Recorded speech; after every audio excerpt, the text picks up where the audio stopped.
He just awakened his powers and can take out hundreds of goblins with ease. I don't feel so good. In the hunter exam, he farms aura among the competitors. He manages to eliminate an orc so easily that even the instructor wants him on the team. Against a boss, he's the only one who not only manages to defend the entire troop, but also solos the boss. He's worshipped as the new god of the rookies. Fame is only a matter of time for him. His power is immense, and his body is perfect. And the strangest thing of all is that he's the only one who can keep getting stronger with every battle by leveling up. All of this is to hunt down and eliminate the 12 hunters who declared themselves gods and massacred humanity. He will get revenge on every single one of them. But it wasn't always like this. In 2020, portals opened all over the world. Monsters quickly started taking over everything. The sponsors from the heavens chose humans to gain superpowers, and that's how hunters were born. Among all these hunters, there was one with an immortal army who was called the Demon King. He was the only one capable of evolving by hunting monsters. So 12 hunters who called themselves gods, fearing the Demon King's growth, made him disappear from history. After proclaiming themselves gods, they founded Eden. This was the new era of hunters, and those without powers became slaves, and so 100 years passed. Now in a distant village, a boy was training. His trainer wanted him to be noticed by one of the sponsors. That's because he sees potential in the boy and notices he has a good heart. The man can even open an inventory. That's something only hunters can do. According to his master, the boy's parents were killed by hunters, and he received from his master the book they used to read to him when he was a baby, telling about the atrocities committed by hunters. He wants to change this, but he's been training for years with the bald guy and nothing has happened. He even thinks that maybe only those chosen by the heavens can really become hunters. But then he gets slapped hard by his master, who says he guarantees he'll become a hunter. The bald master asks if he hasn't lost that book, and of course not, since it's the only memory of his parents, and also the autobiography of the Demon King. The world would be a better place if he were still alive. Suddenly, someone is watching them from afar. The person says they found what they were looking for, and immediately launches an attack. The bald master noticed that attack would hit both of them, but the master pushed the boy, who crashed into a tree, and he was hit directly. The woman descended to the ground and looked at the boy. It didn't make sense why a hunter would be there. She simply orders him to kneel, and he does. He can't control his own body. A blur came from the trees, and suddenly several hunters were there. All of them salute the ruler of Eden, Lady Athena. She is one of the most powerful in Eden. Why would one of the 12 founders of Eden be here? The order is to find the bald man, and they all go after him. She had been looking for the bald man for a long time, but who was this he was talking to? She can't sense even a trace of mana coming from him. The boy gets very scared that she might discover the Demon King's autobiography in his pocket, but calling him just a worm, she starts to leave. This begins to relieve the boy. He even thinks he's safe, but the girl is standing right in front of him, emanating a strong aura. She says there's a small amount of mana coming from his jacket pocket. Besides that, his heart is racing, and he can barely breathe. Is all of this fear of her discovering what he's hiding? Then using a divine word, she orders him to show it, and his body simply obeys. Taking out the object, he says it's just a book. The girl takes it. He knows he'll be wiped off the map along with his entire village. What he's doing? Why you bully me? But suddenly, the book bursts into flames and flies at her.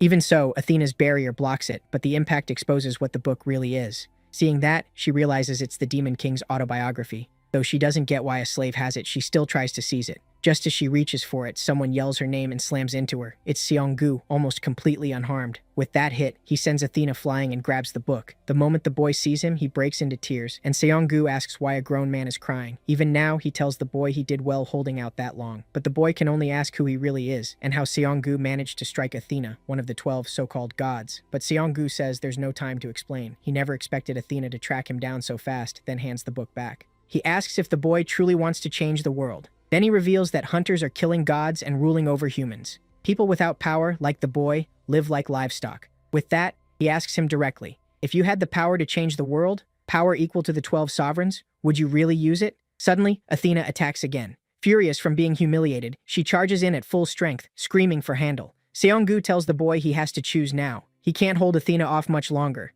Faced with that danger, the boy finally speaks from the heart. Yes, I want to change the world if I can, he says. Hearing that, Seong-gu gives a faint smile and drives his sword into the boy's chest. The boy stares in shock as Seong-gu tells him, if you meet me there, be nice to me. After all, I just stabbed you in the heart. Then both the sword and the boy begin to shine. His body starts breaking apart and he cries out, handle, right as he's teleported. Then, everything turns white, and a message appears. The contract will be executed. It continues. According to the contract, the Sky of Apocalypse will sponsor you. Then the scene changes again, and the boy is taken somewhere else. He appears on a rocky mountainside, completely unharmed. There's no wound in his chest, even though he was stabbed, and he can't understand how. He also feels different, stronger. That strange voice said it would sponsor him, so he wonders if he's become a hunter. He looks around, trying to figure out where he is. The place feels filled with the same magic power now flowing through him. That makes him think he may be inside a gate dungeon when he suddenly hears footsteps. He quickly hides behind a rock to see what's coming. The one making the noise is a goblin. That confirms it.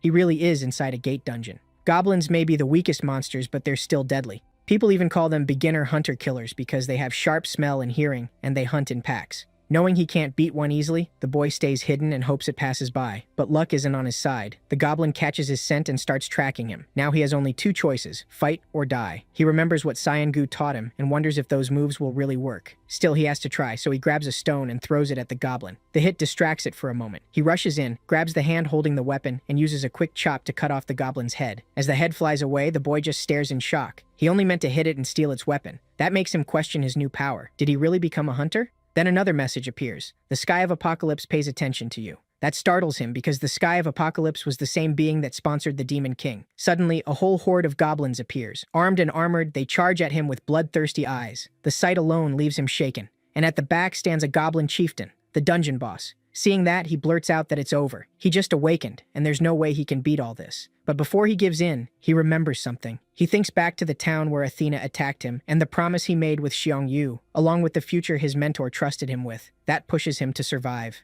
Grinding his teeth, he tells himself he can't die here. Not before changing this rotten world. He steadies himself and takes his stance. The Sky of Apocalypse is watching, and this is his one chance to prove he deserves a sponsor. Another message appears, saying the Sky of Apocalypse is stirred by his spirit. Then the battle begins. With his mind set, he charges straight into the mob and cuts them down one after another. The goblins swarm him from every side, but his skill with a blade tears through them just as fast. Before long, he levels up. He remembers Xiongyu once praising his talent and calling him a genius. Meanwhile, the fight reaches its peak. He levels up again, and even badly hurt, he keeps standing and fighting. At last, only the goblin chieftain is left. But the boss gives him no time to breathe. Before he can finish speaking, the monster attacks with full force, and he barely blocks it. Even if it's just a goblin, it's still a boss monster, and hunters usually need to be at least C rank to handle one like this. A newly awakened hunter is only F rank, maybe E rank. So he wonders if he can really win like this. Just when his resolve starts to crack, he notices something nearby. A spear. He grabs it at once and says he's betting his life on this. His determination seems to reach his sponsor, and more messages appear. The Sky of Apocalypse applauds. The Sky of Apocalypse supports your decision. Then another one follows. The Sky of Apocalypse grants you authority over fire. His power rises again. The spear was the Demon King's weapon, and it also happens to be the one he knows best. Now that he has an authority, his fear starts to fade. Flames spread across the spear tip, and he launches himself at the boss with everything he has. The goblin chieftain charges too, but the boy lands a perfect strike and blasts a huge hole through its body. That makes him level up again, though the spear breaks in the process. Still, he survived. He gasps out that he did it, but a moment later, he collapses from exhaustion. Later, a group of hunters enters the area and finds a mountain of goblin corpses, wondering who could have killed so many, including a goblin chieftain. As they search the dungeon, they come across the boy, still barely alive. While they rush to help him, another message appears. The Sky of Apocalypse pays attention to you. Then the story cuts back to the hospital, where the boy finally wakes up after everything. He's hooked to a ventilator and healing potion IVs, which makes it clear none of it was a dream. He really was attacked by Athena, stabbed by Xiongyu, and thrown into a gate dungeon, where he had to fight through a goblin army and its boss. He suddenly sits up, wondering if hunters rescued him after clearing the gate. A nurse quickly tells him not to move yet and asks how he's feeling. She explains that hunters from the Lee Guild found him and brought him to this hospital. Without them, he wouldn't have survived. But one detail throws him off. Lee Guild?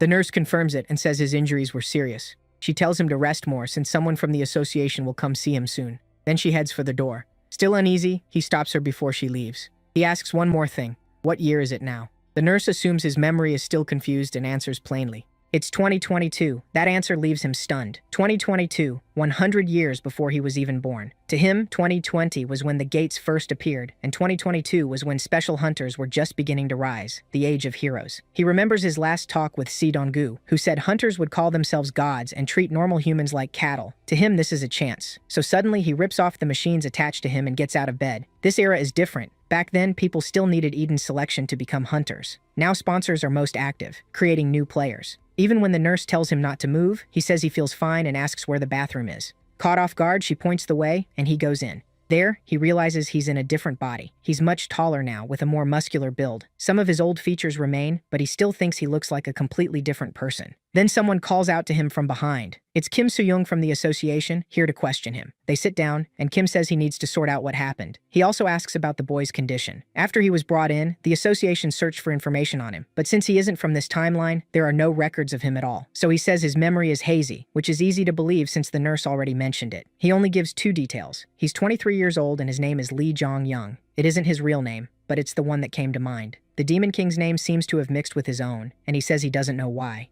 He claims he remembers nothing else, so Kim asks what happened inside the gate. Lee Jong-young says he heard a Lee Jong-young states that I heard a Lee Jong-young says the only thing he remembers hearing inside the gate was, I will sponsor you. That shocks Kim. He says Lee Jong-young has probably awakened as a hunter and asks what he knows about them. Lee Jong-young answers that hunters are special people chosen by transcendent beings. Kim thanks him for cooperating and says the association will contact him again. Before leaving, Kim bows and tells him things must be confusing, but he's now someone important in this world. He also asks for Lee Jong-young's help in the future if possible. After Kim leaves, Lee Jong-young watches from the hospital room and thinks he seems like a good person. Once alone, he opens his status window. He explains this was the Demon King's greatest trait, the reason the 12 heroes feared him and why he became far stronger than other hunters. That's also why they tried to erase every trace of him from Eden. The Demon King wasn't a normal hunter. He was a player, someone who grows stronger by hunting with his own power. And now, Lee Jong-young says, I'm a player too. Later, the same nurse congratulates him on becoming a hunter. He thanks her, but asks if it's really such a big deal. She says of course it is. Becoming a hunter is like winning the lottery. Even low-rank F hunters can earn more money than normal people ever could, and they don't just fight monsters. They can work as blacksmiths, make powerful weapons, or serve as bodyguards for the rich.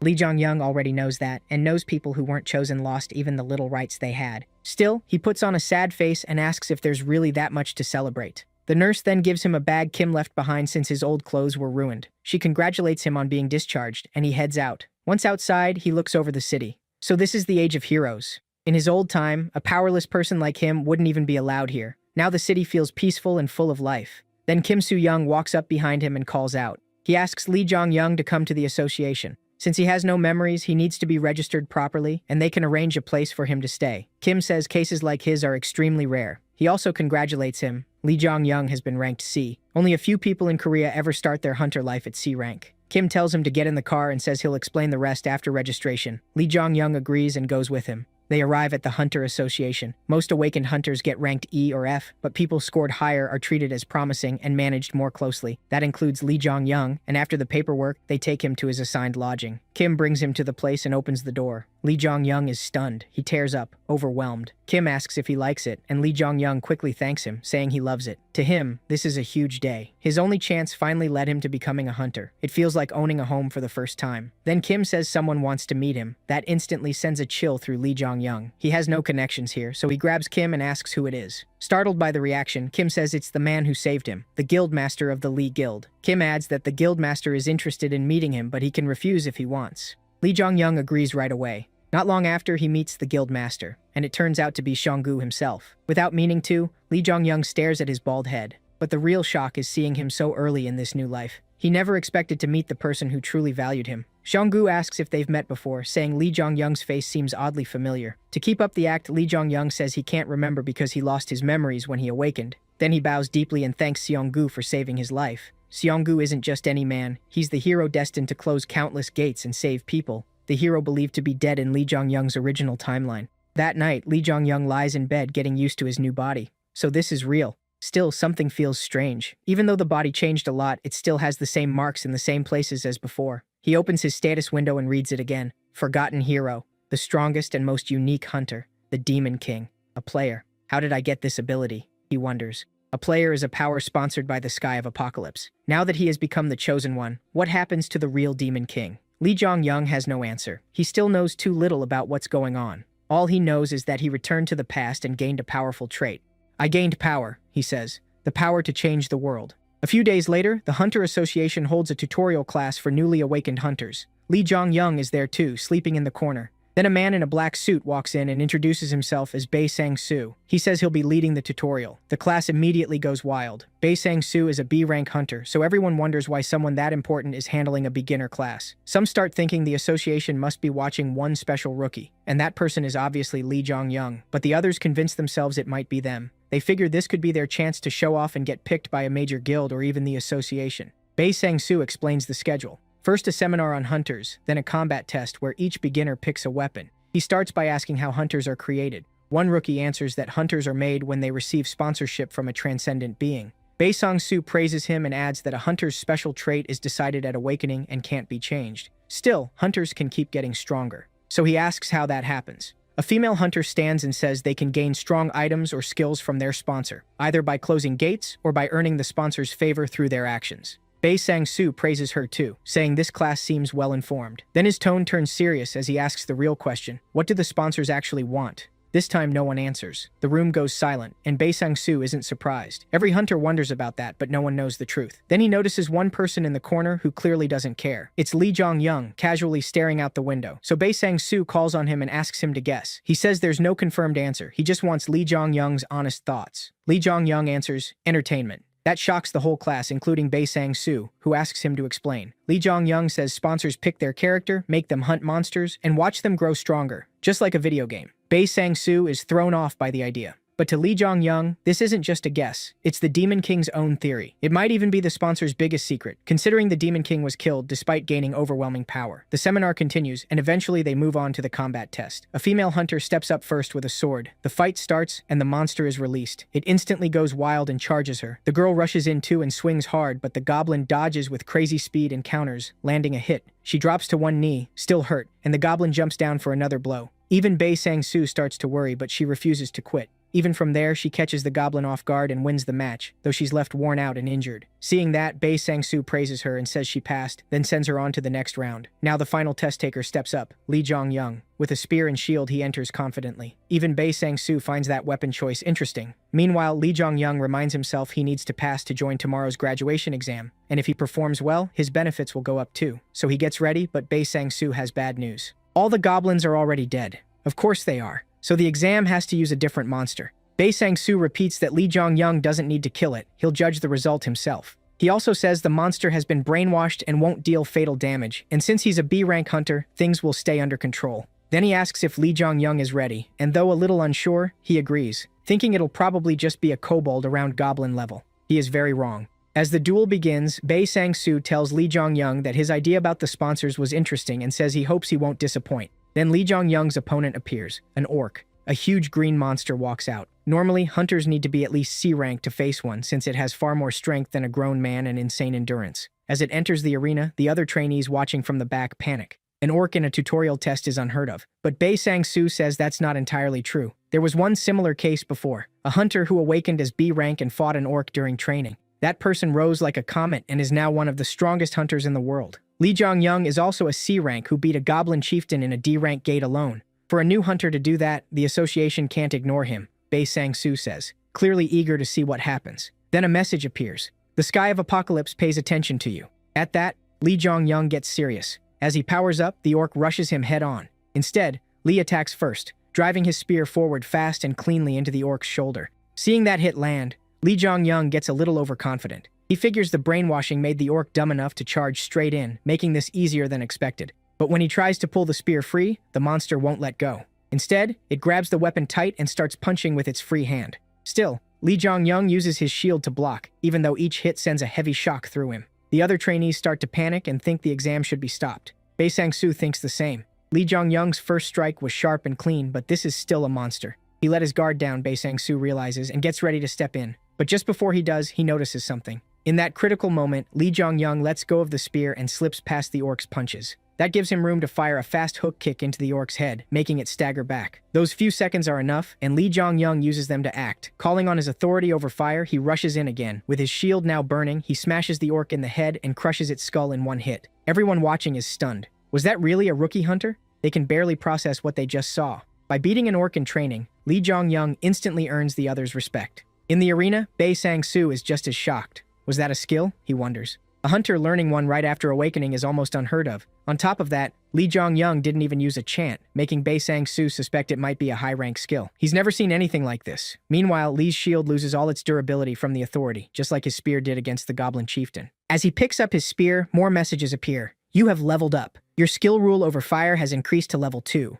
Seeing that, Bei Sang-soo decides he can't let this guy slip away. He has to bring him to the association. So he steps in, praises Lee Jong-young, and says he passed with flying colors. Lee Jong-young simply thanks him, but his mind is on his power. Rule over fire was the Demon King's basic power, tied to the player trait. It isn't a skill, it's an authority, he explains. Unlike skills, authorities can grow through sponsorship and personal training. But no matter how strong it is, it's useless if the weapon can't handle it. So he decides to find a metal weapon tough enough for that power. That night, after the exam, Lee Jong-young meets with Seong-gu and Kim. He invited the only two people close to him here to his room for a small housewarming party. Bai Xianggu feels awkward and wonders if it's okay to visit the association housing, but Li Zhongyang tells him it's fine, they're just having a party. So the three of them eat delivery food and talk. They go over the tutorial and the final exam, and they also tell Li Zhongyang that Kim has officially been assigned as his agent for now. What's more, Kim is actually a girl. As they keep talking, Xianggu asks Li Zhongyang to think about his offer again, saying he has a feeling letting him go would be a mistake. While Kim listens, she adds that this is a great chance for Hunter Li Zhongyang. But Li Zhongyang still refuses. That clearly bothers Xianggu, and he asks why, saying he doesn't get the decision. So Li Zhongyang says he doesn't want to join any group right now, but he'll help Xianggu if he ever needs it. In truth, though, Li Zhongyang has another reason. To carry out his plan to improve the world, he has to be careful. If he gets too close to Xianggu now, it could be dangerous. So Xianggu lets it go and says he'll remember that. Then the two share a warm, friendly moment while Kim watches in confusion, wondering how a brand new hunter could ever help the famous A-rank guild master of the Li Guild. That brings us to the tutorial graduation exam, where everyone who passed must enter a gate dungeon. Before it starts, Bei Sang-soo steps up and explains the graduation test. It will take place inside the gate, but they don't need to worry because the B-rank hunter will go in with them. He tells them directly, "I'll be entering too." To calm them down, he releases part of his aura, sending a chill through everyone while showing they're in safe hands. Still, that kind of power is terrifying.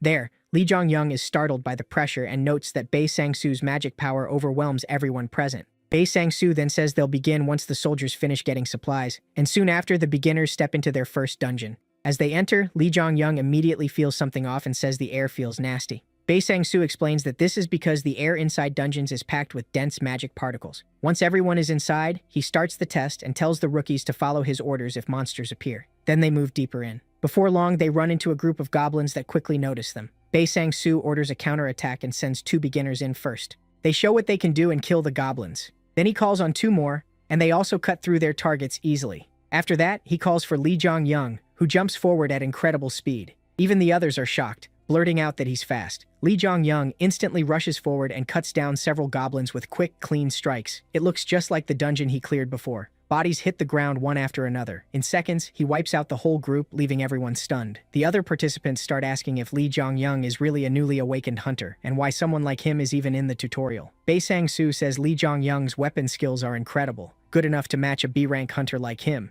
He regrets that Iniv let a talent like this slip away, and now wants him on his side no matter what. At the same time, Li Zhongyang levels up again. When the fight ends, the group heads deeper into the dungeon. Soon, they reach the boss room. Before going in, Bei Sang-soo warns them that what comes next will be far more dangerous. This won't be like fighting goblins, so he tells them to stay sharp and move carefully. Until the boss appears, they should get organized, drink their potions, and check their weapons and armor. The group does exactly that. While everyone gets ready, Li Zhongyang stands still, thinking about the Demon King and his special trait, Player. Even before the Demon King could fully test that power, he was killed by the 12 heroes. Li Zhongyang thinks that if the Demon King had grown faster than them, that never would have happened. As those thoughts race through his mind, his resolve hardens. He vows to use everything he knows and surpass Eden's 12 heroes faster than anyone else. As he thinks that, he looks at his rule over fire authority, then quickly hides it before anyone notices. Not long after, the new hunters are finally ready to enter the boss room. Bei Sang-soo leads the way and tells everyone to stay close. But the moment they step inside, they realize something is wrong. A massive wave of magic crashes over them, and everyone is hit with fear and panic. Knowing their lives are in danger, Bei Sang-soo yells for everyone to retreat and run back to the gate, but the monster hiding there won't let them escape. Still in the dark, it fires a stream of fast-moving fireballs at the fleeing hunters. Unfortunately, Bei Sang-soo is right in the line of fire with the rookies behind him. The attack is about to hit, and if he dodges, the beginners will take it instead. In that split second, Bei Sang-soo proves why he's one of the association's top hunters. He plants his feet and unleashes his string skill, Viper's Fangs. With it, he deflects the attack and protects both himself and the hunters behind him. When the smoke clears, Bei Sang-soo is still standing with his daggers drawn. He admits the blast was so strong that even he couldn't block all of it. So he turns to check the others, and is relieved to see that Li Zhongyang blocked the rest of the attack that got past him. Bei Sang-soo praises him, but Li Zhongyang says it was only possible because Bei Sang-soo stopped most of it. Then a new message appears. The Sky of Apocalypse requests you to eliminate the Goblin Archmage. A goblin sorcerer appears floating in the air, its eyes glowing blood red. The rookies panic at once. An archmage is said to be on the level of a B-rank hunter, they say. Realizing this was never supposed to happen and the gate was likely misjudged, they decide the only option is to run. Bei Sang-soo agrees, because even for a B-rank hunter like him, defeating a monster like that won't be easy. So he tells everyone to get out and contact the association. But Lee Jong-young steps in and says he wants to fight it himself. That shocks everyone again. This time even Bei tries to stop him, warning him not to get carried away. He knows Lee Jong-young beat goblins and even an orc, but this is completely different. The Archmage fights with magic, not brute force, and can cast spells strong enough to match B-rank hunters. But Lee Jong-young already knows that. In fact, he knows everything about the monster, its skills, abilities, and power level. That's why he knows how to beat it. He points out that monsters in the tutorial should be for new hunters and asks for the chance to face it. Seeing how sure he is, Bei Sang-soo reluctantly agrees, though he can't understand where that confidence comes from. Still, Lee Jong-young steps forward and the fight begins. At once, the Archmage attacks and sends a barrage of fireballs at him, but they do nothing against Lee Jong-young, who handles them with ease. The others wonder how a rookie could stop attacks like that, but Bei Sang-soo explains he didn't block them, he absorbed them. That only confuses him even more. Meanwhile, in the middle of the fight, Lee Jong-young charges straight in, but the Archmage isn't easy to reach. Before he can get close, it throws up a huge wall of fire, cutting him off completely. The onlookers say it's hopeless for Lee Jong-young to get near it. They figure the goblin is keeping its distance with long-range magic, but the Archmage is the one underestimating him. As the monster watches from afar with a cruel grin, Lee Jong-young uses rule over fire to control the flames and order them to split apart. As soon as he does, the wall opens a path. Bei Sang-soo can hardly believe what he's seeing. While everyone stares in shock, Lee Jong-young moves in to finish it. Using his control over fire, he finally closes the gap, but the Archmage still tries to resist. In a last effort, it raises a barrier, but it doesn't help. Against Lee Jong-young's strength, the barrier breaks apart. He follows with a flurry of strikes and kills the Archmage. That ends the battle, and the others can only stare in shock.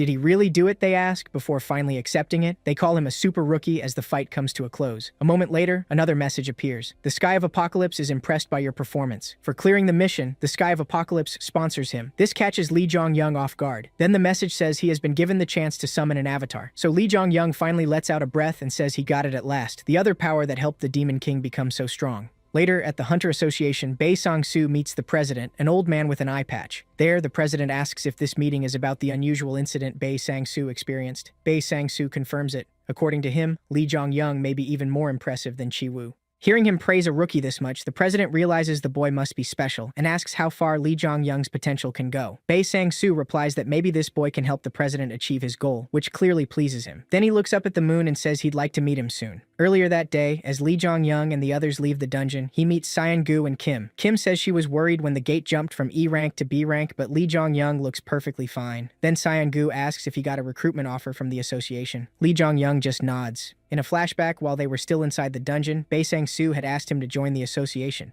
Hearing that, the other rookies were shocked, but Lee Jong-young apologized and turned it down. He says he doesn't plan to join any group right now. After hearing that, Bei Sang-soo is confused, but accepts the answer. In his mind, Lee Jong-young explains why. Joining Bei Sang-soo would help him grow faster, but he wouldn't be able to keep his secret hidden. In addition, someone dangerous is in the association. He knows he can't get involved with that person and has to avoid meeting him no matter what. Then a picture of the president flashes through his mind. Back in the present, Seon-gu asks what kind of food he likes, and not knowing what to say, Lee Jong-young blurts out cup ramen. But Seon-gu immediately asks if he likes meat instead. At that, Lee Jong-young starts drooling and eagerly says yes, so he gets dragged off to celebrate with a meat feast. Later that night, Lee Jong-young returns to his room and takes a long shower, sorting through his thoughts. He thinks back on everything that happened today and reminds himself that he really is getting stronger, even faster than he expected. Then he opens his status window and sees he's already reached level 11. On top of that, the Sky of Apocalypse has allowed him to sponsor one avatar. Normal hunters can't summon avatars. Even among the 12 heroes, only a few ever could.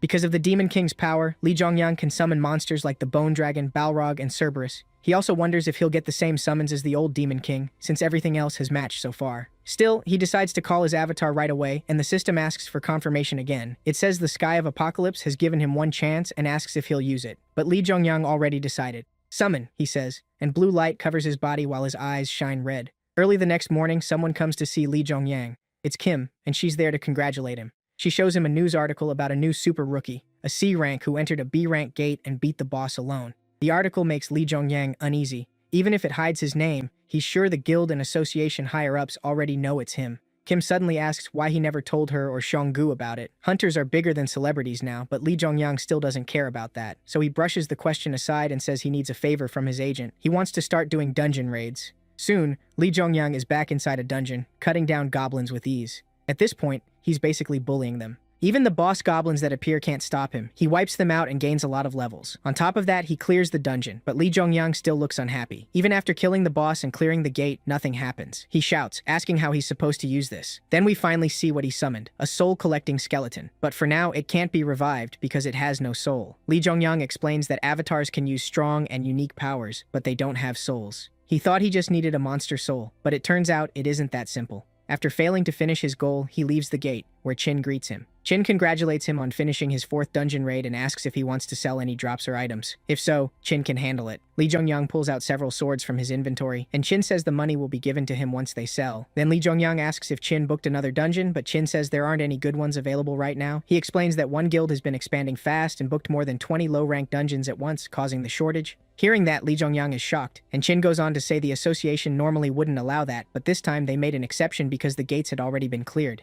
Then Lee Jongyang suddenly figures it out and grabs Chin, asking if the guildmaster is Kui Yang's son. Chin says yes. He runs the North Army Guild and used to be the super rookie before Lee Jongyang took that spot. That sends a chill through Lee Jongyang. He knows what's coming. That man will rise under the 12 heroes and become a ruthless killer and tyrant, the War King, Gunther. His eyes go blank as he says they'll finally meet. In a flashback on a rainy day, Gunther stands above a crowd protesting for their rights, clearly annoyed. One of his men says the protest is getting violent, but Gunther doesn't care. To him, normal people who aren't hunters are just ants who can move somewhere else after he takes their homes. He asks why anyone should care about such lowly ants. In his mind, they should be grateful he even lets them live. Then he gathers power into his sword and lightning magic and calls down a storm that wipes out the protesters. In the present, Lee Jongyang remembers that incident cut his village's population in half. Shaken by the memory, he keeps walking through the city when he hears someone cry for help. So he heads over to check it out and finds 2 young thugs bullying an old man. While the man begs for help, they keep harassing him and kicking his cart over. Lee Jongyang steps in.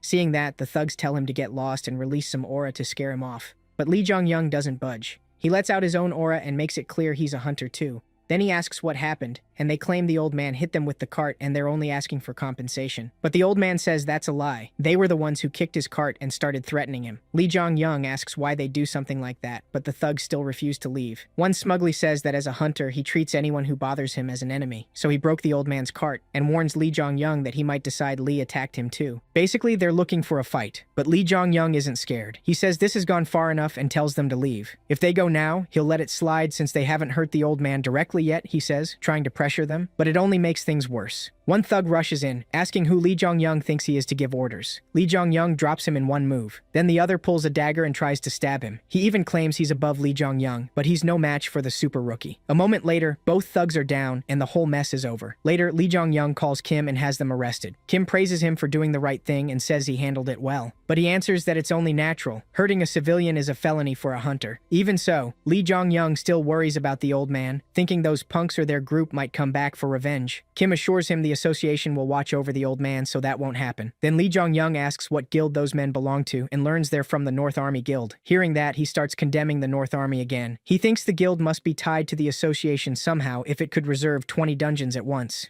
2 days later, Lee Jongyang says he got called to the association after being accused as the attacker, just like he expected. A few days after the incident, the old man he saved changed his statement, so the real attackers became the victims, and Lee Jongyang ended up as the culprit. As he heads to the association with Kim, he understands why the old man changed his story, but Kim tells him not to worry. The association isn't that corrupt yet. Still, Lee Jongyang came from the future, so he knows better. The association has been rotten from the start. Even so, they go to headquarters, where Lee Jongyang meets a man in a black suit. The man starts reviewing the case and asks if Lee Jongyang threatened the old man, Lee Mun-soo, to falsely say the North Army hunters attacked first. But Lee Jongyang says that's wrong. He was the one protecting the old man. Still, the man doesn't believe him and says they'll do a cross-examination, so they bring in Lee Mun-soo himself, the old man Lee Jongyang saved. When he arrives, he can't even look Lee Jongyang in the eye. Seeing how uneasy he is, Lee Jongyang tells him to just speak honestly. Then the old man says it. Lee Jongyang threatened him. After giving his statement, he turns to leave, but Lee Jongyang notices the sorrow on his face. The man is in tears, helpless, and forced to betray the one who saved him. The man in the suit then looks back at Lee Jongyang and asks what he has to say. Lee Jongyang says nothing. He just throws his phone onto the table. On it, there's video proof showing he told the truth. He had recorded the fight. That evidence gets him released, but on the way out, he realizes this will only bring even worse punishment down on the old man.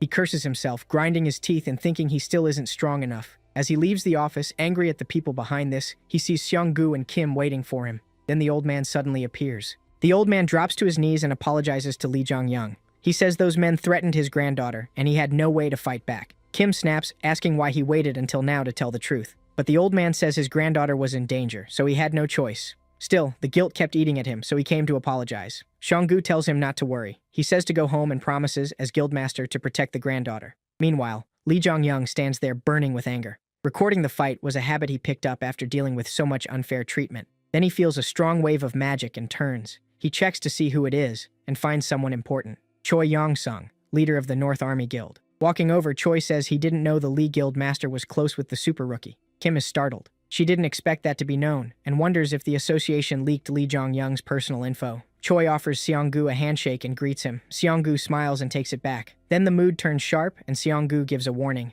If Choi doesn't want to make enemies of both him and the super rookie, he should stop drawing attention. Then Xianggu tightens the handshake. The pressure makes Choi pull his hand back at once, but Xianggu isn't done. He corrects himself, saying Choi isn't even worth calling an enemy, so he'd better behave if he wants to live. A few days later, Kim and Li Zhongyang meet at a coffee shop called Starcats. Kim is furious, asking how a hunter can hurt a regular civilian and get off with only a fine. To Li Zhongyang, though, that kind of thing used to be normal. In the future, hunters are almost never punished, but he still asks what happened to the old man. Kim explains that lying in testimony against a hunter is a serious crime. Still, because Li Zhongyang showed mercy, the old man only got a warning. She adds that the North Army Guild admitted fault after the video came out, which helped lessen the punishment too. Li Zhongyang realizes Xianggu probably pulled strings to make that happen and asks how the North Army Guild reacted. So far, they've stayed quiet. But Li Zhongyang knows it won't end there. He knows Gunther's future, the cold, sneaky butcher who becomes the War King. Gunther always pays people back, so Li Zhongyang knows retaliation is coming. He asks Kim to keep watching the North Army Guild, and she agrees. Unlike her, Li Zhongyang isn't calm at all. He says paying people back is his rule too. Later, Li Zhongyang goes to Xianggu for help. He asks him to join a raid, which surprises Xianggu. Li Zhongyang says this gate is high rank and that he's looking forward to fighting together. Xianggu thanks him in return. Then the rest of the team shows up, and Li Zhongyang recognizes them. Xianggu introduces Choi Chol-yong and Li Hang-soo, the ones who saved him after he arrived in this timeline. Meeting them again after all that time, Li Zhongyang introduces himself and exchanges greetings. As they get ready to enter the gate, he notices he doesn't recognize anyone else there. That makes sense. Heimdall and the Li Guild were erased from history along with the Demon King. Soon Xianggu announces the start of the C-rank raid, and everyone lines up. Elsewhere, at North Army Guild headquarters, Vice Guildmaster Choi Yang-soo is furious. He asks Gunther if they're really going to let Xianggu and Li Zhongyang's disrespect slide, saying it could hurt their image just as their expansion is getting serious. But the other Vice Guildmaster, Jiang Min Chang, disagrees. He says they should fix problems inside the guild first, since this happened because they failed to control their own members. Yang Su won't hear it. He insists their members did nothing wrong and says normal people are just insects living off hunters like parasites. So why should they bow and apologize to trash like that? And Chang hears that and bristles, asking what exactly Yang Su means. At least one sane person showed up in this pack of lunatics. But Yang Su takes it as a challenge and stands up, ready to fight. And Chang rises too, and the two glare each other down. Before anything starts, Gunther orders them to stop. Worse, he sides with Yang Su, saying Li Zhongyang must pay for getting in their guild's way. Even so, he seems curious about Li Zhongyang himself. Gunther says he'll set the stage soon, and tells the North Army Guild to wait, sharpen their skills, and not fail. And Chang is left speechless and confused. Maybe, Mr. Knight, you joined the wrong guild. You might want to switch sides. Back at the C-rank gate, Xianggu and his team clear the traps and move ahead. Not long after, they run into a swarm of monsters, and the Li Guild attacks. Watching the pros fight, Li Zhongyang is amazed by how much he can learn just from observing. In the end, Xianggu finishes the battle with one powerful slash, and Li Zhongyang praises his skill. He also thanks Xianggu for helping with his requests, but Xianggu already knows what he really wanted. Li Zhongyang just wanted to see him and his guild in action. Then Choi Chol-yong cuts in. He says they want to see the super rookie fight too, and Li Zhongyang agrees. Since he doesn't need to hide his real power from Xianggu, he powers up and gets ready for the incoming orcs. The moment he uses his authority over fire, Chaoyong and Hang-soo are stunned. The super rookie already has a high-level skill, and he can use it without even saying its name. They can barely process what they're seeing.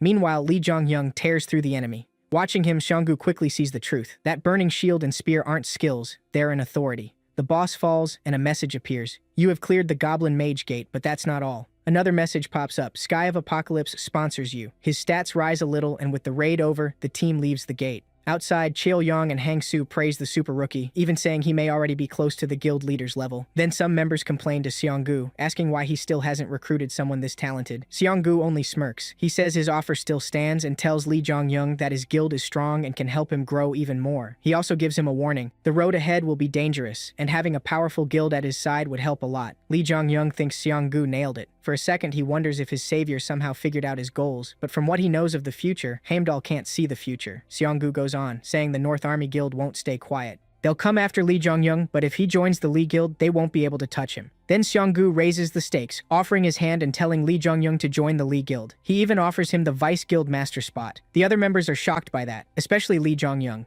Even though he's grateful, he turns the offer down. He looks apologetic and can't meet Seonggu's eyes, but Seonggu tells him to stop that. He already knows Lee Jong-young is aiming for something much bigger. Just then, Lee Jong-young gets a message. He checks his phone and sees it's from the association, asking for support soon. They need 100 hunters outside the North Army Guild. Seeing the scale of it, Seonggu guesses other guilds must be joining too, not just the North Army. That makes Lee Jong-young wonder if Yong-soo has already gotten into the association and started pulling strings. That night, In-chong sits at guild headquarters, frustrated. He slams his fist onto the table, wondering when everything started going wrong. He thinks back to when his childhood friend Choi Yong-soo and his brother Choi Yong-sung, Gunther, started to change, and he knows exactly when it began, after they met that man. Yong-soo used to be rough but kind. Now he sees normal people as nothing more than cattle, and Gunther acts like everyone else, hunter or not, is beneath him. Now they've gone as far as murder, trying to kill Lee Jong-hyun just for standing up to the North Army Guild. To him, no sane person would act like that. He believes the North Army Guild is already falling apart, but he still can't leave his friends behind.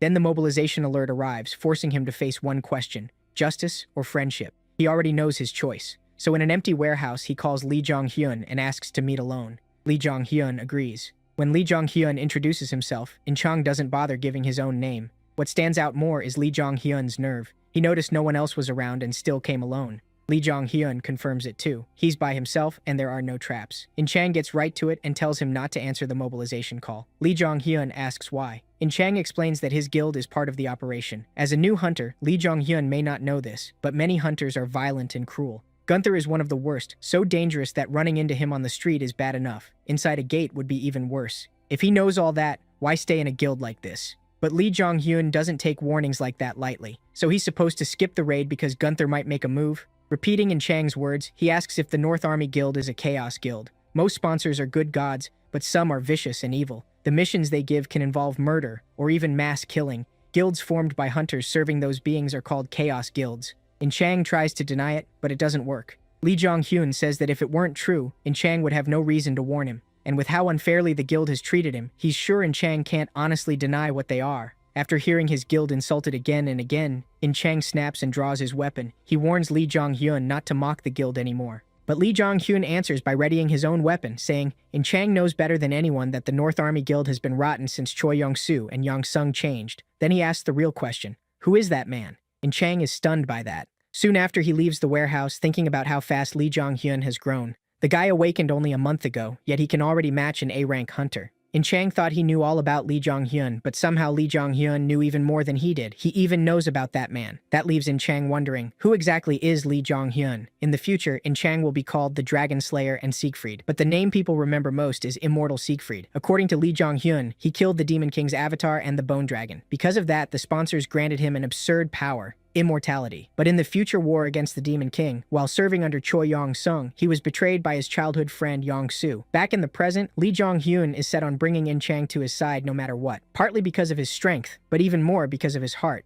In a guild rotting from the inside, he's the one keeping it together. The next day, Lee Jong-hyun goes back to his usual raids and clears the land of the dead. But by the end, his spear loses all durability and crumbles to dust in his hand. This has been happening more and more since his authority leveled up. Normal weapons just can't handle his power. So before the mobilization starts, he has one more thing to do: get a new weapon. He heads into the city and visits a blacksmith shop. The place feels like stepping into the Middle Ages. Inside, he finds a red-haired young smith focused only on his work. The boy tells him to wait until he's done. Watching him hammer the metal, Lee Jong-hyun is amazed. He never expected to meet this man so soon. He's one of the hunters who became a dwarf, the future greatest blacksmith, Park Jae-hyun. 4 hours later, the future legend finally finishes. He notices his visitor and asks who he is. Lee Jong-hyun is a little caught off guard, but he explains that he came to commission a weapon, then asks if Park works alone here. That makes Park suspicious. Why would someone ask a nobody like him for a weapon? And why ask if he's the only smith here? Lee Jong-hyun points to a different hammer on the wall, figuring another blacksmith must share the workshop. Park praises his sharp eye and says someone else does use the space, though it's nothing important. Then he asks the real question: why come to him?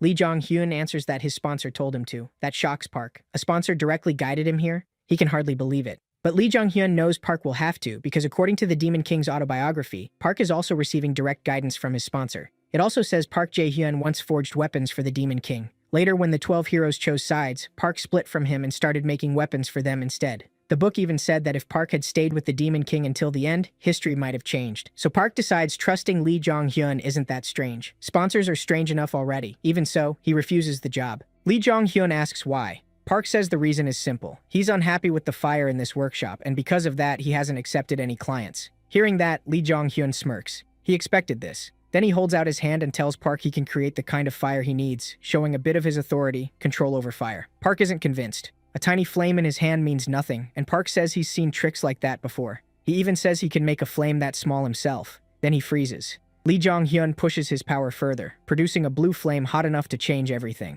Stunned, Park asks how he did it. Lee Jong-hyun says he doesn't just use fire, he rules it absolutely. That settles it. Park gladly accepts, and a week later, the weapon is ready. When Lee Jong-hyun returns, a massive, ominous spear is waiting for him. It looks like a weapon made for a demon king, and even he is impressed by its presence. Park says he couldn't make the shield Lee Jong-hyun wanted by himself, but he did forge the spear and gave it the fire-based abilities Lee Jong-hyun asked for as best he could. He adds that this is the limit of what he can do right now. Even that limit is far beyond what normal hunters can manage. Checking the status card, Lee Jong-hyun sees it's a unique rank weapon. Monsters usually only drop normal to rare gear, and even famous blacksmiths usually top out at super rare. Reaching unique is almost impossible unless a sponsor hands it over directly. On top of that, this spear can grow stronger, which means he may never need another weapon again. Just when the spear seems perfect, Park says it still isn't finished. His usual partner isn't with him right now, so he tells Lee Jong-hyun to come back later. If he brings the weapon in once in a while, Park can keep making the spear stronger. Lee Jong-hyun thanks him and bows, excited to work together again in the future. Then Park notices something else. The soul-collecting avatar. He asks if Lee Jong-hyun got that from his sponsor too, saying that sponsor clearly isn't normal. He adds that the avatar gives off a bad feeling, and says Lee Jong-hyun is probably using it all wrong. That makes Lee Jong-hyun check his bracelet. He says he already had a feeling, and if Park is right, then... Thinking over those words, he decides he probably won't be able to summon his avatar until the gate mobilization ends. Even so, he got something even better than expected. His new unique weapon. As he pulls it from his inventory, he starts thinking about his odds of winning this whole thing. He knows that if In Chang joins him, his chances go way up, but that won't happen yet. Still, if the autobiography was right, In Chang will become his aide in time. So he starts training harder, saying there are still 2 weeks before the gate mobilization. The only thing left is to grow stronger. Right then, a pack of monsters charges him. Lee Jong-hyun charges straight back. He knows hunting monsters will make him stronger, but 2 weeks is nowhere near enough, so he doesn't even have time to sleep. And just like that, the 2 weeks fly by. At the North Army Guild headquarters, Gunder addresses his people. As a message appears, the ruler of Riverside pays attention to you. He begins speaking. He says everything is ready, and after today, the North Army Guild will rise. From here, they will make their name known across Korea. No, the whole world.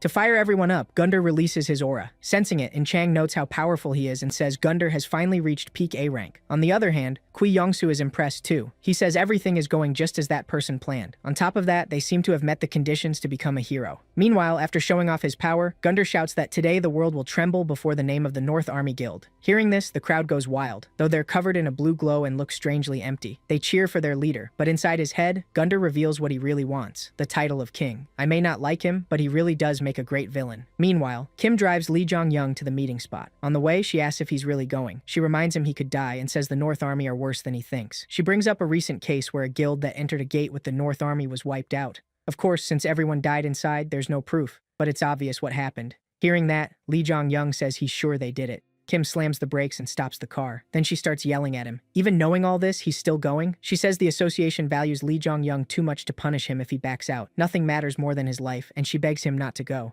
Seeing her like that, Lee Jong-hyun gives a faint smirk. He tells Kim he already knows nothing matters more than staying alive, and he didn't sign up for this carelessly. He has a plan, and he wants to teach those guys what a human life is worth. As their talk ends, they arrive, where the other hunters are already gathered. The press is there too, chasing a big story for this YouTube channels. But that's not all. Sung-gu is there as well. Seeing him, Lee Jong-hyun walks over to talk. He asks why Sung-gu came when the League Guild was already rejected from the raid. In response, Sung-gu says he already declared the North Army Guild his enemy and the super rookie his friend, so he can't just sit this out. Then he spots Gunder, who flashes him a nasty grin before walking away. Seeing that, Sung-gu tries to stop Lee Jong-hyun, but he knows it won't work. He warns him that Gunder is far stronger than people think. Even though the association lists him as B rank, he's actually reached A rank, but Lee Jong-hyun already knows that. So there isn't much Sung-gu can do. He praises Lee Jong-hyun's growth and sits on a bench saying, I want to keep watching you grow. I'll wait here until you come back out. But to Lee Jong-hyun, that sounds like a huge waste of time, so he asks why. Seonggu answers simply, "If you don't come out, I'm not letting the North Army Guild walk away." Gotta give the bald guy credit. He's badass. Hearing that, even Lee Jong-young is surprised. He says Seonggu is insane for talking about wiping out a whole guild by himself. Soon, an announcement says the raid is about to begin, so everyone should do their final checks and gather. And with that, Lee Jong-young parts ways with Seonggu and joins the line. As the hunters start entering the gate, Lee Jong-young remembers what was said about this place, the Lin River Gate, where Choi Yang-sung became a hero and where Gunder and countless hunters died. But this time, history won't repeat itself. It will change. As Lee Jong-young steps forward with firm resolve, he says the glory of this place will be his. But the moment everyone enters, something goes wrong. A strange beam of light appears near the gate, and Gunder breaks into a huge, twisted smile. "It's starting," he says. A message suddenly appears. Due to the gate's special trait, its magical value is changing. Seeing that, the hunters panic. No one was warned about this. Meanwhile, the man checking the gate's energy starts shouting too. He says the gate's difficulty has risen from B class to B+. To me, that doesn't sound too terrible, but the hunters know exactly what that means. Lee Jong-young, though, stays calm, like he expected it. Then a flood of messages appears. The gate's special trait is activating. The gate's exit has been blocked, and just like the message says, the exit changes color and seals shut. Seeing this, the hunters panic even more, wondering if they're trapped inside. But more messages appear. Countless incarnations have gathered in one place. The sponsor is paying attention to you. The magical density is increasing. With that, the hunters feel a huge surge of power, like their bodies are on fire. But it keeps going. Countless incarnations have entered the gate. The sponsor's interest has risen. The magical density is increasing. The man measuring the magic nearly collapses. He sees the number jump in an instant. "The gate is A-class," he says, frozen in shock. Hearing that, everyone else is stunned. Apparently, you can't clear an A-class gate without a hero-class hunter. Because of that, many of them fall into pure despair, sure they're going to die. Lee Jong-young, though, still looks calm. He thinks this reaction makes sense. This place is about to become their graveyard. Harsh, but true. He also watches Gunder, Yongsu, and In Chang. They're calm too, which lets Lee Jong-young confirm they already knew this would happen. That isn't surprising, since this stage was made for them. At last, a message says the wave will begin soon. Gunder steps up and tells everyone to calm down. He says he understands their confusion and that he's shaken too by the sudden jump in difficulty. But of course, that's a lie. Even so, he says gates have always been unpredictable. Accidents can happen anytime, but the important thing is not giving in to despair. They have to survive. "I, Choi Yongsun of the North Army Guild, will clear this gate with you," he declares. Then an ominous message appears. Ruler of the Riverside is attempting to dominate the Riverside. At once, the hunters glow blue again. Their eyes go dull, yet they still start shouting in support of Gunder's hollow speech. They say survival comes first and begin preparing for the attack. This is all caused by Gunder's authority, rule over Riverside. With it, his leadership and incitement become 3 times stronger in that area. Also, his forces are more likely to obey his orders. But then something happens Gunder didn't expect. The influence of the Sky of Apocalypse resists the forced incitement. That control. Because of the Sky of Apocalypse, Lee Jong-young keeps a clear head while everyone else falls for Gunther's manipulation. Even so, it's his first time seeing this authority, and he's shocked by how easily Gunther can stir up so many people at once. While Gunther and his close men stay on their mount, Yang Tzu asks if they should join the fight. Gunther says no. The mysterious ally helping him warned that this gate's waves will last a long time, so they need to save the North Army Guild's strength. Even Yang Tzu is stunned by what his brother says. But Gunther keeps going, saying they'll stick to the plan. They'll protect the guild's real strength and let the fools who joined the raid be sacrificed instead. That makes Yang Tzu uneasy. Does his brother really plan to let them all die? Not exactly. Gunther wants some survivors so they can spread the story once they get out. He repeats the order. The entire North Army Guild is to conserve its strength until he says otherwise. Yang Tzu still isn't convinced. He points out that Gunther's influence won't fool people forever. If the North Army Guild hangs back and never takes the front, the other hunters will catch on fast. Gunther says that's why he said, as much as possible. He plans to send the weakest members forward as a shield, just enough to avoid suspicion. Yang Tzu can barely believe what he's hearing. Then Gunther notices Lee Jong-young staring right at him. From that look alone, Gunther feels Lee Jong-young has already figured him out, so he decides he has to remove him quickly. He calls over In Chang, his loyal hound. Gunther has never told In Chang the full truth about his plans because In Chang is too soft-hearted, but his loyalty and skill still make him useful. So Gunther orders him to watch Lee Jong-young closely, and if the chance comes, kill him. In Chang is shocked, but Gunther insists it's for the good of the North Army Guild. In the end, In Chang agrees. Soon the wave starts, and the hunters ready themselves. Then fish-like monsters called mermen rise from the river. The hunters relax a little. Mermen aren't supposed to be high-rank monsters, so they think this will be easy. They rush in carelessly, which immediately alarms Lee Jong-young. He warns that even weak monsters can be dangerous if you get reckless. They're fighting by a riverside, and that clearly matters here. A second later, the mermen fire high-pressure water blasts from their mouths and tear through the front line. Li Zhongyang tells them to pull the wounded back and hold their ground. Still, he decides not to jump in yet. He needs to read the battlefield first. Then something happens he didn't expect. Gunther orders his men to charge and wipe out the enemy. The North Army moves, leaving Li Zhongyang confused that Gunther is already using his own guild members. Under Gunther's boosted leadership, the North Army pushes ahead, and the other hunters follow. But even against low-rank mermen, they start getting overwhelmed. One hit is enough to badly injure North Army hunters and send them out for treatment. Watching from afar, Li Zhongyang quickly understands Gunther's plan. Gunther only sent in the guild's weakest fighters to calm the others and make them charge too. They're sacrificial lambs. Still, Li Zhongyang thinks this is better than what he feared, so he draws his weapon and gets ready to enter the fight. Chang sees Li Zhongyang moving and remembers their last talk. He knows Li Zhongyang was right. The North Army Guild is rotten. He also knows that if this keeps up, a lot of hunters and guild members will die. Then he remembers Gunther's order and the trust placed in his loyalty, which makes him hesitate again. Maybe the guildmaster has some bigger plan. Before he can sort out his thoughts, a commotion breaks out on the battlefield. The other hunters stare in shock as Li Zhongyang steps in and starts tearing through the monsters with rule over fire. His blade cuts through mermen one after another and bodies start dropping fast. In moments, he wipes out countless enemies, and the hunters feel huge relief now that someone this strong is fighting with them. Most of them have no idea who he is since he still isn't well known. Even Chang is stunned by what he's seeing. He thought Li Zhongyang was only around his level 10 days ago. So has he already broken past his limits? Before long, messages appear saying the wave has ended for now. A rest period begins. Some sponsors bless their hunters, while others help the enemy. Li Zhongyang gets a different message. The Sky of Apocalypse is extremely pleased with his performance. His stats triple, he gains a lot of levels, and he unlocks the title Merman Hunter. And that's not all.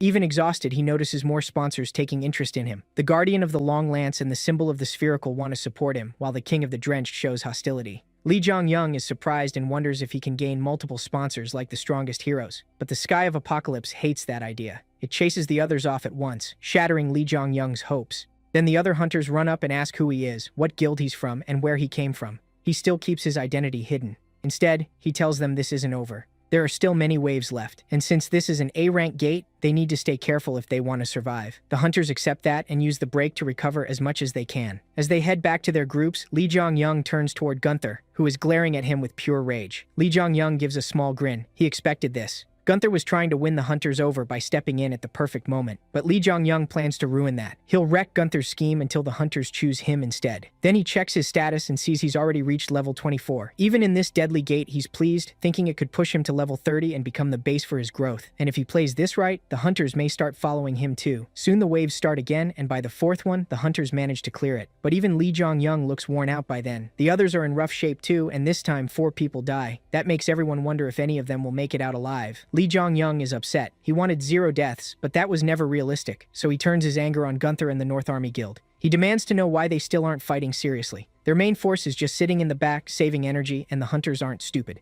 The others back him up. They point out that not one North Army member has died or even been injured. Li Zhongyang tells Gunther to start fighting for real, or admit he's just going to watch while others die for him. Gunther is furious as his whole plan starts falling apart. His idea of using disposable members to clear the waves has been exposed. Even his low-rank guild members have realized they were thrown out as bait, and now they're getting restless. Burning with anger, Gunther thinks the chance made for him is being stolen by this bastard. Even so, he decides to keep things going for now and see how they play out. From what he's seen, he still believes there's a big gap between him and Li Zhongyang has been carrying the battle the whole time, wearing himself down. Not long after the 5th wave begins, this time a mid-boss rises from the water too. It's a massive water golem, and the hunters have no idea how to deal with something that big. Then the water golem launches its first attack. It fires a huge water cannon. Li Zhongyang yells for everyone to dodge, and they barely escape as the blast leaves a crater. Seeing that power, the hunters start to panic. Still, they try to fight back. The ranged hunters fire arrows, but they pass right through the water golem. The frontliners can't hurt it either. Now everyone is wondering how they're supposed to beat a monster that ignores physical attacks. Then Li Zhongyang steps in. With his spear and authority ready, he jumps up and slams the golem in the face. This time, it actually takes damage. The hunters are stunned that he can hurt something they can't even touch. They start wondering who he really is, but Li Zhongyang calmly explains the trick. He says the gate is overflowing with magic power, so instead of holding back, they need to pour that power into their weapons. One archer remembers that low-rank hunters normally can't do that, but she tries anyway. To her surprise, she gets the hang of it fast and fires at the water golem. This time her arrow deals damage and the others start gaining confidence. Now that their attacks work, they rush in again. Meanwhile, Li Zhongyang notices the golem is slowly taking damage, but he knows these attacks still won't be enough to kill a high-rank monster like this. Still, he has one last move. He channels flame into his spear and aims for the golem's chest. To kill it, he has to break the magic core inside, but the timing isn't right yet.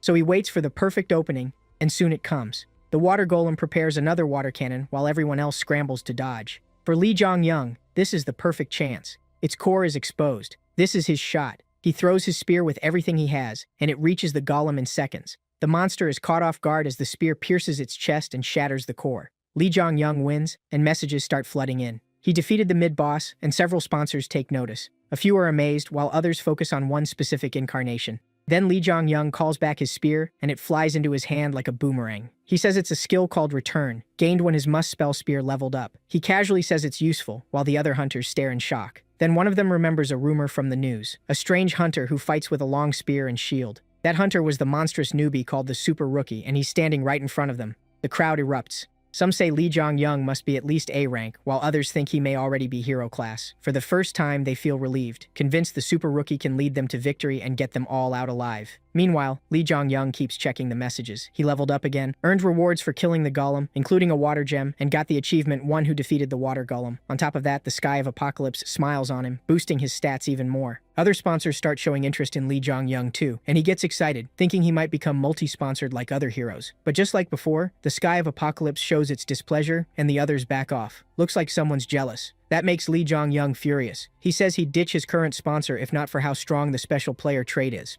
Then he remembers Demon King 2 also refused multi-sponsors until the end, which makes him realize just how crazy strong the Demon King became under the same limit. That only makes him respect the Demon King even more. Meanwhile, Gunther is reaching his limit as he watches Lee Jong-young. He can't understand how Lee Jong-young got this strong so fast. Gunther thought he was only around B tier, but now he looks much closer to A rank. That thought drives Gunther mad, and he angrily shouts Lee Jong-young's name. Then Chang walks up behind him and says they need to move now. He knows this wasn't part of Gunther's plan and says he can't keep standing around while more people die. Gunther turns on him with fury, but Chang doesn't back down. If the plan failed, he says, then make a new one and act. He also tells Gunther to give up. Gunther knows what he means, give up on killing Lee Jong-young. He turns red with rage and says that's nonsense. He won't lose to some newbie. He built the North Army and will become a hunter who supports the world. Then he summons his weapon and orders his guild to use their full power to clear the gate. Under his authority, the guild members get fired up to fight, and Gunther declares that a king's pride never bends. But then he turns and sees something he never expected.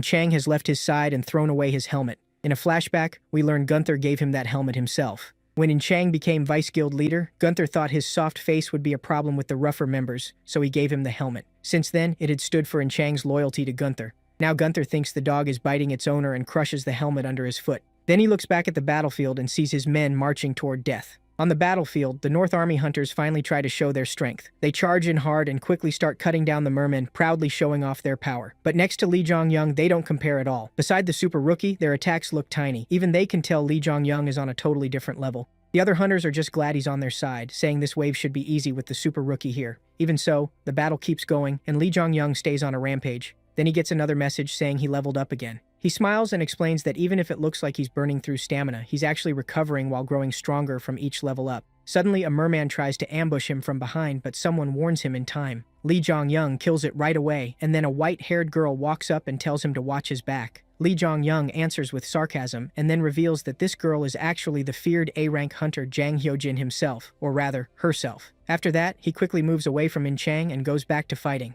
That makes Chang feel down, thinking Lee Jong-young is disappointed in her. Even so, she refuses to stand around any longer. She says she'll do what she can and jumps into the fight, wanting to show Lee Jong-young she left the guild to save people. Eventually, the 9th wave ends, but the cost is awful. There are many dead and wounded, and people beg for potions or healers while holding their injured friends. Even Lee Jong-young is shaken by the sight. He says it's hell. They came in with over 100 people, and now more than half are dead. From behind, Chang asks if he's okay, and he says he is. But then some North Army members interrupt, calling Chang a traitor and trash. They even threaten her, saying they'll see if she survives to the end of the raid. Chang lowers her head, clearly hurt, and Lee Jong-young is surprised they treat her this badly, even though she used to be the vice guild master. A guild with no morals, one that kills without blinking, always saw Chang's sense of justice as a problem. After those scumbags leave, Lee Jong-young asks if she regrets standing with him, now that she's fully turned her back on the North Army and the friends she grew up with. But Chang says that's exactly why she left, because she still cares about them. She can't keep watching them go down the wrong path. Lee Jong-young warns that Gunther won't let this slide, but she's already ready for that. Then, a message appears for everyone. The final wave is starting, and the boss of the Lin River Gate has arrived, the River Worm.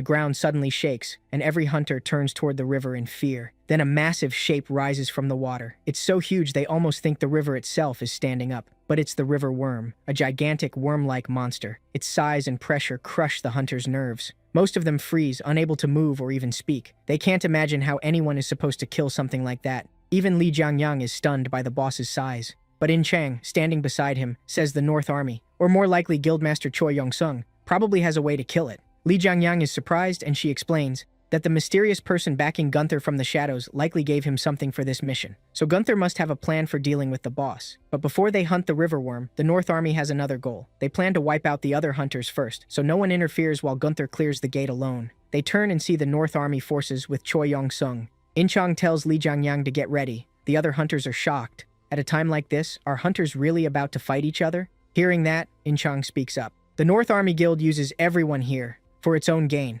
They're trying to kill everyone except their own people, clear the gate alone, and take all the credit. She declares herself Zhang Inchang, former Vice Guildmaster of the North Army, and says they'll attack any second. If anyone doubts her, they can stand back and watch, because once she and Li Jiangyang fall, the rest will be next. Seeing her stand firm in a moment like this, Li Jiangyang is impressed. Just what you'd expect from the Dragon Slayer. She gets stronger when things get rough. In Chang takes her stance to face them. After hearing her out, the other hunters choose to help. If they're going to die anyway, they'd rather go down fighting. As both sides power up, Gunther just grins, calling it pointless resistance. He says nothing will change. The North Army Guild's plan will go on. Then, Gunther raises his weapon and shouts the monster's name. It works like a command, and the river worm starts sucking up the river water. After taking in enough, it blasts the water into the sky, and rain pours across the battlefield. Li Jiangyang immediately realizes what Gunther did. He used the river worm to reshape the battlefield in his favor, so he fixes his eyes on Gunther. He knows Gunther wants to become this raid's hero,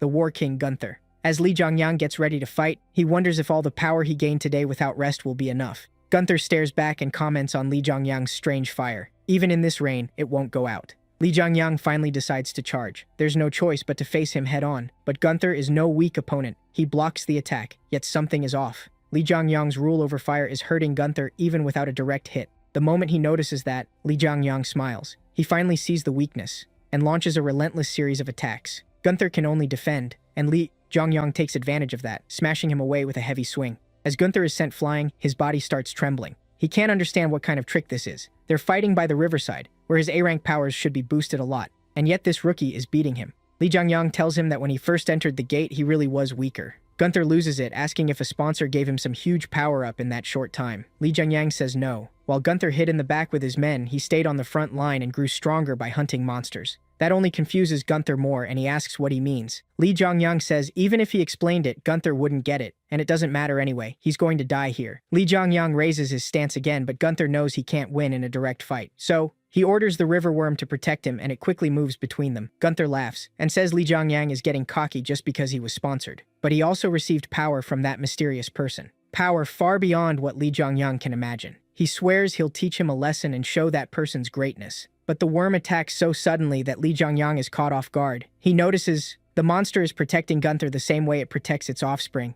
As the worm comes up behind Gunther, Li Jiangyang sees his opening. Without wasting a second, he bursts forward at top speed and catches Gunther by surprise. Elsewhere on the battlefield, in the middle of the chaos, In Chang and Yang Tzu are fighting too. Neither side holds back. Both are trying to kill. When their clash kicks up a cloud of dust, Yang Tzu uses it to rush in close. He tells In Chang she can still drop to her knees and beg, and he'll spare her. He asks if she really thinks Li Jiangyang can beat Gunther, insisting the North Army Guild will be the one left standing. But In Chang won't bend. She asks what happened to him. Have he and his brother forgotten the oath they made to protect mankind together? She throws that question right at him as they keep fighting. Putting all their feelings into every strike, they clash again and again without giving each other room to breathe. Back at the mountain, the river worm stands still with its eyes glowing blue, while Li Jiangyang and Gunther are nowhere in sight. That's because Li Jiangyang made a desperate move and forced both himself and Gunther into the worm's stomach. Gunther, sweating badly, calls him insane for trying something like this. But Li Jiangyang cuts him off and says this was his plan all along. He was waiting for the river worm to swallow Gunther. When a river worm protects its offspring like that, it swallows them to keep them safe inside its body. And no matter the species, worms are dry on the inside. That weird bit of knowledge turns out to matter a lot. Li Jiangyang clearly came prepared for this. He drives his spear into the worm's inner flesh and releases his flames. He explains that inside the worm's stomach, the riverside power Gunther got from his sponsor is cut in half, while his own fire control becomes much stronger. Then system messages appear. Muspel's spear has absorbed the flame. Its fire resistance is temporarily increased. Its attack power rises as well. Because of that, the river worm starts burning from the inside, twisting in pain as flames burst from its mouth and body. The hunters outside are stunned by the sight and stop fighting to watch the monster instead.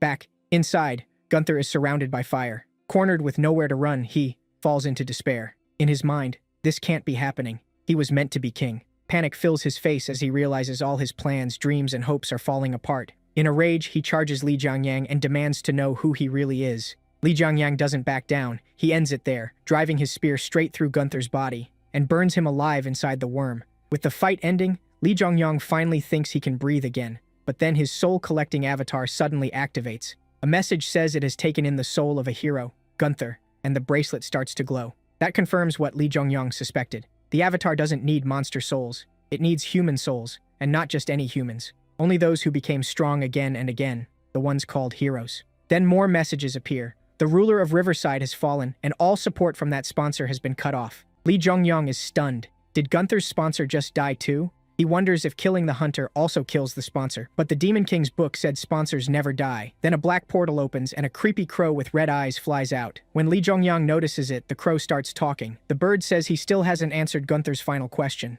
That makes him pause. He realizes this is the first hunter he's ever killed, not a monster. He knows he's walking the path of a Demon King, not a peaceful man. But he has to go even further. So he makes up his mind. To change this world, he'll bear any shame or sin. He'll even go beyond the Demon King. Then he answers the crow, calling himself the Demon God. Hearing that, the sky of apocalypses accepts his choice, and the crow seems pleased. It says his answer was interesting and promises they'll meet again soon. Then it leaves. Li Jiangyang tells it to report everything to its master. Soon after, the river worm dies too. This triggers another flood of messages. Greatest contribution, essence of water, and the achievements for hunting the river worm and conquering the river. He levels up, then collapses as his body still burns. The hunters stop fighting and stare at the monster's corpse, waiting to see who survived. Then Li Jiangyang steps out of the mist as the winner, making the others go wild with praise. But not everyone is happy. Yinchang calls out to him because Kui Yangsu is rushing over, furious that his brother lost. He jumps down and attacks Li Jiangyang in blind rage, blaming him for what happened to his brother and saying he ruined everything. He screams about all their plans and efforts. The blow is so heavy that Li Jiangyang even starts to give ground. But when Yangsu swings again, Li Jiangyang spots an opening and counters. He slams his shield into Yangsu's stomach and sends him flying.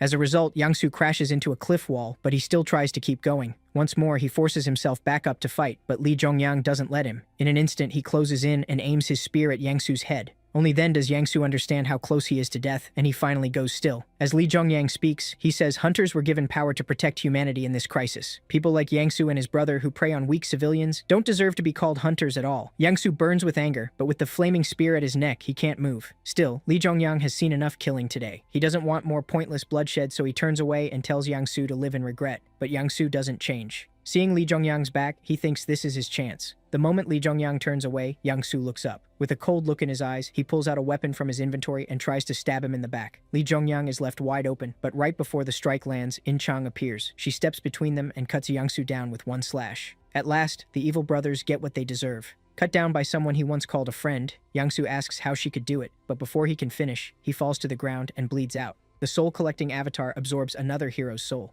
Li Jiangyang, meanwhile, asks Yinchang if she's okay, but she clearly isn't. She blames herself for not stopping Gunther and Yangsu sooner and says this tragedy might have been avoided. But Li Jiangyang tells her she's not like those two, so their sins are not hers. Still, Yinchang won't accept that. She believes she's finished. She vows never to hold a sword again and to live in repentance for the North Army Guild's sins. Then she turns and walks away. Li Jiangyang is troubled by her words. He wonders if she's really planning to quit, but in his mind, there's no way he'll let her stay broken forever. For now, though, all he can do is watch. And with everything over, the surviving hunters head to the gate exit, where a crowd of reporters and cameras is waiting. As the association guards hold them back, the reporters notice Gunther and Yangsu are missing. They also see the remaining North Army Guild members standing in the back, which makes it clear the man at the front must have led the raid. And since his face and name are still unknown, it's huge news. So everyone starts shouting questions about what happened inside and who led them to victory. Then Seong-gu walks up behind Lee Jong-young and puts a hand on his shoulder. He tells the reporters this man is the rumored C-rank super rookie. Hearing that, the reporters explode. Not only is this the super rookie's first public reveal, but Seong-gu, leader of the famous Lee Guild, clearly knows him too. Still, Seong-gu isn't done. He says the hunters just came back from a hellish gate and need time to recover. According to him, everyone should honor the survivors and mourn the brave people who didn't return. His words make the crowd applaud, giving the hunters a small moment of comfort. But there's nothing to celebrate. This was a gate where 110 people entered, yet only 39 survived that special gate. That loss puts a sad look on Lee Jong-young's face. Elsewhere, the black crow he saw inside the gate appears on Earth.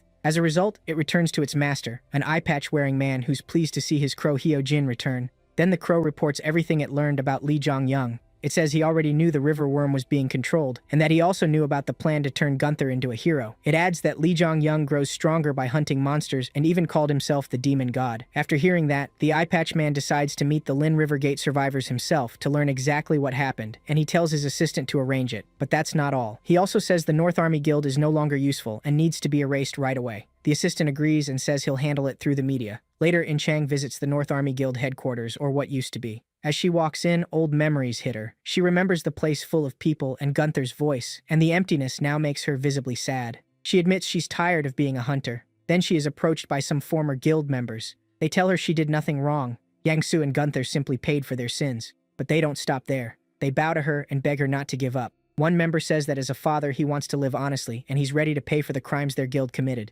However, In-cheon tells them this isn't their burden. As the guild's last captain, she says the punishment is hers alone, not theirs. But the former members push back. They say there's something she still doesn't know. One of them admits they're murderers, and In-cheon is stunned. Somewhere else, Seong-gu meets Lee Jong-young, and while they drink soda, he asks if exposing him to reporters after the raid was a mistake. Lee Jong-young says no. If anything, it helped by making him famous. Since that incident, Lee Jong-young has become a superstar. That makes sense. A rookie clearing a special gate that jumped from B rank to A rank is unheard of. Now he's the top story across newspapers and TV. The news about this former C-rank hunter becoming A-rank spreads everywhere, and people start calling him an underdog. But Seong-gu doesn't think that title fits. To him, that name should go to someone who truly represents the people. Lee Jong-young doesn't take offense. He says that kind of title may not suit a hunter like him, especially without a faction. Even so, Seong-gu is relieved his meddling didn't cause trouble for his friend. Then the mood shifts. Lee Jong-young decides it's time to talk about his next move, so he asks how Seong-gu knew. Seong-gu is confused and asks what he means. Lee Jong-young clarifies, how did Seong-gu know he planned to use hero-making to his advantage? Apparently, that term doesn't even exist in this era. People here think heroes rise from a sponsor's will, luck, and timing. But Lee Jong-young, coming from the future, knows better. Seong-gu can hardly believe it. He asks if Lee Jong-young is saying heroes can be made, but that act doesn't fool him. Lee Jong-young says Seong-gu already knows what he means, because he's part of Asgard.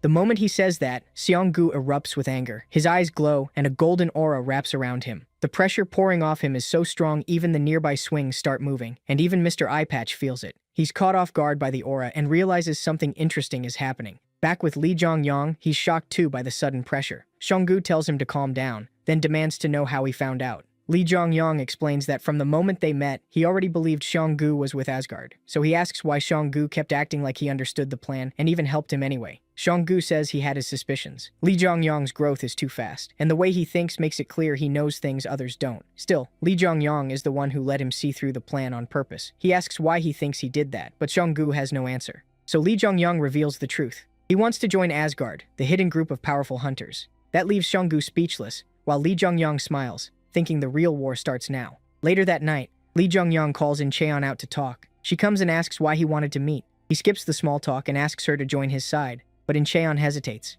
She says her role ended at Lin River Gate. Now she's lost the North Army Guild, the family she believed in, and with it, her purpose. She also says she's not capable enough to do anything important. Lee Jong-young cuts her off and tells her she has real value. He knows what lies ahead for her. In-cheon refuses to hear it. Angry, she starts trembling, saying he talks like he already knows everything. Then she admits he was right before. The North Army Guild was trash, and she was just one more piece in that pile. Lee Jong-young realizes something serious must have happened to change her this much, so he asks. That's when she reveals what she recently learned. Deep inside the guild, things were even worse than she imagined. Following their leader's orders, the members had been murdering countless people, even powerless civilians. That chills Lee Jong-young, while In-cheon drops to the ground like her whole world is falling apart. She remembers how the guild once threatened an innocent civilian to lie about Lee Jong-young, But it went far beyond that. They had secretly been killing ordinary people tied to those incidents, proving Guildmaster Choi Yong-sun really saw normal people as bugs. Meanwhile, Lee Jong-yong realizes the situation is worse than he thought. For someone as upright as Incheon, this truth is far too brutal. If this keeps up, he could lose the future Dragon Slayer before she ever rises. She's already breaking down. So he quickly comes up with a plan and asks what she'll do if something like this happens again. Gates appeared, hunters awakened, and monsters followed. Compared to people with that kind of power, normal humans can't fight back. If this kind of abuse happened in a small guild like North Army, then it must be happening elsewhere too. He says these crimes are probably everywhere, and asks if she plans to ignore them all. That makes the shaken Incheon open her eyes and stand, but Lee Jong-yong keeps going. He says he wants to stop this and fix what's wrong with the world. He doesn't want anyone else to suffer what she's suffering now. Still, Incheon isn't convinced. She asks if he really thinks he can stop all of it. Even after seeing his strength and character for herself, she says he knows nothing about the hidden power ruling this world. She brings up Mr. Eyepatch, saying that before a monster like him, other hunters are like insects. And she admits she isn't strong enough to face someone like that, asking if Lee Jong-yong truly knows a way to oppose him and change the world. At that critical moment, Lee Jong-yong realizes it's now or never, so he tells her his deepest secret. He's from the future. She's left stunned, but he keeps speaking like that wasn't insane at all. He says something huge is coming, a cataclysm that will kill many people and destroy countless things. When that day comes, they'll need the power of the North Army Guild's former vice guild leader. He reminds her the association will call them soon, tells her to meet him there and think about everything until then. With that, he leaves, and both of them head home. The next morning, Lee Jong-yong watches the news and learns that all of the North Army Guild's crimes have been exposed. But what surprises him is how detailed the report is. It makes him wonder if it was prepared in advance, ready to discard useful pawns the moment they became a problem. As he keeps watching, something strange happens. His soul-collecting skeleton starts to glow. The avatar has finally activated and is about to be born for real. Lee Jong-yong gets excited. The bracelet has absorbed the souls of Gunther and Yong-su along with the water golem's gem and the river worm's water essence. Then a message tells him to call the avatar's name to summon it. So, full of expectation, he calls out to Yeonmu, and a floating skull appears before him. This is the avatar itself, and it asks its master if he called. But instead of getting hyped, Lee Jong-yong is a little disappointed, wondering if this is really all he got. He was expecting a bone dragon, while Yeonmu wonders what's wrong. As the day goes on, Lee Jong-yong keeps training his abilities.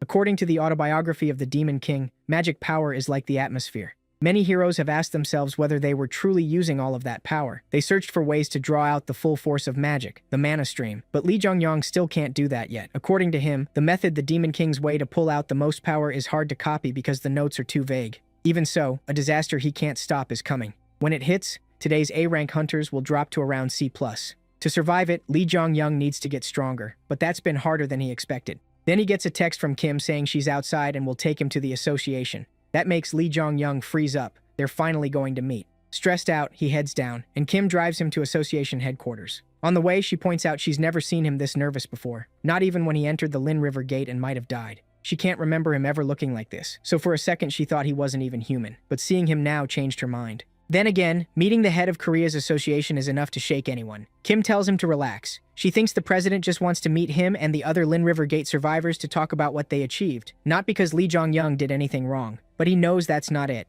More than 50 people died in the Lin River Gate, including the North Army Guild leaders. He's sure this isn't some reward meeting. There's another reason the president called them in. To him, it's really an interrogation in disguise. Once she gets what he means, Kim admits she was being naive, and they keep driving. On the way, Lee Jong-yong remembers his last talk with Seong-gu, who told him joining Asgard wasn't something he could choose on his own. Seong-gu, Heimdall among the 12 heroes, was unhappy with what Asgard had become. It started as a group meant to help humanity, but it quickly went downhill. When the Demon King first met Seong-gu, he already opposed Asgard but had no way out. So the Demon King joined for a while, then left with Heimdall. That's why Lee Jong-yong plans to enter the group earlier than the Demon King did, and use its resources to grow stronger until he no longer needs them. Soon they arrive, and Lee Jong-yong heads into the president's office. And the president turns out to be Mr. Eyepatch. He's the same man the North Army Guild answered to, the one who told them to cause chaos, and the same man mentioned again and again in the Demon King's diary, Jang Hyo-jin. He's someone Lee Jong-yong can't ignore. In fact, Lee Jong-yong isn't even sure he could beat him right now. So they greet each other, and the president introduces himself as Jang Hyo-jin, holding out his hand.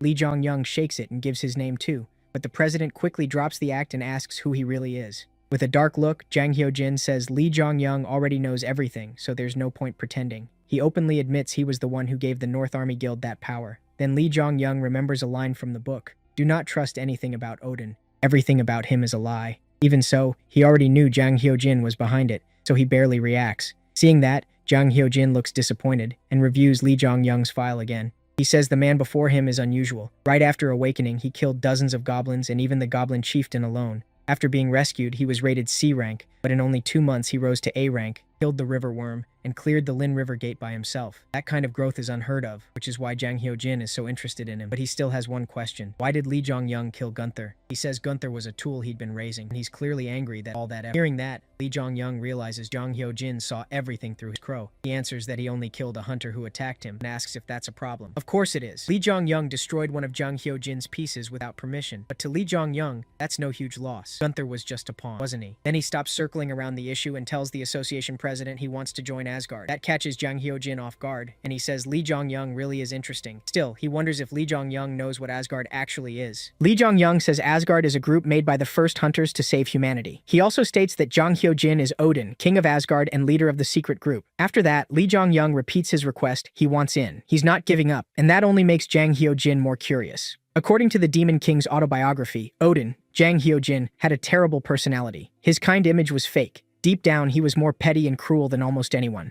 But even he has a weakness, his curiosity. Odin's hunger for knowledge was endless. He'd even deal with his enemies if it meant learning something new. Suddenly, Jang Hyojin starts laughing. He asks how Lee Jong-young knows all this. About Hyojin, about the river worm being controlled, and why he seems to know everything. He even knows Lee Jong-young got stronger so fast by hunting monsters. Watching him get excited, Lee Jong-young realizes his dangerous gamble worked. Just like the book said, Jang Hyojin can't turn him down because his curiosity won't let him. And there's another reason Lee Jong-young had better odds. Jang Hyojin's Eye of Truth had no effect on him. That made Odin even more interested. But at the same time, the Sky of Apocalypse doesn't like anyone tampering with its player's mind and sends a warning to the Explorer of Truth, Jang Hyojin's sponsor. That's enough for Jang Hyojin, and he agrees to let Lee Jong-young join Asgard. But he says it won't be easy. First, Lee Jong-young will have to pass a few entrance tests. Those tests were supposed to go to Gunther after he became a hero. But Jang Hyojin says if Lee Jong-young passes, he'll be accepted as an official member. There's just one condition. Lee Jong-young must take a mental restriction so he can't tell anyone about this meeting, and Asgard stays hidden. Without delay, the restriction is placed. After that, Lee Jong-young leaves and sorts through his thoughts at a coffee shop. There he reveals the Sky of Apocalypse not only blocked Odin's eye, but also canceled the mental restriction. Luckily, Odin didn't notice. That makes Lee Jong-young wonder if his sponsor can block all mental attacks. Then In Chang shows up and the two talk for a bit. Lee Jong-young asks if the president requested anything unusual, but she says no. He only claimed to feel sorry about the North Army Guild and what happened. Even so, In Chang is angry that she didn't have the courage to ask Jang Hyojin why he did something so awful to her friends. Lee Jong-young says the president originally planned to deal with In Chang too, since she also knows what kind of person he is, but for some reason he let her go. He asks why she thinks that is, and she says she has no idea, because someone as powerful as the association president could pin a crime on even an innocent person like her. So Lee Jong-young explains the reason. She has no value to him. Dead or alive, the president sees In Chang as no threat, and that's why she's still here. He also says the North Army Guild was destroyed to warn the other guilds he supports. That makes In Chang break down in tears, realizing she truly means nothing to him. But that's exactly why she should work with him, Lee Jong-young says. He tells her he's going to change the world, and for someone who's already hit rock bottom, joining him can only help. Hearing that, In Chang blushes and finally decides to join Lee Jong-young. Later that night, they meet at their usual abandoned factory, and In Chang asks what the plan is. So Lee Jong-young brings up that she got a sponsor inside the Lin River Gate and asks what reward she received. In Chang takes out an orb and says her sponsor, Prince Charming, gave her a dragon bloodstone. Lee Jong-young is pleased. This turned out just like he expected. The dragon bloodstone is insanely rare. Only 3 were ever mentioned in the Demon King's diary. It was also the key item that completed the immortal Siegfried. Then In Chang offers the dragon bloodstone to Lee Jong-young, which catches him off guard. He asks if she understands how valuable it is, but she shyly admits he clearly knows more about it than she does. So she keeps pushing him to take it, and he finally accepts, though it still feels strange to get the very item he wanted so badly. He asks if she's really okay giving up a sponsor item that could help her later, but In Chang says it's a gift for the person who believed in her and saw her worth. Lee Jong-young accepts, though honestly this is not a smart choice for In Chang. The whole thing leaves him confused. Maybe In Chang isn't who he thought. Maybe she's just way too trusting. A terrible move, but still. The Sky of Apocalypse just smirks as it watches its sponsor. After that, Lee Jong-young heads to see Park Jae-hyun again. Once greetings are out of the way, Jae-hyun asks why he came. Before answering, Lee Jong-young checks Jae-hyun's items with his status bar. He scans the weapons on display and is impressed by how strong and skillfully made they are. Still, Jae-hyun says they're all unfinished. The fire issue in his workshop got a little better thanks to Lee Jong-young, but getting good materials is still a huge problem. Li Zhongyang knows that's unavoidable. Skill matters, but materials matter just as much. Before the cataclysm, there simply weren't enough quality materials for a master smith like Jae Hyun. Then Li Zhongyang reveals why he came, pulling out the dragon bloodstone In Chang gave him. The moment it shines, Jae Hyun stares at it, then slams the table and shouts, asking what the hell this thing is. He's never seen a mineral like it before, and he's completely stunned. Li Zhongyang quickly reminds him that this isn't a gift. Jae Hyun snorts that only a complete idiot would give away something that valuable. Li Zhongyang can only think of one person who actually would. Anyway, he asks to borrow Jae Hyun's hammer and walks to the anvil. Jae Hyun seems to guess what he's about to do, but Li Zhongyang stays calm. He places the dragon bloodstone on the anvil and tells him to watch closely. Then he raises the hammer and boosts the strike with his authority. Jae Hyun panics and yells for him to stop, but Li Zhongyang brings it down anyway, splitting the bloodstone in two. Jae Hyun is so shocked he looks spiritually destroyed. But Li Zhongyang quickly explains what he did. According to him, this is the proper way to use the stone. The Demon King's book says dragon bloodstones regenerate after absorbing enough blood. In other words, they can be duplicated. So Li Zhongyang asks Jae Hyun to attach one half to Muspel's spear with strict instructions not to refine or alter the stone at all. The other half will go into a greatsword. He chose one modeled after the immortal Siegfried's magic sword, and Jae Hyun is so excited he wants to start right away. He even offers to do it for free, just for the chance to work with such a rare material. Later, inside a gate, In Chang and Li Zhongyang hunt monsters together. Their upgraded weapons work perfectly. The stones inside them absorb orc blood and start regenerating. In Chang is happy with her new weapon, saying she's never used a greatsword before, yet it feels completely natural in her hands. Li Zhongyang asks how much her stone has recovered, and she says it reached 2. He guesses stronger monsters will raise the regen rate even more. And Chang is still amazed there was a way to use the bloodstone like this. They can keep multiplying it, making her glad she handed it to Li after all. Their nice moment is cut short by heavy footsteps. A giant orc, the ogre warrior, the boss of this gate. It attacks at once, and Li Zhongyang barely dodges in time. Then he realizes In Chang isn't beside him. He calls her name, and as the dust clears, he sees In Chang blocking the hit by herself. She even knocks the blow aside and sends the monster flying back, leaving the gate boss shocked by her strength. That makes sense. The immortal Siegfried's great sword once blocked countless dragon attacks. In Chang doesn't stop there and rushes in, cutting the monster down. She finishes with a downward slash that splits the ogre warrior in half. When the raid ends, they rest outside the gate. Li Zhongyang says it's reassuring to have someone like In Chang with him, which makes her blush hard. Then he adds that the time is almost here. They have to go in 2 days. Since the deadline is so close, he wants to keep hunting non-stop until then and sharpen their teamwork. That's their best shot at surviving, and In Chang agrees. In his heart, Li Zhongyang steels himself for Odin's test. Then the night before finally arrives. Li Zhongyang rests in his room, thinking about tomorrow. He believes he and In Chang have prepared as much as they could in such little time, but In Chang still hasn't gained the title Siegfried. Maybe hoping she'd get it this early was too much. Just then, the doorbell rings, and he goes to check. Waiting for him is Seong-gu. He gets straight to the point and tells Li Zhongyang not to go tomorrow. If he does, he could die. The risk is far worse than the Lin River Gate. Hearing that, Li Zhongyang realizes Seong-gu is being completely honest, and Seong-gu goes on. He says he spent a long time thinking about how Li Zhongyang knows about Asgard, why he wants in, and what he's really after. In the end, though, he says none of that matters much. I trust you. That leaves Li Zhongyang confused. How can someone he met by chance trust him this much? Seong-gu doesn't know either. It's just his gut, and he's choosing to follow it. Even so, he warns him again not to go tomorrow. Odin already has his eye on Li Zhongyang, so he'll get into Asgard sooner or later even without this test. He asks if Li Zhongyang has an alias yet, saying that without one he may not come back alive. But Li Zhongyang refuses to back down. He thanks Seong-gu for caring, but says it's not needed.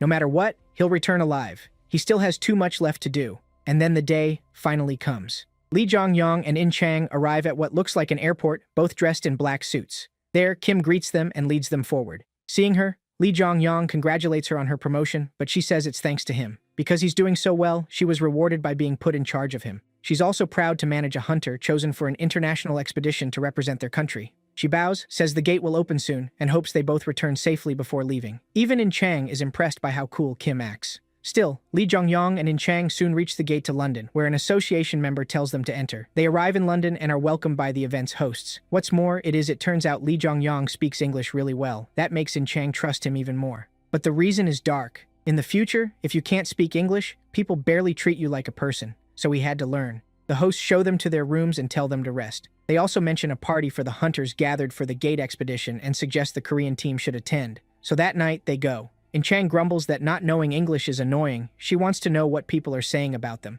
Li Zhongyang answers honestly. Some welcome them, but others are making racist comments. Then a huge man bumps into someone. His size alone scares the room. He stares at the Korean hunters and asks if these are the two guys. He expected Chinmu from Korea, not these two kids. Right away, he starts insulting In Chang and Lee Jongyang, and even they freeze for a moment at his build. Lee Jongyang then explains that besides Asgard, there are other secret groups hidden all over the world. They fight over things like gate rights, and that led to the Battle of the Great Warriors. What was meant to protect humanity has turned into rival groups trying to outdo each other. This round of the Battle of Heroes was supposed to have Gunther, who earned the hero title at the Lin River Gate, but Lee Jongyang was sent instead. And from what he knows, even Gunther isn't on this giant's level, making him wonder if history has changed again. Back at the party, the giant gets angrier when Lee Jongyang stays silent, but a well-dressed man behind him tells him to stop. He offers a handshake and says it's an honor to meet the underdog. After apologizing for his partner, he introduces himself as George, alias Odysseus. That shocks Lee Jongyang even more. This is Odysseus? Even in the Demon King's autobiography, George was someone feared. He then tells his partner to apologize too. The man does, introducing himself as Demetrius, alias Hercules, the same man who kills Odysseus in the future, and reaches out with a nasty grin. It looks like he plans to crush Lee Jongyang's hand with that handshake. But In Chang steps in first and grabs Hercules' hand. She tells him to back off. Lee Jongyang won't be taking that apology. Demetrius is amused. He didn't expect anyone to challenge him head-on, and the two lock into a test of strength. Watching this, George is stunned that In Chang is standing against the strongest hunter. But Demetrius soon overpowers her and throws her back. When she steadies herself, she realizes her hand is broken. Demetrius laughs, thrilled, and says someone here may be even more promising than the underdog. Then he says he wants to meet the Korean hunters again. George apologizes once more and promises they'll speak another time. Then the two leave the party. Lee Jongyang sees In Chang is in bad shape and asks if she's okay. She clearly isn't. While drinking a potion, she asks if they really have to beat someone like Demetrius. With his face darkened, Lee Jongyang says yes. Still, he knows they can't win by normal means. According to the book, Hercules was an unstoppable monster, but he also had one major weakness that kept him from ruling the world. The days pass, and every day the secret groups hold meetings to size each other up. But Lee Jongyang and In Chang skip the parties and keep clearing raids instead. A man in a suit leads them to another gate, praising their drive but warning them to save energy for what's ahead. Even so, they go in while he waits outside. Soon they enter the Ogre Tribe gate. Inside, Lee Jongyang says they'll keep doing this until they get what they need, and In Chang agrees. He lays out the plan. They'll train like they did in Korea, focused on defense, because even with all his skills, he can't take a single hit from Hercules. That's why In Chang is so important. So Lee Jongyang heads deeper into the gate and tells her to wait there. Left alone, In Chang thinks about how guilt used to make her feel restless. Now she feels much calmer, and even her sponsor's messages have gotten better. They used to be full of anger and disapproval, and she knows that's thanks to Lee Jongyang. A little later, he comes running back fast. The reason is obvious. Dozens of ogres are chasing him, including the twin-headed boss. Seeing that horde, In Chang panics, and both of them start to run. But that wasn't the plan. Lee Jongyang tells her not to dodge, even with all the monsters locked onto her. He trusts her and says she can take their hits. Choosing to believe him, In Chang turns and charges straight into the ogres. To support her, Lee Jongyang summons his avatar, Yunmu, and orders him to use potions if she gets in real danger. With that handled, Lee Jongyang goes after the real reason he came. The hidden piece that can help him beat Hercules. Using his authority as the gang's leader, he tears through the other ogres. Then through the flames, he finds it at last. The hidden piece found in B-rank Ogre Tribe gates. It's a terrifying ogre that even hero-level hunters fear. This monster can ignore fire authority just by pushing through it. It can't use magic, but its brutal nature and power earned it the future name Red-Eyed Ogre Mage. Meanwhile in Korea, Seonggu storms into the president's office and slams the door open. The second he arrives, he shouts at Jang Hyo-jin, asking what he's trying to do. The assistant tries to calm Seonggu down and says he can't act like this here. But Jang Hyo-jin says it's fine and sends the assistant outside so they can talk alone. Once they're by themselves, his real mood shows. Angry, he asks Seonggu what he thinks he's doing. But instead of answering, Seonggu fires back with a question. Did you know all along? Jang Hyo-jin plays dumb and says he has no idea what the guildmaster is talking about. That only makes Seonggu press harder, asking what he's really thinking. With a deep sigh, the president sets up a barrier around them and says now they can talk properly. He adds that this isn't Asgard's meeting room and asks if Seonggu plans to ignore the rules. Seonggu doesn't back down. He asks why Jang Hyo-jin cares about side rules when Asgard's first rule, helping humanity survive, has been ignored for so long. That sets Jang Hyo-jin off, and he demands to know if Seonggu is trying to lecture the leader of Asgard. Seonggu says he might have tried if lectures could change him, but it looks like the president has no interest in listening. Those words push Hyo-jin over the edge, and he shoots to his feet in anger. Still, Seonggu stops him with one line. It's Hercules. That leaves Hyo-jin confused, and he asks what he means. Seonggu explains that Hercules is taking part in this round of the Battle of the Great Warriors. Hyo-jin is stunned. This is the first he's hearing of it. As far as he knew, Asgard had already been promised victory in this round, so now he wonders if Olympus is breaking that promise. Seeing his reaction, Xionggu realizes things are worse than he thought. He assumed Li Zhongyang was sent there knowing Hercules would join, but Zhang Hyojin clearly didn't know either. Even so, Xionggu keeps pressing. He asks if Zhang Hyojin is really going to let Li Zhongyang die like this, and whether he even cares about him. Trying to save him, Xionggu offers to go there himself and handle the ogre, but Hyojin says there is no need to panic. He has no plan to let Li Zhongyang die, even if this was never part of his original plan. Hyojin explains that he already placed a mental restriction on Li Zhongyang, so if he's ever in danger, the signal reaches him right away. And he adds that Olympus has now broken their deal, giving him the perfect reason to start a war. That catches Cyan Gu off guard. He starts thinking maybe Hyojin saw this coming. He also notes that putting that restriction on Li Zhongyang was foolish, but now it may end up helping. Still, he can't shake the feeling that something is wrong, and he's right. What Odin and Handel don't know is the mental restriction on Li Zhongyang had already been erased by the Sky of Apocalypse. Back inside the gate, the red-eyed ogre mage frantically searches through the flames. Meanwhile, Li Zhongyang hides behind rocks, thinking luring it with fire was the right move. Soon he finds a glowing red ore, the thing he was really after. To him, this stone is what let the ogre evolve into an ogre mage. He says this ore will be a key piece in his fight against Hercules, but he gets no time to breathe. The ogre mage suddenly appears behind him. As the monster towers over him in rage, Li Zhongyang realizes he messed up. Luckily, he uses a smokescreen to open some distance, but the ogre mage quickly catches up, leaving him desperate. He wonders if he can really beat a monster said to rival Hercules. Then the ogre leaps up and slams down hard. Now Li Zhongyang has no choice but to face it head-on. He says he wanted to avoid wasting strength before fighting Hercules, but now he has to commit. The ogre mage throws a heavy punch while Li Zhongyang pulls out his spear and charges too. But right before they collide, a message appears. Someone has cleared the gate. Luckily, the ogre turns into a blue ghostly shape and vanishes, making Li Zhongyang realize how close that was. He says getting hurt there would have put him in serious trouble, even with potions.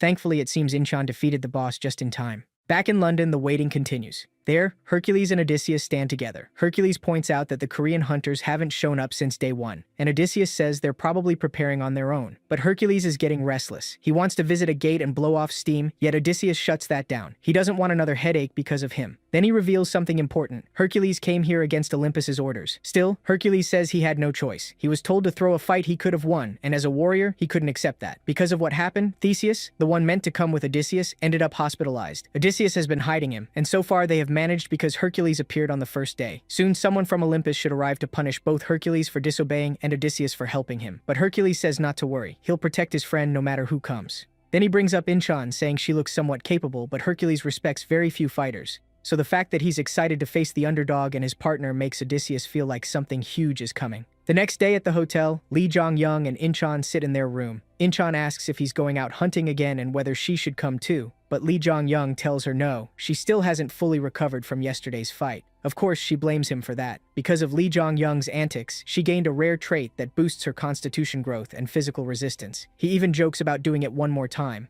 That makes Incheon flustered, and she tries to act busy instead of answering. Her reaction only makes things more suspicious. So what really happened last night? Li Zhongyang says he was only joking, tells her to rest, and leaves alone. Incheon finally agrees, but tells him to call if anything happens. Li Zhongyang heads into the city and arrives at Alchemy Street. He's looking for someone specific, but since he can't find them directly, he decides to follow the strongest magic presence nearby. That leads him to the exact shop he wanted, and he walks inside, where an orange-haired girl greets him. She looks oddly familiar. Seeing her, Li Zhongyang smiles, sure he found the right place. The shopkeeper warmly asks what brought him all the way from Korea. A special potion maybe, or some weapon. But instead, Li Zhongyang asks if she is a certain person. Hearing her name from a total stranger, the girl freezes and her tone changes. She asks who he is, saying he can't be good news when she just opened shop here. Li Zhongyang answers with sarcasm. He reveals she's the younger sister of Brock, also known as Park Jae-hyun, the greatest blacksmith. Her skills are on Jae-hyun's level, and she's also an excellent alchemist. In the future, she earns the title of blacksmith. Li Zhongyang asks her to modify his weapon, and a week later she finishes. He had her melt the red ore from the Obra tribe gate and coat Muspel's spear with it. But after handling both the spear and the ore, Yoo-jin grows more suspicious. She says she left Korea, and her useless brother, and came to London hoping to find materials this good. Yet she has never seen anything like what Li Zhongyang brought her. Not even Olympus had materials on this level, making her wonder who he really is and how he got them. Even so, Li Zhongyang simply tells her to come back to Korea. He says if rare minerals are what she wants, Korea will help her far more than England, especially while he's there. That leaves her stunned. In his mind, Li Zhongyang thinks that once these runes come together, they'll make him stronger. But Yoo-jin still doesn't trust this stranger. She asks if he's really saying he can get materials even Olympus can't, and calls him arrogant. But but his confidence is exactly what sparks her interest. Soon, the fateful day arrives. As soon as the gate opens, the whole world gets ready. There, Inchan asks if they'll have to fight every hunter present, but that isn't how it works. Some people don't care about winning, and clearing the gate first also counts. That eases Inchan a little, since it should mean fewer pointless deaths. But Lee Jong-young isn't so sure. Not everyone is as kind as she is. Then, Hercules and Odysseus arrive. Just Hercules' presence makes everyone tense and stare at him. That annoys him, and he starts snapping at the other participants. But Odysseus calms him down. Then he redirects Hercules' anger toward Lee Jong-young, who is staring right back. Seeing that look, Hercules gets excited about what's coming. After a brief greeting with Lee Jong-young, the hunters enter the gate. Still, something feels wrong. Before going in, Lee Jong-young tells Inchan to run the moment they enter, which catches her off guard. Even so, after giving that warning, Lee Jong-young steps into the Katahdin mountain gate. The second they enter, a huge explosion greets them. Inchan, though not hit directly, starts wondering what is happening, but chooses to follow Lee Jong-young's order. So she sprints away at full speed, only to stop when she finds a badly wounded hunter near death. Unable to ignore him, she tries to save him with a potion, but it's too late. The hunter dies right in front of her, and then another fierce attack suddenly comes at her. She barely blocks it in time, but the impact makes her hands shake. That terrifying strike came from Hercules, who is impressed by her strength. "I'm glad I joined," he says as he faces Inchan. And just like that, chaos breaks loose. As the fight starts, Inchan and Hercules go all out. Then Hercules throws a brutal punch, but Inchan barely dodges. When she looks back, the area behind her has been blown apart. Hercules keeps pressing, throwing more attacks and mocking her. This time, Inchan stops the blow with her greatsword. This is the result of all her hard work. Even with Hercules' insane strength shaking her whole body, Inchan still blocks it through pure training. Then she lowers her stance, ready to rush in. Now it's her turn, but Hercules won't let her. He's amazed someone this strong still has no title. To him, that means she's earned the right to face a special move he only uses on worthy foes. He powers up and starts Savage Beast, but a fireball suddenly slams into him mid-charge. Inchan freezes and turns to see who did it, then smiles when she realizes it was Lee Jong-young. He runs up from behind and tells her they need to retreat for now, so the two of them leave the fight at once and run. Hercules steps out of the flames mostly unharmed, just annoyed. Later, Lee Jong-young and Inchan hide out and talk about what happened after they entered. Inchan says the moment they got inside, an explosion went off and many hunters died on the spot. She still can't make sense of it until Lee Jong-young explains the truth. It was an ambush, but not from who she thought. Hercules didn't cause the blast. Hunters set it off to ambush him as soon as he entered. Of course, they never stood a chance against the so-called strongest hunter, and Hercules went wild after that. Lee Jong-young had already guessed this might happen, which is why he told Inchan to run. Even so, it looks like a third of the hunters are already dead. Hearing that, Inchan asks what they do next. She admits there's no way she could have survived Hercules' last attack head-on. Lee Jong-young says their first goal is simple: survive this A-rank gate. Then he draws his weapons and turns to find a pack of Katahdin lions, all A-rank monsters behind them. Demetrius isn't their only problem. They wipe out the pack, and after that, Lee Jong-young sends Yunmu out to scout. Yunmu returns with no sign of other hunters nearby. Meanwhile, Inchan starts burying the monsters they killed. Watching her, Lee Jong-young thinks she's a strange person, maybe just plain crazy. After finishing, Inchan asks about the plan. Like Lee Jong-young said before, there are two ways to win: clear the gate or kill the other hunters. She asks which one they'll choose, but even he hesitates. The A-rank boss might be too much for just the two of them. Then again, Hercules may be even worse. Still, the demon god already has a plan. He says they'll take down both. That leaves Inchan speechless. Then Yunmu appears and reports 3 hunters nearby with skull tattoos. They're the ones who started this whole mess. Lee Jong-young says those are the people who ambushed Hercules, and he tells Inchan to get ready. Elsewhere, Odysseus and Hercules have already caught those 3 tattooed hunters while following Lee Jong-young's flame trail. Odysseus explains they belong to Borgen, a brutal North African group involved in drugs, child trafficking, and other crimes. They were also the ones behind the ambush on Hercules. That makes Hercules furious, and the hunters start begging for mercy. But Hercules says something odd. He doesn't hate people who do anything to win. In fact, he likes that. But even people like that have to follow the rules, and these men broke them with their ambush. So Hercules kills them without mercy, telling them to follow the rules in their next life. His sponsor approves the kill. Hercules looks at the spot where the men used to be when George starts complaining, saying Hercules has no room to talk about rules after going against Olympus and beating Theseus so badly he ended up in the hospital. Hercules ignores that and starts talking about Lee Jong-young, excited to crush him next. But their conversation is cut off when another group of hunters shows up. They surround Hercules and George, glaring at them like they're ready to attack. Thinking they must be allies of the men he just killed, Hercules steps forward to meet them. He releases a terrifying aura, says he loves this kind of thing, and jumps in. In an instant, it's over. All that remains is a pile of mangled corpses and torn limbs. Looking at the carnage, George says Hercules has a terrible hobby and tells him to at least use a weapon when he goes berserk. Hercules refuses. He says you need your hands to really enjoy the hunt. George doesn't dislike Demetrius just because he's strong. The man isn't some simple lunatic. He's a warrior obsessed with battle and victory. Once the fight starts, though, he turns into a killer who loses all reason. Even now, Hercules still wants more and decides to find Lee Jong-young. That's exactly what George fears, the clash between Demetrius and the underdog. Elsewhere, Lee Jong-young and Incheon approach the boss area.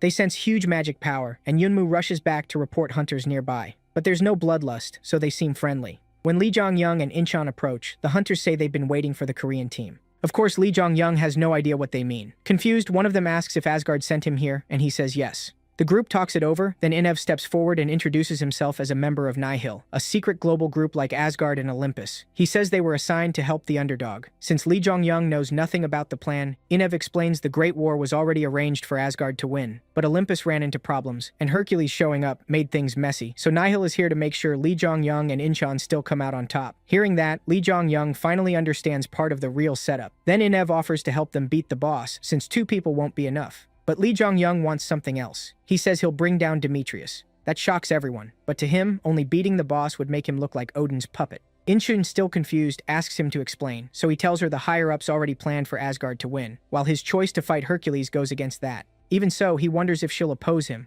but she doesn't. Instead, Incheon says she's willing to follow his lead and go with his plan. Lee Jong-young smiles back, then the mood breaks. One by one, the other hunters lose their nerve. None of them want to face the strongest hunter in the world, so they walk away while mocking Lee Jong-young for dreaming too big. Even the Nihil hunters back out, leaving the Korean pair alone again, just the 2 of them against their first target, the Catalan Mountain Gate boss. Later, one of Inev's teammates asks what he thinks will happen. Inev says it'll be hard, but Lee Jong-young is strangely strong for everything he's been through. Based on his potential, Inev believes Lee Jong-young is already on the level of underground leaders. That stuns his teammate, but Inev continues, saying he and the others stayed back to judge Lee Jong-young's true ability for themselves. Meanwhile, Lee Jong-young and Incheon finally reach the boss and come face to face with the Catalan. The beast instantly releases a heavy aura that lowers the hunter's abilities. Lee Jong-young resists it, and his stats return to normal moments later. He even gains another achievement, and the fight begins. Lee Jong-young charges in, tells Incheon to take the right while he takes the left, and reminds her to save her strength. Incheon follows the plan and rushes in, while Yunmu covers them from the sides. The 3 get into position, and Incheon attacks first, but the Catalan dodges and slaps her away with one paw. A pretty brutal answer. Lee Jong-young moves next, using his fire authority to burn the monster, but it does no damage. The boss comes out fine and swings back. Yunmu cuts in and helps Lee Jong-young get clear. The 2 hunters regroup, and after just that short exchange, both Incheon and Lee Jong-young are already breathing hard. Lee Jong-young tells Incheon not to overdo it. Their job is just to push the boss into phase 2 before Demetrius arrives. Elsewhere, bodies are scattered everywhere. Hercules stands there with blood on his fists. On his way to Lee Jong-young, he got stopped again and again by hunter groups attacking him. The constant cat-and-mouse chase is making Demetrius furious, but George doesn't see it as a problem. Soon, Hercules will finally meet the enemy he fight. But Hercules snaps at George to be quiet, making George think Demetrius is starting to lose himself. The more Demetrius kills, the deeper he sinks into a frenzy. George even wonders if the underdog knew this and left hunters behind on purpose to drag him further into it.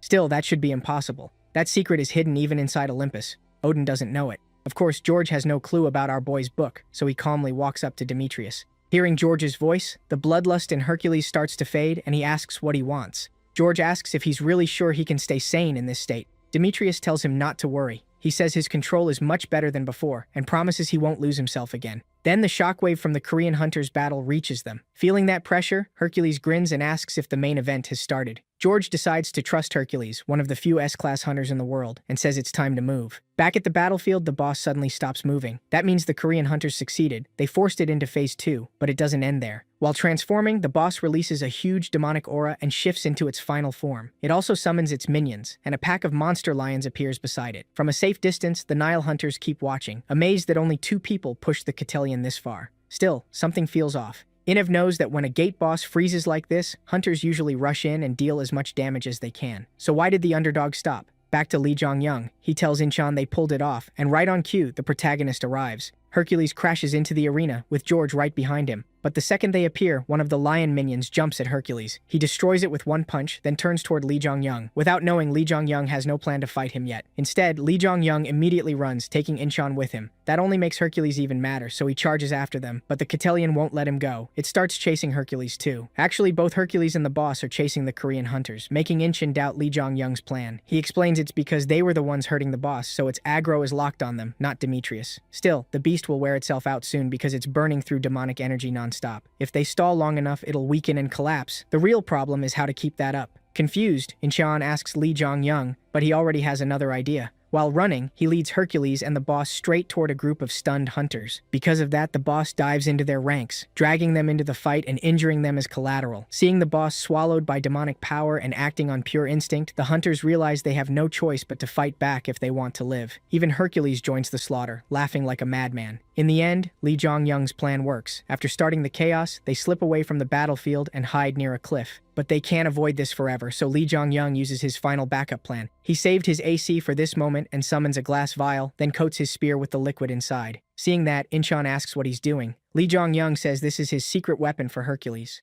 The vial contains the red magic crystal Park Yu-jin prepared earlier. As he spreads it over Muspel's spear, the weapon starts to shine. A message appears. Its stats have been boosted for a short time. And more than that, the Dragon Bloodstone is now covered by the red magic stone. Even Lee Jong-young doesn't know what this will cause, but once again, the plan works. Muspel's spear begins giving off a dangerous glow. Yoon Incheon says it looks insanely risky. But this is their only chance to beat Hercules, so Lee Jong-young takes aim. Meanwhile, in the middle of the fight, the monster fires a powerful blast, but Hercules isn't going down that easily. He answers with Roar of the Beast of Prey, and his attack crushes the Catellion's blast and even wounds the boss. Seeing that, Lee Jong-young realizes this is the perfect moment. Hercules is open. At the same time, Hercules boasts about the power of his fists and techniques. But while taunting the monster, he senses something flying at him. He notices the danger too late. The spear is already rushing in at full speed, but George saves him at the last second, knocking it away with his sword. He notes the spear looked different than usual, and that the force behind it could rival Hercules' Roar of the Beast of Prey. Hercules refuses to admit that. To him, Lee Jong-young is no longer a worthy rival, just an annoying insect. So he tells George to handle the fly.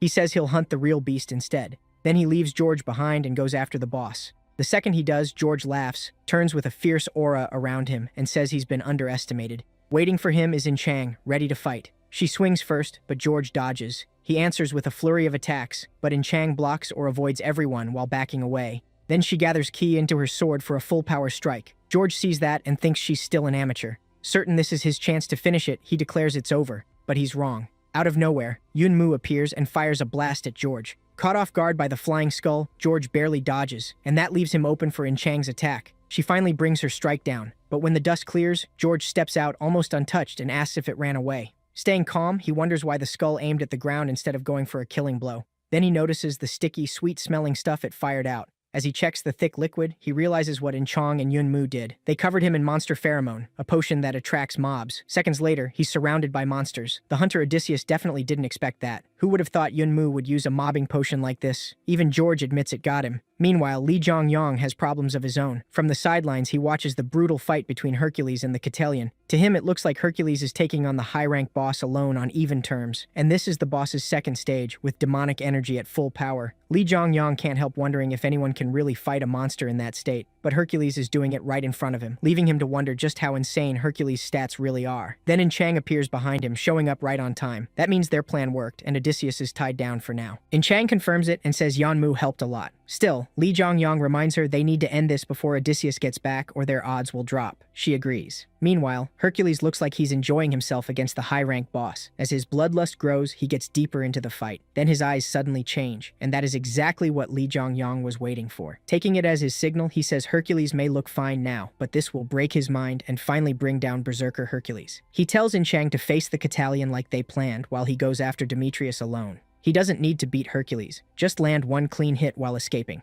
With that, he sends her off. In the arena, Hercules punches the Cattellion and sends it flying. He mocks the monster, asking if that's all it has. Then he rushes after it, but as he closes in, he spots a flash of fire. At the same time, In Chang and Lee Jong-young move to the next step, and thanks to his sharp instincts, he stops just before a wall of flames rises in front of him. Then Lee Jong-young steps out and challenges Hercules, asking him to play with him too. Hercules is a little annoyed since the Cattellion was finally making things fun, but he's still happy to switch targets and fight the underdog instead. He starts powering up, and Lee Jong-young is pleased to see his plan is working. He pours Kai into his shield, but Hercules calls it pointless. He says he'll show Lee Jong-young how foolish this choice is, then powers up again and readies his technique. Nearby, Inev watches nervously. Even he says trying to stop Hercules is hopeless. No matter how much mana Lee Jong-young puts into his shield, it won't compare to Hercules' attack. Still, Hercules charges in. In an instant, he closes the gap and slams a punch into the shield. The shield breaks apart, but to his surprise, Lee Jong-young is gone. Hercules is confused for a second, then senses danger and turns. Lee Jong-young is above him. With his spear aimed down, Lee Jong-young drives it into Hercules' shoulder with all his strength and lands the hit. But Hercules also strikes back, sending Lee Jong-young flying. Hercules then starts walking toward him, now understanding the trick. But instead of angering him, it only makes him more excited. He tells Lee Jong-young to get up and keep entertaining him. Lee Jong-young blocks the next hit, though some damage still gets through, and he stumbles back. Even so, his plan is already in motion. He asks Demetrius if he's okay, but Hercules takes it as smug trash talk and mind games. To him, the wound is just a scratch that should heal soon. But that's not what happens. His body suddenly starts cramping, and a black liquid spills from the wound. Hercules thinks it might be poison, but it isn't. This wasn't some cheap trick. Lee Jong-young had coated the spear with the red crystal that created an ogre mage. That crystal has two names in the future: Liberation and Madness, the very thing Hercules is now suffering from. Lee Jong-young explains that this red ore could let an ordinary ogre surpass even a boss monster. It was the kind of power humanity wanted badly. Animals exposed to it became monsters, and monsters grew to boss-level strength. That's why the red ore was called Liberation. Because of its power, scientists started studying it, and before long, hunters were used as test subjects too. That's when the real horror began. The crystal could massively boost a hunter's power, but it also drove them completely insane. It pulled out the madness inside them and made them lose themselves. That is why it earned another name, Madness. And soon, its use was banned because of the terrible results. After taking in the mix of Dragon Bloodstone and Red Crystal, Hercules releases so much magic power that even Lee Jong-young starts shaking, saying it feels like the whole Catalian mountain gate is trembling. Then he hears a voice behind him asking what he has done. It's George, who somehow made it through the lion horde. He's badly hurt and torn up, but still storms in, furious at Lee Jong-young for doing something so awful. Lee Jong-young warns that if he comes closer, he'll die, but George doesn't care. He throws himself forward to help his friend, but Lee Jong-young cuts him off at the last second, saying history will repeat if he lets George pass. According to the Demon King's autobiography, this is exactly how Odysseus dies in the future. Hercules loses himself to bloodlust, and George rushes in trying to save him, only to be killed by his own comrade. So the two hunters clash head-on. Desperate to save his partner, Odysseus tells Lee Jong-young to move. He says it hasn't been long since Hercules went mad, so he should still be able to bring him back. But Lee Jong-young says that's impossible, even for Odysseus, and he won't let him try. Odysseus keeps attacking, trying to force his way past, but he can't.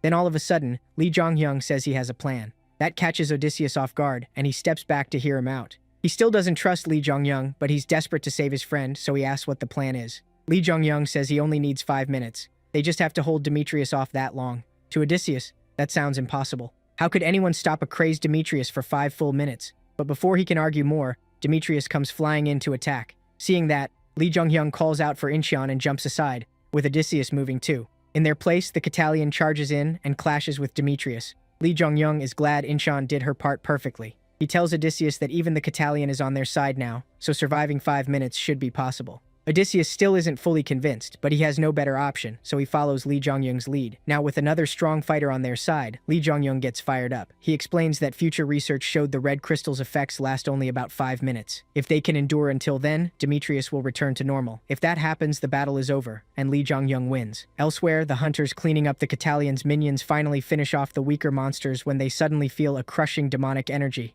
Alarmed, they look around and realize it isn't coming from the Catalian's second phase, it's coming from Hercules. That alone leaves them shaking. Back on the front line, Hercules starts attacking anything that moves, including his own partner, George. But George isn't weak, and he fights back, using his skills to deflect the attack. Still, against a monster like Demetrius, his efforts mean little. Hercules crushes Odysseus's attack with one punch, but he forgot Odysseus isn't fighting alone. Incheon appears from nowhere and joins in with a flurry of slashes, but they do no real damage. The other hunters can hardly believe what they're seeing. Most decide they're better off running before they get dragged into a fight like this and die for nothing. Even the Nihil soldiers on the cliff are stunned by the scene. A female hunter asks Inev what they should do next, but his mind is on something else. The power inside Hercules feels similar to the red aura their comrade Seth carried. So Inev tells his partner to get ready. They're joining the fight too. And so Lee Jong-yang, Incheon, George, and the Catalian Mountain Gate boss all attack together to bring Hercules down. Even then, Hercules overpowers all of them by himself. First, he crushes the Catalian boss with brutal punches and drops it fast. Then he turns to Incheon, who tries her best to slow him down, but it doesn't work. He sends her flying with a quick kick, even though she softens some of it with her greatsword.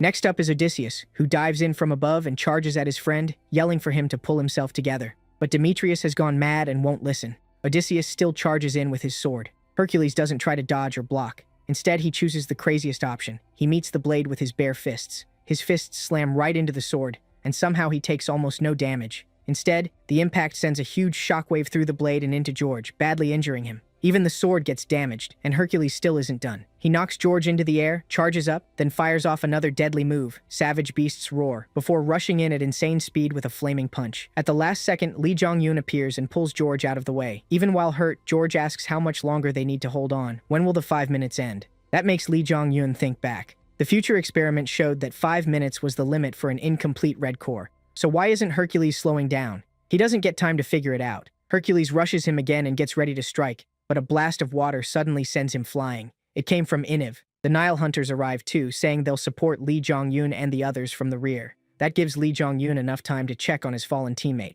In Chang tries to act tough, but she's clearly near her limit. Seeing that, Lee Jong-un blames himself for being too weak. He thinks he could win if he just had a little more power. And then, in the worst way possible, that wish seems to come true. A message appears. The blood swallowed by the dragon's bloodstone has reversed its flow. Regeneration minus 0.3. That message is clearly bad news. Almost at once, Lee Jong-un starts coughing up blood. And Chang asks if he's okay, but more messages keep appearing. The blood swallowed by the dragon's bloodstone has reversed its flow. Then a huge surge of power tears through Lee Jong-un's body. His eyes glow blood red, just like Hercules's. He screams in pain, and the pressure alone creates a massive shockwave. The Nile hunters realize he's entered the same state Demetrius is in, and it gets worse. Another message appears. Regeneration minus 2. That is when Lee Jong-un finally loses himself. He steps out through fire looking completely monstrous. Even now, the question of why Hercules hasn't changed back keeps spinning in his head. Then he sees Hercules charging at him, and this time he notices tiny points all over his body. He realizes it's a mana stream, understands it, and tries to use it himself. By pushing that stream into his feet, he launches himself forward to attack. But on the way, the Catalian boss gets back up and tries to sneak in and devour him. It doesn't work. In this powered-up state,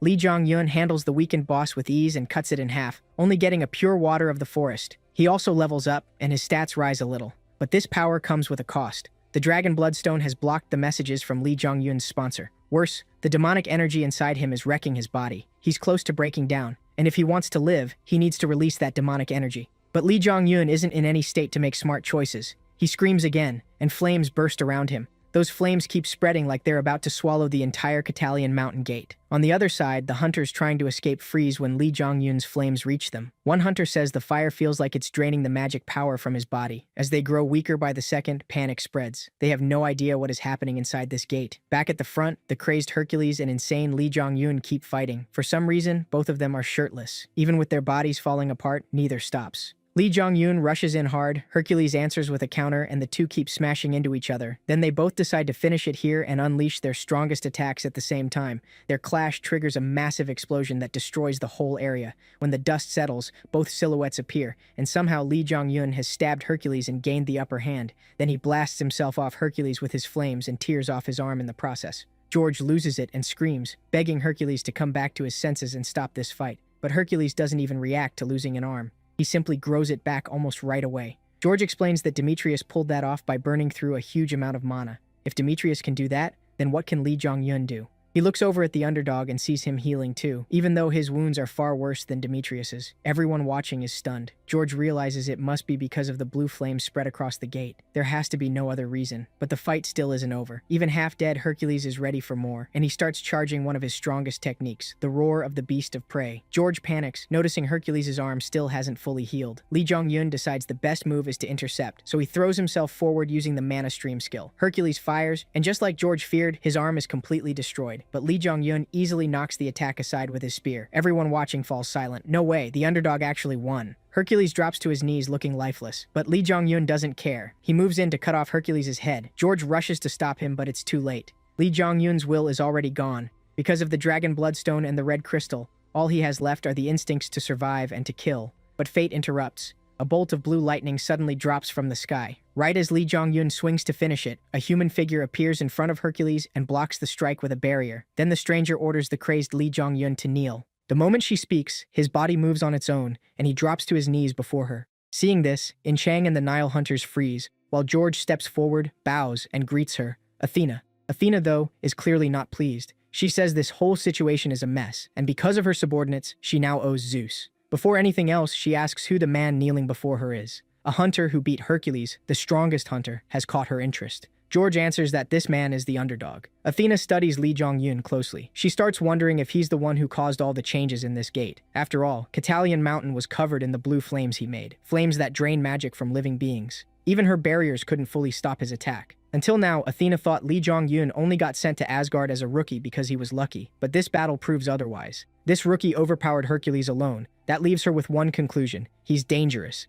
so he has to die here. And with that, Athena summons her weapon and aims it at Lee Jong-un. Athena has Lee Jong-un completely helpless under her command. But right before she strikes, a voice tells her to stop. A man steps out behind her, Seong-gu, also known as Heimdall. Athena demands to know why he's here, but Seong-gu throws the same question back at her. She figures he followed her lightning and came after her. Seong-gu walks straight to Lee Jong-yun and stands in front of him, shielding him. That only makes Athena angrier. She yells for him to move, saying Lee Jong-yun has to die now before he becomes a bigger threat. Seong-gu disagrees and warns that if she kills his friend, he'll treat it as a declaration of war between Olympus and Asgard. Athena is furious and glares at him. She asks if Lee Jong-yun really matters that much to him, saying she thought nothing in the world did. Seong-gu doesn't answer. Then Iniv steps forward and tries to get Athena's attention, introducing himself as part of Niho. But Athena already knows who he is. Grateful that she recognizes him, he asks her, on Niho's behalf, to spare the underdog and stop trying to kill him. He shows her the Osiris Eye, making it clear that he is Niho's current representative and pressing her to accept. Athena is left speechless, but for now she has no choice except to back down.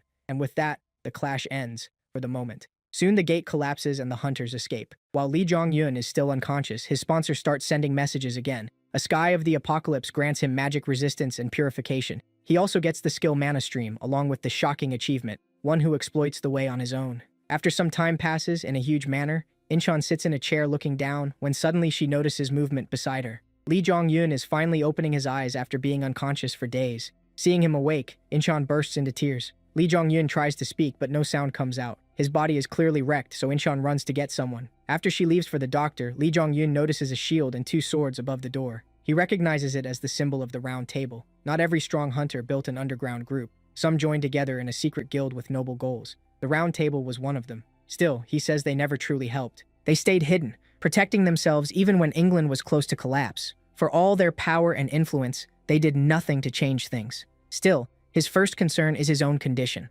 Once he checks himself, he realizes just how bad it is. His whole body aches, he can't speak, and his legs barely move. Even Yun-mu is asleep right now, though there doesn't seem to be any urgent need for him. Lee Jong-yun opens his status window and sees he's past level 50. Some stats have dropped, which he assumes is because of the red crystal. Still, he's gained many powerful skills that rival his unique ability. He thanks his sponsor and says he'll keep seeking its favor. Later, he meets with Xiong-yu, who asks about his condition. Xiong-yu explains that Lee Jong-yun was suffering from magical energy encroachment, a very rare case with no real cure. Still, he says there isn't much to worry about. Thanks to Lee Jong-yun's sponsor and Mana Stream, he should be able to push the demonic energy out safely. Xiong-yu tells him to focus on recovering and says the questioning about the incident can wait until he's healed. After that, he leaves and heads to the Den of the Lions, entering a meeting room where several top hunters are waiting, including Athena. Athena opens by saying Lee Jong-yun showed power that is too dangerous and abnormal, and she wants a full investigation into it. But Xiong-yu refuses. He says there's no reason Asgard should hand over details about one of its members, and that Olympus should be the one explaining itself. Asgard had been promised victory in this round of the Great War, so it sent hunters based on that.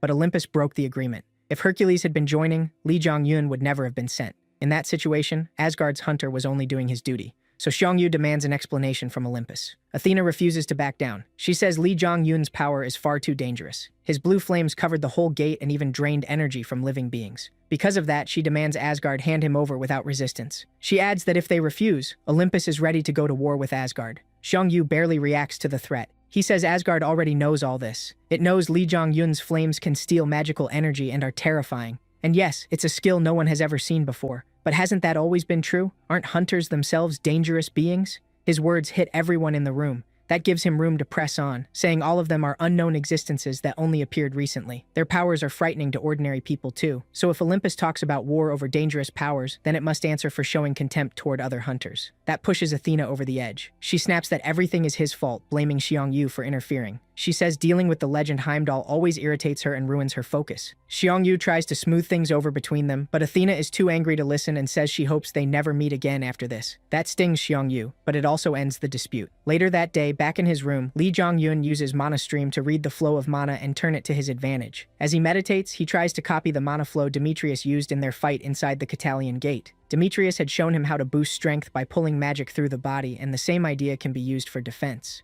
That's the core of his new skill, but first he needs it to heal. Once he starts getting the hang of it, his recovery speeds up. Then suddenly he coughs up a pool of blood. He realizes these are impurities that spread through his body from the dragon bloodstone. Luckily, those come out easily. Now he just needs to heal the damaged spots with mana stream. But that turns out to be harder because he senses something inside him blocking the flow of mana. When he feels around, he realizes a black marble in his neck is causing it. So Lee Jong-yun quickly understands this method won't work for now, and instead he adjusts the flow as best he can. The next day at the Manor's training ground, In-chang and George are sparring. George keeps driving her back and tells her she's too slow. That makes In-chang snap and finally go all out. She throws a flurry of attacks to distract him and quickly closes the distance, but when she swings again, George dodges easily. He barely seems serious and keeps giving her advice while they fight. He explains that fighting humans is completely different from fighting monsters, but In-chang can't keep up with his long lectures. Even so, she keeps pressing forward, and so does George. Soon he finds an opening and nearly catches her, but stops with his blade right by her face. Feeling the cold steel, she instinctively steps back. George asks if they should call it a day, but In-chang stays silent. Deep down, she feels useless. She couldn't help at Catalan Mountain, and even her sponsor seemed disappointed. She failed to protect her comrade, and the sponsor looked at her with pity. She thought she and Lee Jong-yun had started at the same level, but now he's far ahead, while she feels like she's gone nowhere and isn't worthy of standing beside him. She blames herself, thinking Lee Jong-yun almost died because she was too weak. So while George wipes away his sweat, In-chang comes up behind him and asks for one more match. Seeing her expression, George is reminded of his old self, the look of someone who couldn't protect another person and still regrets it. He knows that if she keeps that fire, she'll grow a lot stronger, so he agrees to spar again. Meanwhile, In-chang steels herself and vows, "I'll get stronger too." After training ends, George changes and goes to see Hercules. There, his friend is covered in IVs and medicine. Still, George starts talking, saying he noticed In-chang's potential back at the Catalan Gate, and she really is the real deal. She gets stronger every time they cross swords, just like George used to. He also says Demetrius would have liked seeing her improve. Then he mentions that the underdog is awake too, and tells Hercules to wake up soon because seeing him stuck in bed just doesn't fit him. But Hercules still doesn't respond.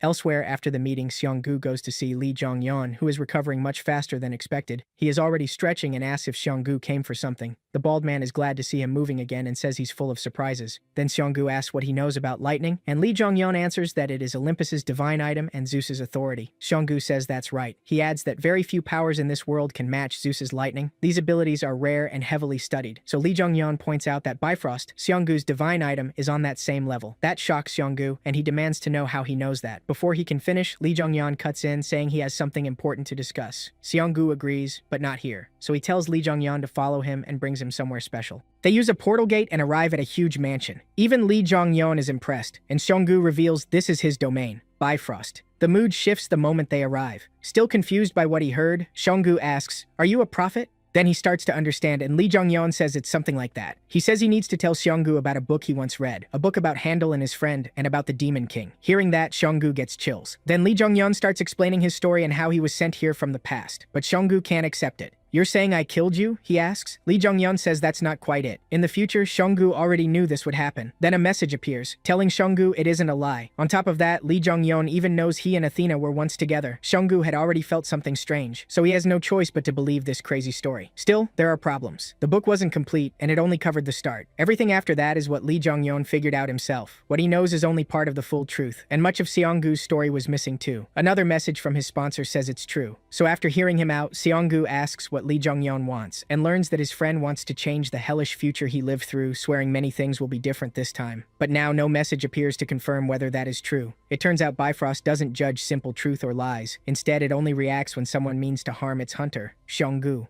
And that matters because Lee Jong-yeon still hasn't told him everything. He decides to keep some things hidden, saying changing the future isn't fully his role. With that, their talk ends. Later that night, In-hyuk from the Nile sneaks into the Roundtable Council to see Lee Jong-yeon. He's glad the news about him waking up was true. There, Lee Jong-yeon asks why he's here, since this place is heavily guarded. In-hyuk apologizes for barging in and says he risked a lot to meet the underdog and ask for a favor. Lee Jong-yeon remembers that In-hyuk was the one who argued for his protection, but as far as he knows, their interests shouldn't overlap. Still, he lets him speak. Then In-hyuk bows and humbly asks him to come to the Nile. This catches Lee Jong-yeon off guard. Why is the Nile's leader kneeling to him? To him, their meeting was just chance, so this makes no sense. But before he can press further, their private talk is cut short when a guard tracks In-hyuk down. Not wanting to get caught, In-hyuk quickly runs off, shouting that it's about the red ore. This leaves Lee Jong-yeon deep in thought. There, he guesses In-hyuk wants to discuss the madness the red crystal causes in its users. He wonders if Egypt has already found it, though as far as he knows, hunters weren't supposed to know about it yet.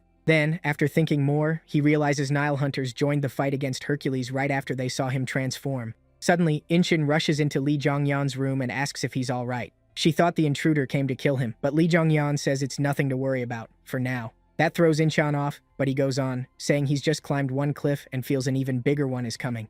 Eventually, the roundtable conference ends. The result was obvious. Olympus had broken the agreement, so it had to take responsibility for the incident and for nearly starting a war between two underground factions. Athena's move was a bad one. At last, the Korean hunters are cleared to return home. But out of nowhere, someone calls out to Lee Jongyan. Hearing the voice, Inchan tenses up at once. It is George. She draws her weapon, tells Lee Jongyan to stay back, and asks George what he wants. Meanwhile, George stands on the stairs, staring them down. His face is full of mixed emotions, and the tension keeps rising. Inchan's hostility is obvious, so Lee Jongyan tells her to calm down. He notes that George may look aggressive, but he seems to want to talk. At Lee Jongyan's urging, Inchan reluctantly lowers her guard. Lee Jongyan walks up to George, who still looks unhappy. George can't ignore the truth. Lee Jongyan is awake and standing while Demetrius is still unconscious. That means Lee Jongyan won. George admits it and thanks him for what he learned from that fight, but he follows it with a warning. Next time, he won't lose. In response, Lee Jongyan stays calm and answers with his usual confidence. He says he doesn't dwell on the past. That only annoys George more,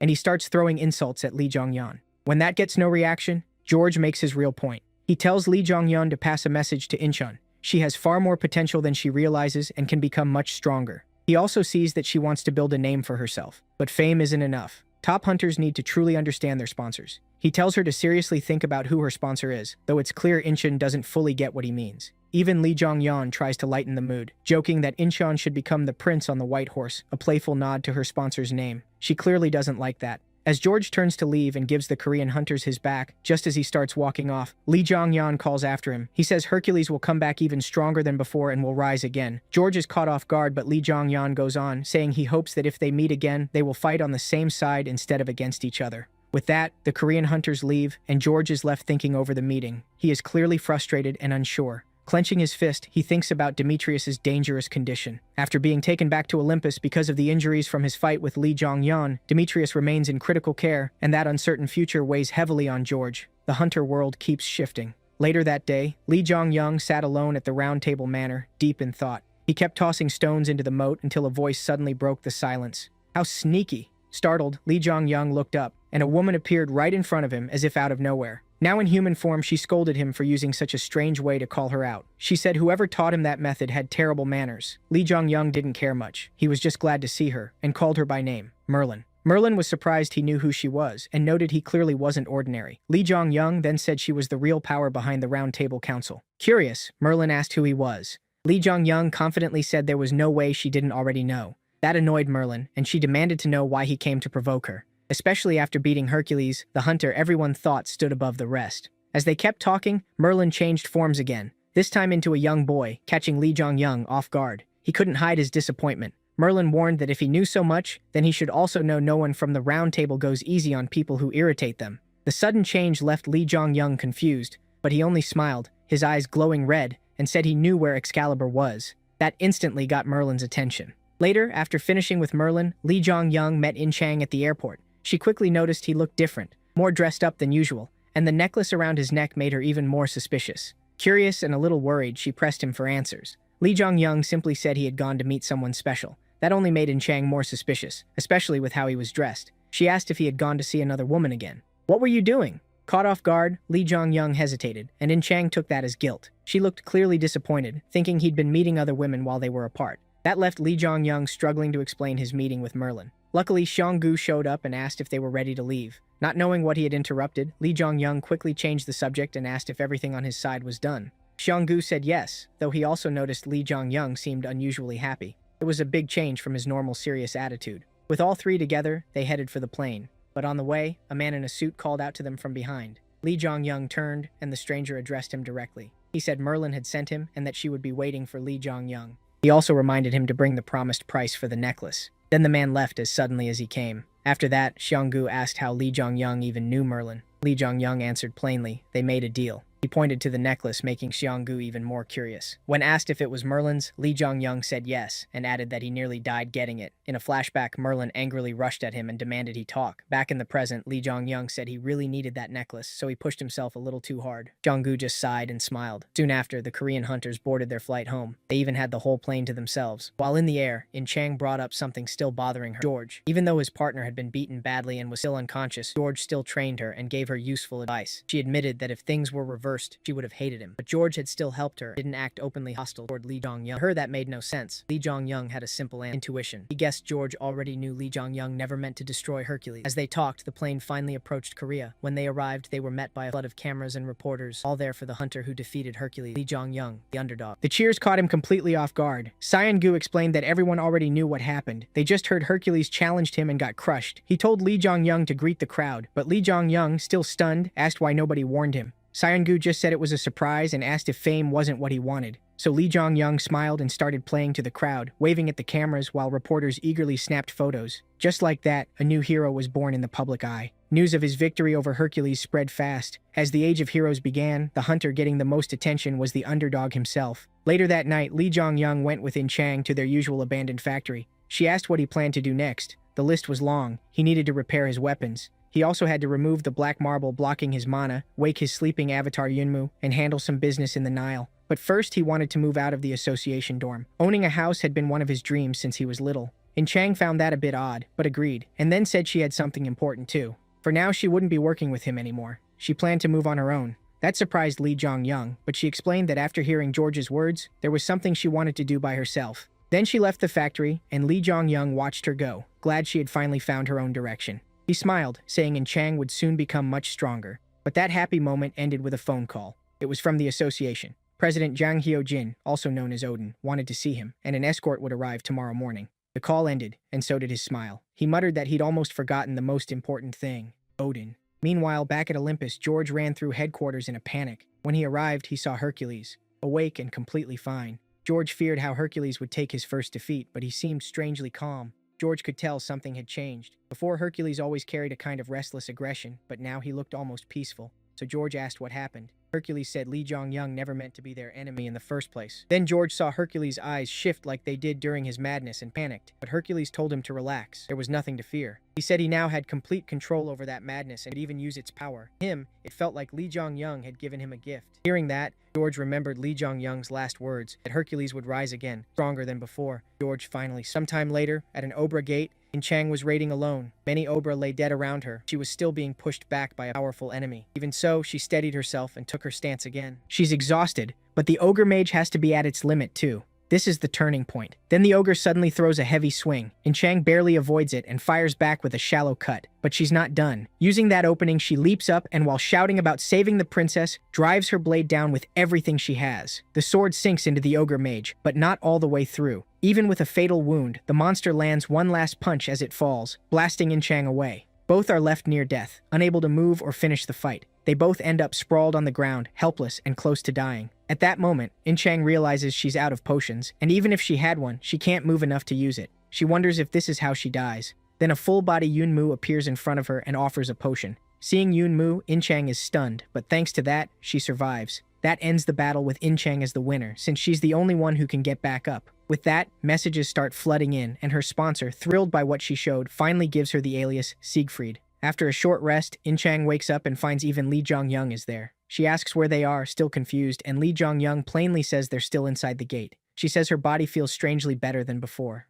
What exactly did you do, you sketchy guy? Still, Li Zhongyang, while returning Yunmu to his bracelet, congratulates her on getting an alias, something she didn't even know happened. Meanwhile, she's more worried that her sword is missing. With this, Li Zhongyang says it didn't feel right to steal her kill and reveals he left the ogre mage alive. So she goes to get her sword back, thanking him for letting her earn the alias herself. However, the moment she pulls the blade free, more messages pop up. For some reason, the ogre prince Siegfried, In Chang's sponsor, takes the ogre mage and turns it into a small, portable version of itself. While In Chang just stands there speechless, Li Zhongyang explains the ogre has become her avatar, just like Yunmu. He congratulates her again for becoming a real hero. Then her new avatar cheers. Hearing that, In Chang instantly starts thinking about how cute it is right after it almost killed her. She tries to think of a name, but can't come up with one. Then the ogre names itself, Gongs, which literally means princess. Watching all this, the prince on the white horse smiles in satisfaction, while the sky of apocalypse laughs at how weird this is. Anyway, Lee Jong-young is thrilled that his partner finally beat an ogre mage head-on all by herself. But In-chang asks the important question, how did he even get here?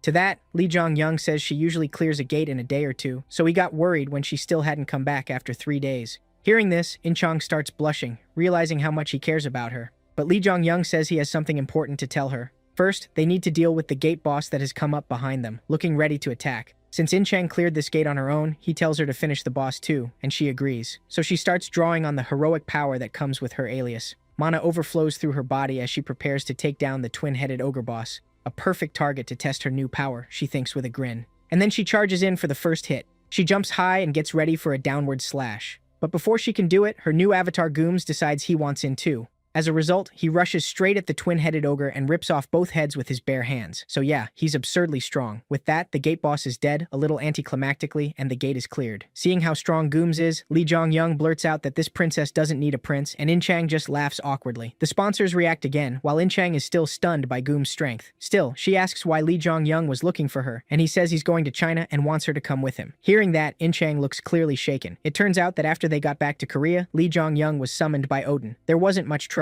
He passed Odin's test, and things ended well. Odin did press him about why his mental restriction didn't activate, but Lee Jong-young managed to fool him with the necklace Merlin gave him. Just like that, Lee Jong-young officially joined Asgard, the shadow group controlling things behind the scenes. And while that happened, Yunmu got stronger and fully restored his body. Even if he's still far below the Demon King's undead army, he can now make 7 more skeletons. On top of that, another skull appeared on the bracelet. Muspel's spear was also rebuilt and improved by Park Jae-yoon, but now it has the demonic spear trait, meaning it drains the user's life force. Now that he's handled a few things, Lee Jong-young has to go to China, the most dangerous place in the world. He explains that China couldn't stop the gates that suddenly opened, so now the whole country has become a land of monsters. Even so, that's where someone important is living, someone who can purify the black marble inside Lee Jong-young and fix his mana flow. But there's another reason too. China is also the center of the cataclysm coming for the world. This takes us to Korea's northern front line, where snow orcs are charging a group of hunters. Even after 3 straight hours of fighting, the humans still raise their weapons and prepare to survive one more wave.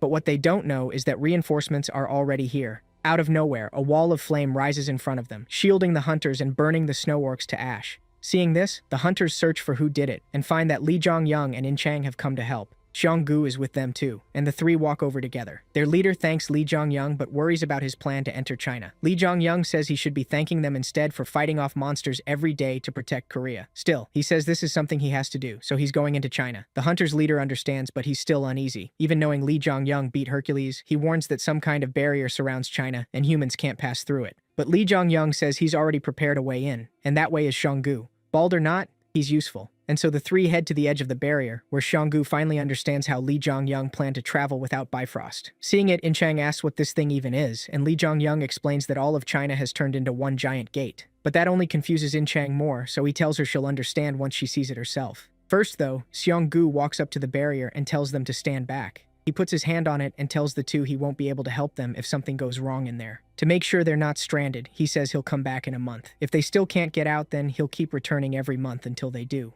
But Lee Jong-young tells him not to worry. If things go well inside, he should be able to come back out on his own. And Xionggu can only hope that's true. With that, he uses his power and opens the barrier, revealing the gate portal inside. And then In-chang and Lee Jong-young step through. On the other side, Xionggu watches Lee Jong-young's back and thinks about how hard his friend is working to save people, just like he said. So he'll do what he can to lighten that burden. As those thoughts fill his mind, Xionggu heads back. Meanwhile, Lee Jong-young and In-chang successfully enter Gate China, but the 2 quickly realize it's even colder than expected. To Lee Jong-young, that means things are moving faster than in his original timeline, but his thoughts are cut off by a commotion from approaching snow orcs. In-chang says she'll handle them first. She wants to warm up anyway. She rushes in and cuts them down, but Lee Jong-young quickly notices they aren't attacking on purpose. They're running from something. That something is a horde of ice trolls. Each one is about as strong as a B-rank hunter. Seeing them, Lee Jong-young warns In-chang to be careful and draws his weapon to face the beasts. The 2 jump in at once and tear through the ice trolls. They wipe them out in seconds, but In-chang is left confused. She didn't expect this place to be so extreme. She says there are way too many strong monsters here. On top of that, both of them are having trouble controlling their mana, and the monsters fight almost like humans.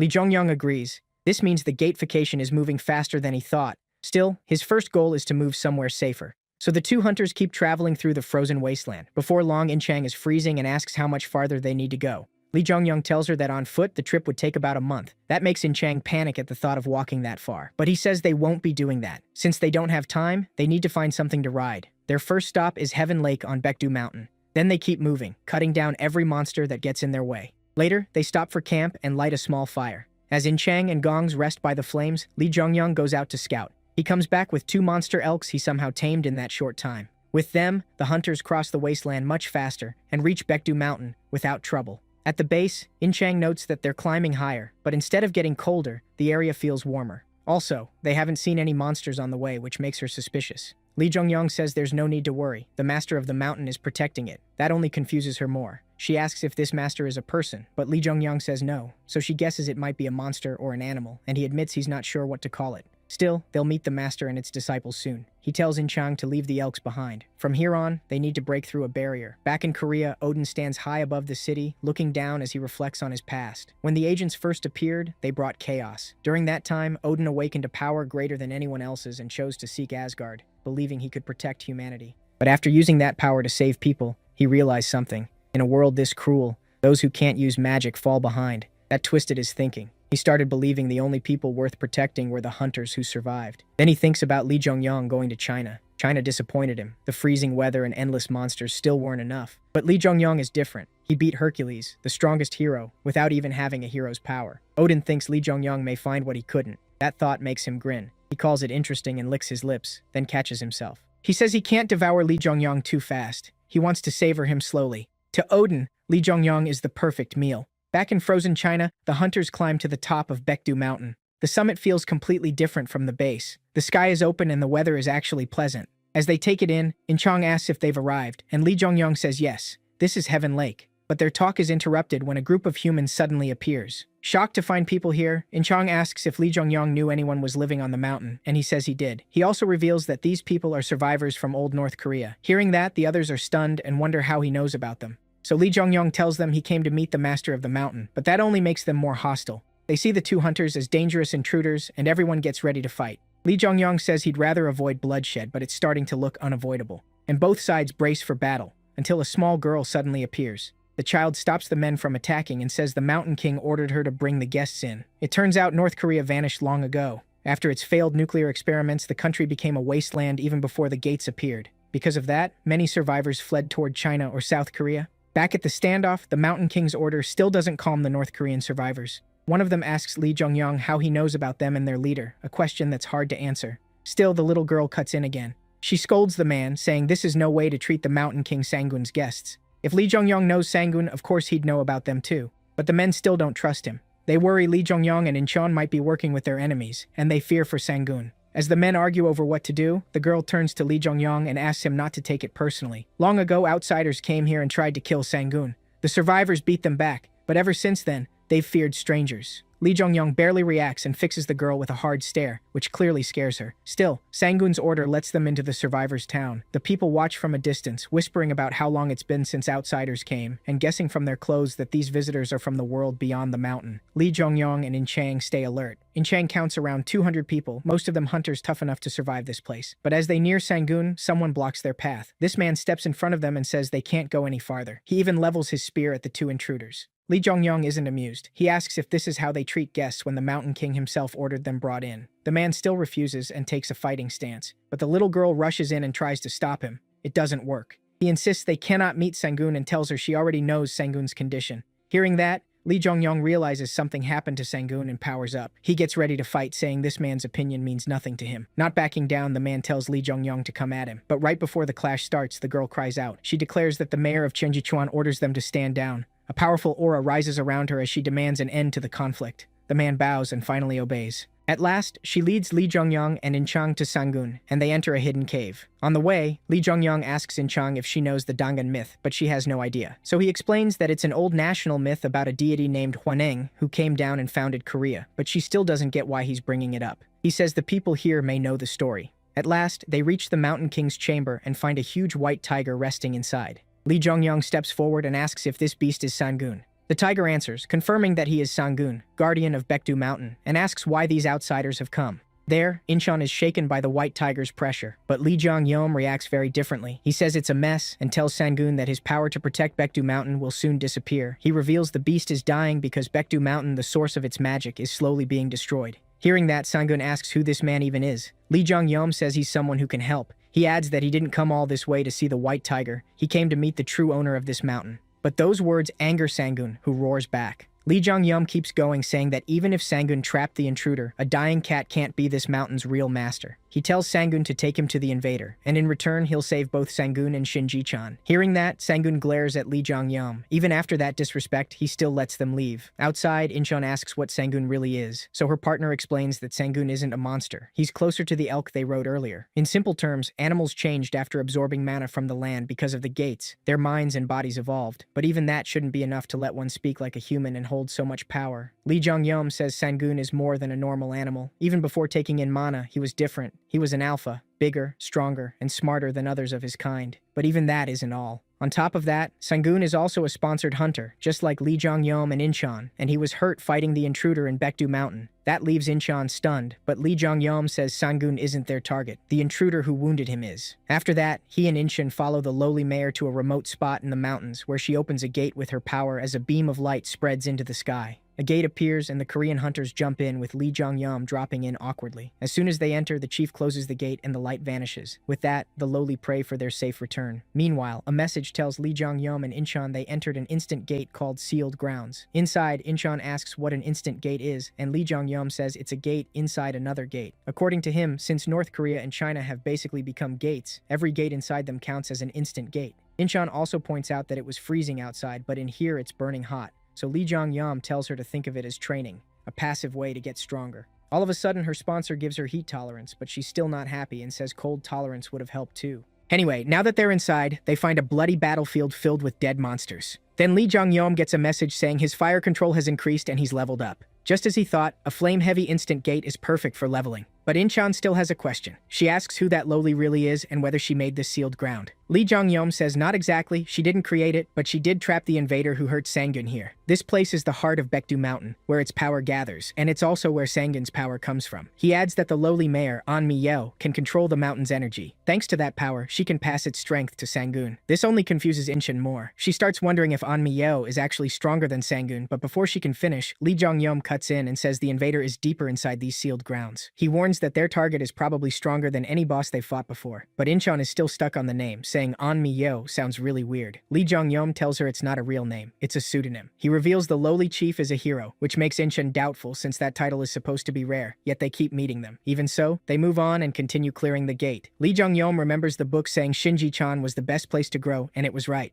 Places like this are hard to find, so he decides to raise his skills as much as he can before the future changes again. With that in mind, he goes on another rampage, cutting down every monster he sees one after another. Because of that, he levels up again and improves his flame control too. Watching him grow so fast, Incheon says Lee Jong-yeom's sponsor must be amazing to make him this strong this quickly. But Lee Jong-yeom says Incheon's sponsor is better, since his own growth comes from the player trait. That seems to annoy the Sky of Apocalypse, who gives him extra stat points right after. That sparks a short, oddly wholesome exchange between the two sponsors. In the meantime, back at Sang-gun's cave, the lowly chief tries to comfort the White Tiger and asks how he's been lately. Sang-gun says he's about the same. It turns out he's dying because he's using his power to protect Baekdu Mountain and Shinji-chan while also sealing the invader. Because of that, his life force keeps fading. Hearing this, the lowly chief says this crisis should have been hers to handle, yet Sang-gun was the one who got hurt. So she asks if she should take the power back, but Sang-gun tells her not to think that way. He says the Korean hunters are strong, but the invader is far stronger. But this makes the lowly ask why he sent them into the sealed ground anyway. Sang-gun explains that what he sensed from Lee Jong-yeom wasn't just his power, it was the force behind him, and that force felt similar to what he sensed behind the invader.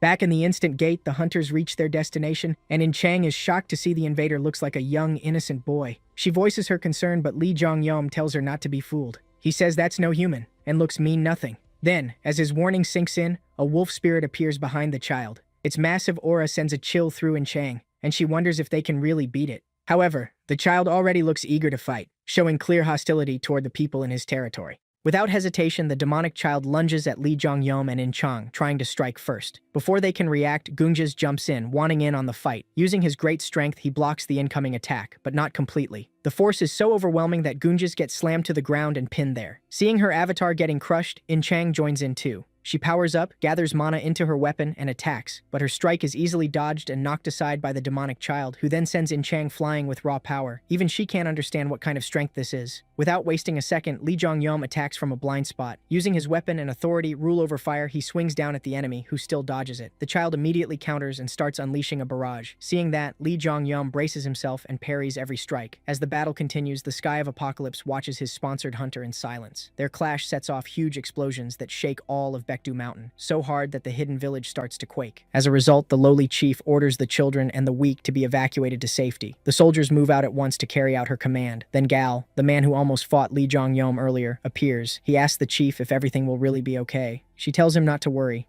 Even if Lee Jong-yeom dies, she and Sanboon will step in and finish it. Then she orders Gal to help with the evacuation, and he obeys and rushes off. But what she said isn't true. She knows that if the Korean hunters lose, she and Sanboon won't be enough to stop the demon child alone. Because of that, the fate of their village now rests in the hands of someone they only met a few hours ago. So she prays again for the hunters to come back alive, not for their sake, but for her own. On the other side, inside the instant gate, Wang's is down, In Chong is clearly at her limit, and Lee Jong-yeon is being choked. Seeing how desperate things have become, In Chong screams to distract the child, but it does nothing. The child only cares about killing Lee Jong-yeon and keeps trying to get a better grip on his. Meanwhile, Lee Jong-yeon struggles to stay alive, but he starts losing strength. Claws get closer. At this point, he can barely do anything. Then suddenly, thought flashes. He remembers learning before the battle, magic growth had even after mana stream is still only level. His authority does still. They're in the middle of this. Jong-yeon starts pushing, finally breaks free, shocking those. He realizes mana stream activates. System messages appear, showing he gained this skill without help from his sponsor, and his stats rise again because of it. In Chong can only stare in shock. Lee Jong-yeon compresses his mana so hard that space around him starts warping. Once he's ready, he throws his spear at the child, who charges in to meet it head-on. Their strongest moves collide, causing a huge blast, and when it clears, the demon child comes out badly torn up. That pushes Lee Jong-yeon's authority to level 10, and he earns the title Fire Monarch. But before the dust even settles, the child's wolf spirit appears inside the sea of flames, glaring down at Lee Jong-yeon. In Chong watches in suspense. Even so, Lee Jong-yeon walks toward his wounded enemy. The child growls, but it can't do anything else. From the Demon King's book, Lee Jong-yeon already knows the beast can't disobey him because of where it came from. As the wolf keeps staring at him, its eyes slowly change from rage and pain to sadness.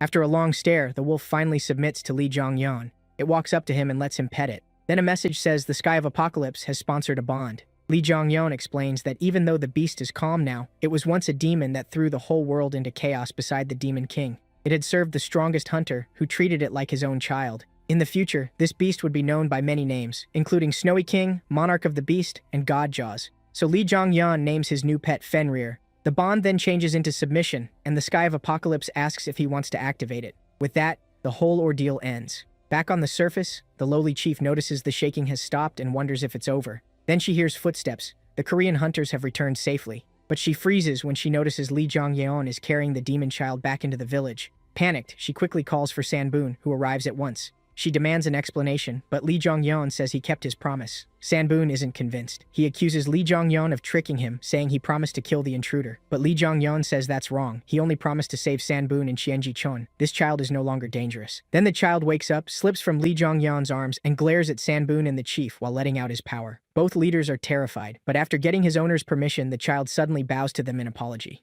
The chief is even more confused, but it proves the child's hostility is gone, and so is this whole crazy arc. After things calm down, Lee Jong-yeon tries teaching his new pet how to say his name, but Fenrir keeps saying Jugyo, which literally means kill. Honestly, that fits a little too well. It also proves the child still can't really talk. Then In Chong walks up and calls to her partner. Fenrir doesn't like the interruption and shows hostility toward her, and she clearly doesn't want her avatar getting killed. To Lee Jong-yeon, though, this is just kids being kids. In Chong probably wouldn't agree. The sponsors watch the scene and share a warm moment. Later, Lee Jong-yeon calls the chief to the edge of the barrier, and she asks why. He says he made a promise with Sanboon. If he handled the intruder and helped Sanboon recover, then Sanboon said he could take the chief with him. Confused, she looks to Lee Jong-yeon for more. He says now isn't the time. He still has business in China, but once it's done, he'll come back for her. He tells her to be ready when that day comes. Then he summons a sword and throws it into the lake. As it sinks, he asks the chief to guard it until he returns. He also wants her to use her power and perform a ritual on it, like the one used to seal Fenrir. That only confuses her more. So Lee Jong-yeon explains the weapon is important, and he needs to give it to someone later.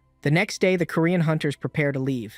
As they head out, the people of Chien-ji-chon gather around them, apologizing for how harshly they treated them. They blame the outsiders before them who tried to rob the village, and Lee Jong-yeon says he understands why they were wary. Then the lowly chief arrives and asks if he's already leaving. Lee Jong-yeon says yes, he has no time to waste, but promises to come back for her. The chief has no idea what he means. Hearing that, Lee Jong-yeon realizes she forgot their talk from yesterday and wonders if her side effects got worse. Still, he tells her to ask Sangun about it. At last, the Korean hunters say goodbye to the villagers and Sangun, then continue their journey. Meanwhile, deep in his cave, Sangun urges Lee Jong-yeon to hurry, so the Korean hunters, now with a new companion, start making their way down Baekdu Mountain. Partway down, In-chong suddenly stops. Lee Jong-yeon turns back and sees she's upset. She says it feels heavy leaving Chen Ji-chon behind like this, but Lee Jong-yeon tells her he plans to return. After they finish their business in China, they'll visit Chen Ji-chon again. Hearing that, In-chong starts joking that once he fixes his whole gate problem, they'll be able to come back easily by plane or portal or something. That makes Lee Jong-yeon uneasy, since he never actually said he could do that. But In-chong has total faith in him. To her, Lee Jong-yeon has already done one impossible thing after another. Smiling, she brags about him. He brought down Hercules and even tamed the demon child Fenrir. So shouldn't a man like that be able to deal with the gates in China too? But Lee Jong-yeon says, I can't. The answer surprises her, and he explains that he can't stop the gates by himself. In fact, no one in the world can stop what's coming in China. The mood drops fast, and even In-chong looks down.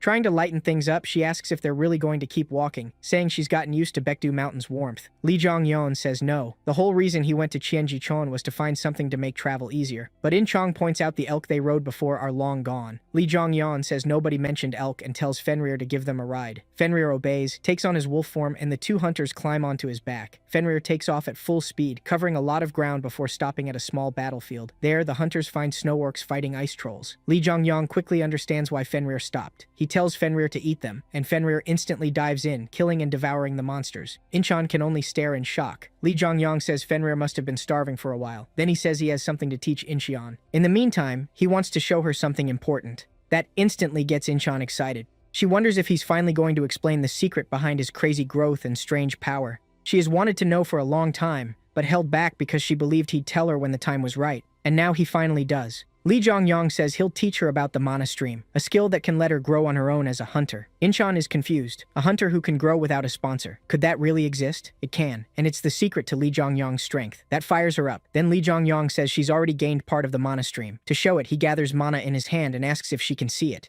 In-chon focuses and uses her power, and she clearly sees the mana in his hand. Lee Jong-yeon is thrilled and says he knew she had talent. She says she can see mana when she concentrates, and asks if that's why he meditates so often. He corrects her, saying they're not just seeing mana, they're sensing its flow, like feeling it inside the body. It's hard for In-chon to grasp right away, but that's not what matters. Lee Jong-yeon tells her she doesn't need to fully understand it. This isn't learned by thinking, you get used to it through practice, so he plans to force the mana flow into her, though he warns it'll hurt like hell. In-chon doesn't back down. She accepts right away, saying that's fine. She wants to grow stronger. She refuses to stay a burden and wants to keep up with Lee Jong-yeon. By nightfall, the hunters stop to rest and In-chon is completely passed out. In a flashback, Lee Jong-yeon remembers just how tough she is. She endured the painful mana imprinting without crying out once, but even she was exhausted by it. Then he notices Fenrir and Tedley staring at something. Curious, he walks over to look and sees a huge lizard monster behind the cliff, a drake, a high-level predator that appears as the boss of A-rank gates. Fenrir starts drooling and licking his lips, ready for dinner. Lee Jong-yeon asks if his pets want to hunt the drake, and Fenrir says yes. The Demon King's autobiography says drake is Fenrir's favorite food, but Lee Jong-yeon knows Fenrir still isn't at full strength. He wasn't even at his peak on Baekdu Mountain, and after submitting, he's even weaker now. That makes Lee Jong-yeon wonder if Fenrir can really take down such a strong enemy. Still, he needs to know his new pet's true level if he wants things to go smoothly later.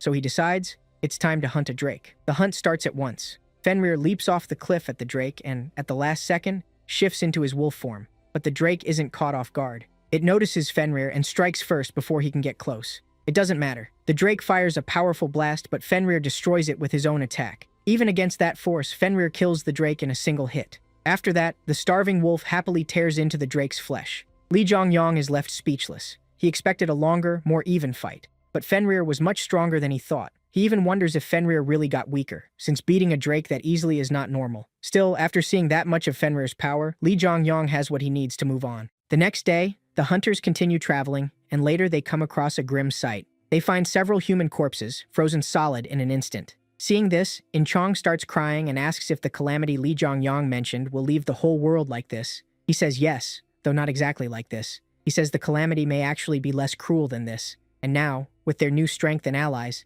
they can save more people. There are other hunters, heroes, and groups like Asgard outside. They'll all fight to survive the disaster, and Lee Jong-yeon says he'll do the same, so she shouldn't worry too much. That helps In-chong calm down, and she says she feels a little better. She also promises to do her best and save as many people as she can. Soon they reach a frozen river, and Lee Jongyang says they should cross it since it's solid. He says their destination lies beyond it. In-chong realizes she still doesn't know where they're going, and he tells her they're looking for someone in Guangdong province. Even so, In-chong isn't sure. She wonders if anyone could still be alive in a place this harsh, but Lee Jongyang says he's sure someone is. Inside, though, he's growing desperate. Even after suppressing the black marble with his mammoth stream skill, he can feel the foreign object in his body getting stronger, and he starts to wonder if he's reaching his limit. So he decides they need to cross fast and find that person quickly. Thanks to Fenrir, they get across the frozen river quickly. But after crossing, they get off him. Lee Jongyang says that from here on, they should stop riding Fenrir so they can stay hidden and avoid attention. The land ahead is a little less frozen, and In-chong notices the air is warmer.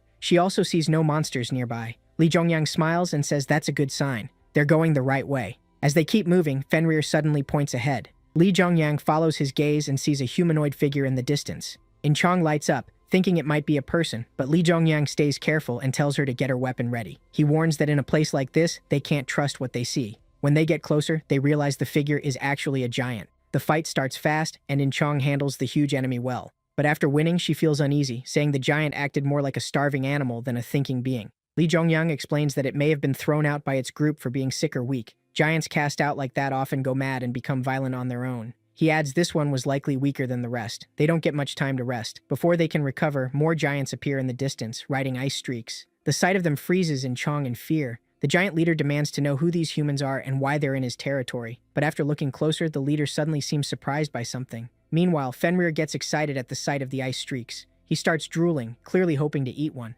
But that hope doesn't last long because the giant leader suddenly throws a net at them. In-chong gets ready to fight back, but Lee Jongyang stops her. He says he doesn't sense any killing intent from the giants and thinks it's smarter to let themselves be captured for now. So the giants trap the hunters in a cage and take them back to their base. On the way, the giant who captured them asks if they're from this land. But Lee Jongyang says they came from far away. The giant says not to worry. They were captured with someone important. From what Lee Jongyang has seen, these giants aren't mindless monsters from the old stories. They're smart. More like humans. So Lee Jongyang asks if they're heading to Utgard. The giant says yes, and is surprised an outsider knows their city. Still, he assures them they don't plan to hurt the humans for now. Then he introduces himself as Saki, a warrior of the great frost giant tribe. Lee Jongyang introduces himself too, and the group keeps moving. Along the way, other tribes attack them, but Saki cuts them all down with ease. Even with all that strength, Saki seems kind. After the fight, he turns to Lee Jongyang with a few questions. He even says the humans can leave later if they want, which sounds a little too generous. Lee Jongyang figures the giants are hiding something. He believes there are survivors inside the giant city. Still, Saki swears on his honor that the humans can choose freely and leave safely. For Lee Jongyang, that works perfectly. This twist makes reaching their goal much easier, and the man Lee Jongyang is searching for should be there too. Before long, they reach the city border. In-chang is shocked, while Saki proudly welcomes them to Utgard. Soon they arrive at the gate, where Saki is quickly recognized and welcomed back. From inside the cage, the humans look around and comment that the place feels like the Middle Ages. In-chang jokes that maybe they've traveled through time too. But she's cut off when townspeople gather around Saki and notice the caged humans, clearly confused by the sight. They whisper about why the humans are locked up and what they did wrong. Then Fenrir starts acting up and the giants point out the special one among them, the Banargand. Even so, Saki says nothing is wrong and orders everyone to clear the way so he can meet the city chief. Inside the cage, Fenrir clearly sees the giants as enemies and wants to attack. Still, they reach the chief's manor and Saki is allowed in. The moment they enter, Fenrir gets restless again. That makes Lee Jongyang think this is the enemy Fenrir sensed earlier. He suspects this is the one Fenrir injured before fleeing to Baekdu Mountain. Saki reports that he captured a Banargand along with its companions. But he explains the Banargand was found apart from the others. The chief looks confused and angry. He orders Saki to leave the intruders and return, but Saki reminds him he promised the humans safe passage. On his honor, they would not be harmed and would be allowed to go home. He asks the chief to respect his word as a warrior, then quietly leaves. After that, the humans are locked in a strangely comfortable prison cell. In-chong checks the bars and confirms they're trapped. She could cut through them with her sword, but Lee Jongyang tells her not to. They're deep in giant territory, and escaping would mean fighting everyone. So In-chong asks if they're in real danger. The chief didn't look trustworthy, especially when he saw Fenrir. He seemed pressured, which makes her ask what they should do. Lee Jongyang tells her to relax. They can leave whenever they choose, so for now, he says they should treat this like a rare chance to rest. It looks like they'll be here a while. In their temporary room, Lee Jongyang remembers how the Demon King's autobiography called the Giant War the worst of all. But what he's seen so far doesn't match that at all. Something feels wrong. Even if the Giant King is unbelievably strong, the other giants seem weaker than humans in attack power. If that's true, how did they corner mankind? While he's thinking, someone knocks on the cell door. A little girl walks in with tea for them. As she serves it, Lee Jongyang decides to ask a few questions. He asks if all captured humans are treated this well, and she says no. When he presses for more, she hesitates. Lee Jongyang tells her not to worry. No one is listening.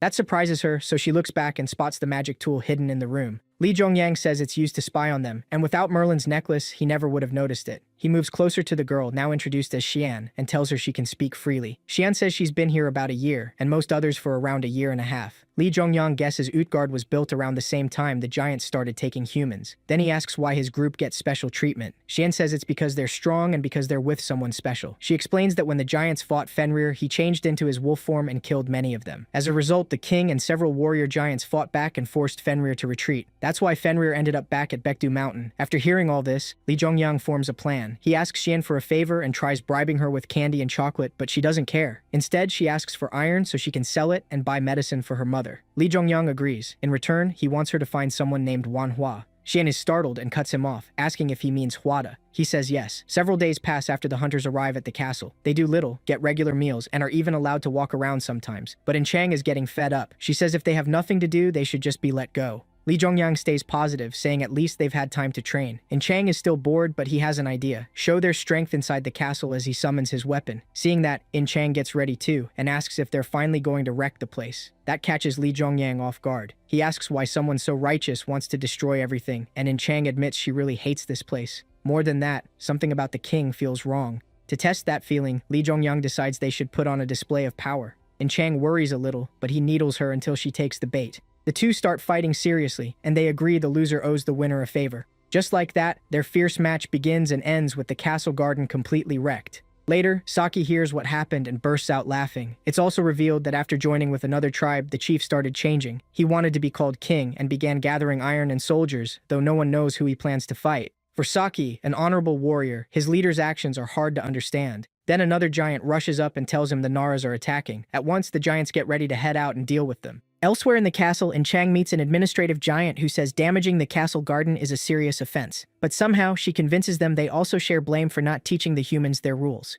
Chang apologizes for the damage she and Lee Jongyang caused, but says her people train by running through forests. As the giant tries to understand, Chang says she truly regrets it and wants to make up for the damage. So she asks what he wants as compensation. After thinking it over, the giant says he wants to learn more about humans, since they know so little. Chang agrees to tell him. Back in her fight with Lee Jongyang, Chang is being pushed back. Even with all her power, she can't find an opening and decides to go all out. Lee Jongyang answers with more power, and when the fight peaks, Chang thinks she spots an opening, but it's a trap. Lee Jongyang baited her on purpose, then slipped around behind her and took the win. So as the winner, Lee Jongyang tells Chang to act friendly with the giants and gather information. He's also planning something else. Soon the giant guards rush over and find Chang standing above an apparently badly hurt Lee Jongyang. They call a medic and carry him off. At the treatment room, a human doctor checks him while he lies on a bed, but the doctor quickly sees the injuries aren't serious. There's blood, but nothing dangerous. Lee Jongyang is startled. The giants bought the act, but a real doctor sees right through it. Still, he asks to be treated, and the doctor starts healing him.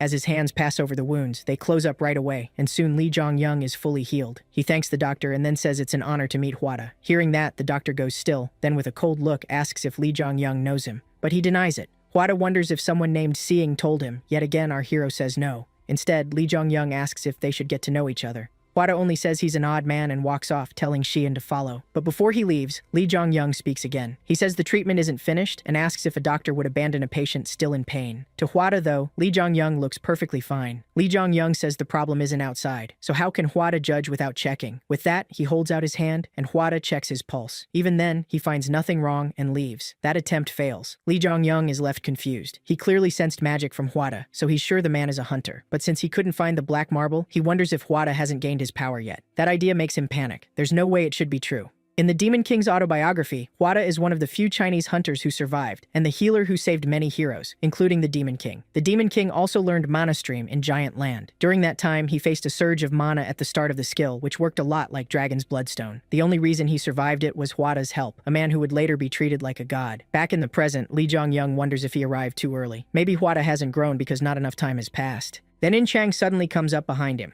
He asks how it went. He expected trouble after the garden mess, but her quick return tells him it wasn't too bad. In Chang says, "It went well. They want me to become a warrior." She explains that the frost giants, called the Nars, are building a city nearby and keep waiting for a chance to attack Ukkard. Because of that, and to defend their city from the Nars and other monsters, the giants need Korean hunters since they don't have enough fighters. Hearing this, Lee Jong-young is surprised. There are far fewer giants than he expected. The Nars are part of the reason, and with numbers this low, the giants may not be much of a threat to humanity. In Chang adds that aside from this, the giants mostly asked about the outside world. Population, culture, traits, even military strength. Hearing that, Lee Jong-young praises her. When she asks what he learned, he says nothing yet and that he needs to dig deeper. They were supposed to leave after finding the right people, but since she was offered a warrior role, he asks why she chose to stay. In Chang says the giants aren't actually imprisoning anyone. The problem is that if humans leave Utgard, they'll likely die outside it. That's why she wants to help them somehow. Hearing that, Lee Jong-young is shocked. His plan was just to find Hwada, take the useful people, and escape Utgard. In Chang is thinking about everyone. He tells her she's a better person than he is, saying he almost became the kind of person he hates. So after signing on as mercenary warriors, the Korean hunters are allowed to stay where the other humans live. But the residents keep their distance, wondering why the owner of Femur is here and calling him dangerous.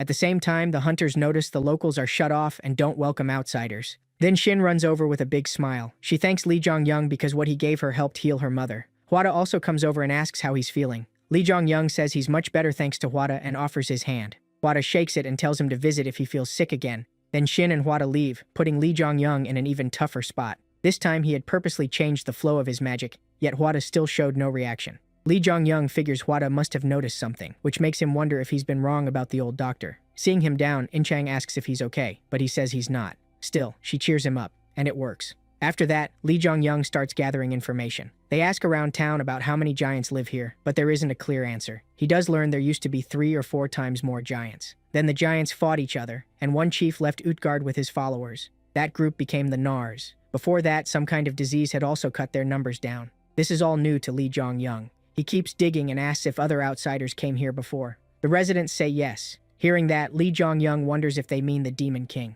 The story says he traveled into China and reached the City of Giants. Since Lee Jong-young is in the past, he might find clues about him. Still, those outsiders left long before the Korean hunters arrived. The residents never even saw them, and only know because the giants mentioned it. On the way back, Lee Jong-young thinks about how useful the search was. He learned that someone stopped the giant plague, and that same man is often called to the castle. The Hwada I need must be him, he thinks, and heads to ask the giants more. So Lee Jong-young and Fenrir go to Sa-chi, who is glad to see the human who burned the castle garden. He thanks Lee Jong-young for helping his tribe despite being a different species, and says other races there, like dwarves and Banner, hate them. He also says he has to head out because Nara attacks have been happening more often, so he asks Lee Jong-young to come help, and the two set out to stop the attack. But they run into something unexpected. They're suddenly stopped by the Naras and their leader, Shrim. As Sa-chi faces Shrim, Lee Jong-young realizes this could go very badly. He can tell Shrim is strong. In fact, Shrim is clearly stronger than Sa-chi, probably close to the giant king Lee Jong-young met at the castle, but he has no clue what they're saying. He can't understand their language, but in a lucky break, his sponsor, Sky of Apocalypse, grants him the giant language, Shoten.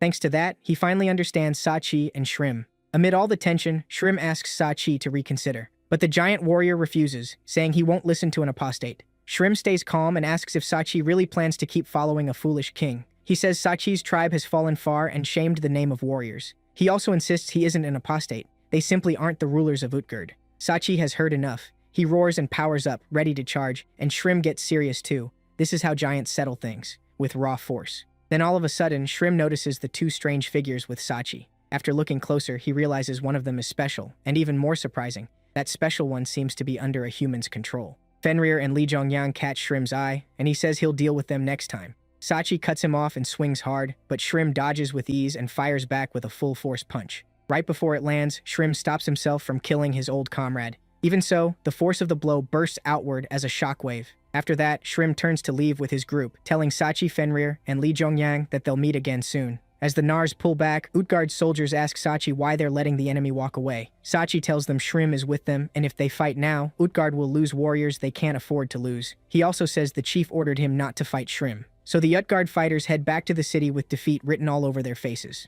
On the way, Lee Jong-young agrees Sa-chi made the right call. The giants may love fighting, but the gap between their generals is obvious. He also suspects Sa-chi and Shrim were once close, maybe friends, maybe family. But then Lee Jong-young notices something, a lone man standing out in the wasteland. He wonders why no giant reacted to him if they clearly saw him. so he asks Sachi, who says the man is just a mercenary helping Utgard. When they get closer, Lee Jongyang realizes it's Quada, the doctor he had been searching for. After returning to Utgard, Lee Jongyang goes to his lodging. There, In Chang looks pleased. She says a group of attacking Nars was driven off because she was there. Lee Jongyang tells her what happened on his side, but In Chang has more news. One of the Nars was a Chinese man who blocked her attacks with a long, strange spear. Lee Jongyang then says he finally found the man he was looking for. Wanting to speak with him, he leaves after giving Merlin's necklace to In Chang and asking her to handle something. Later, he goes to Quada's clinic and is shocked by how many patients are there. Lee Jongyang gives the doctors a whole bucket of potions and tells them to use them freely. Once the patients are handled, he finally speaks with Quada, Wenhua. The first thing Wenhua does is check Lee Jongyang's pulse.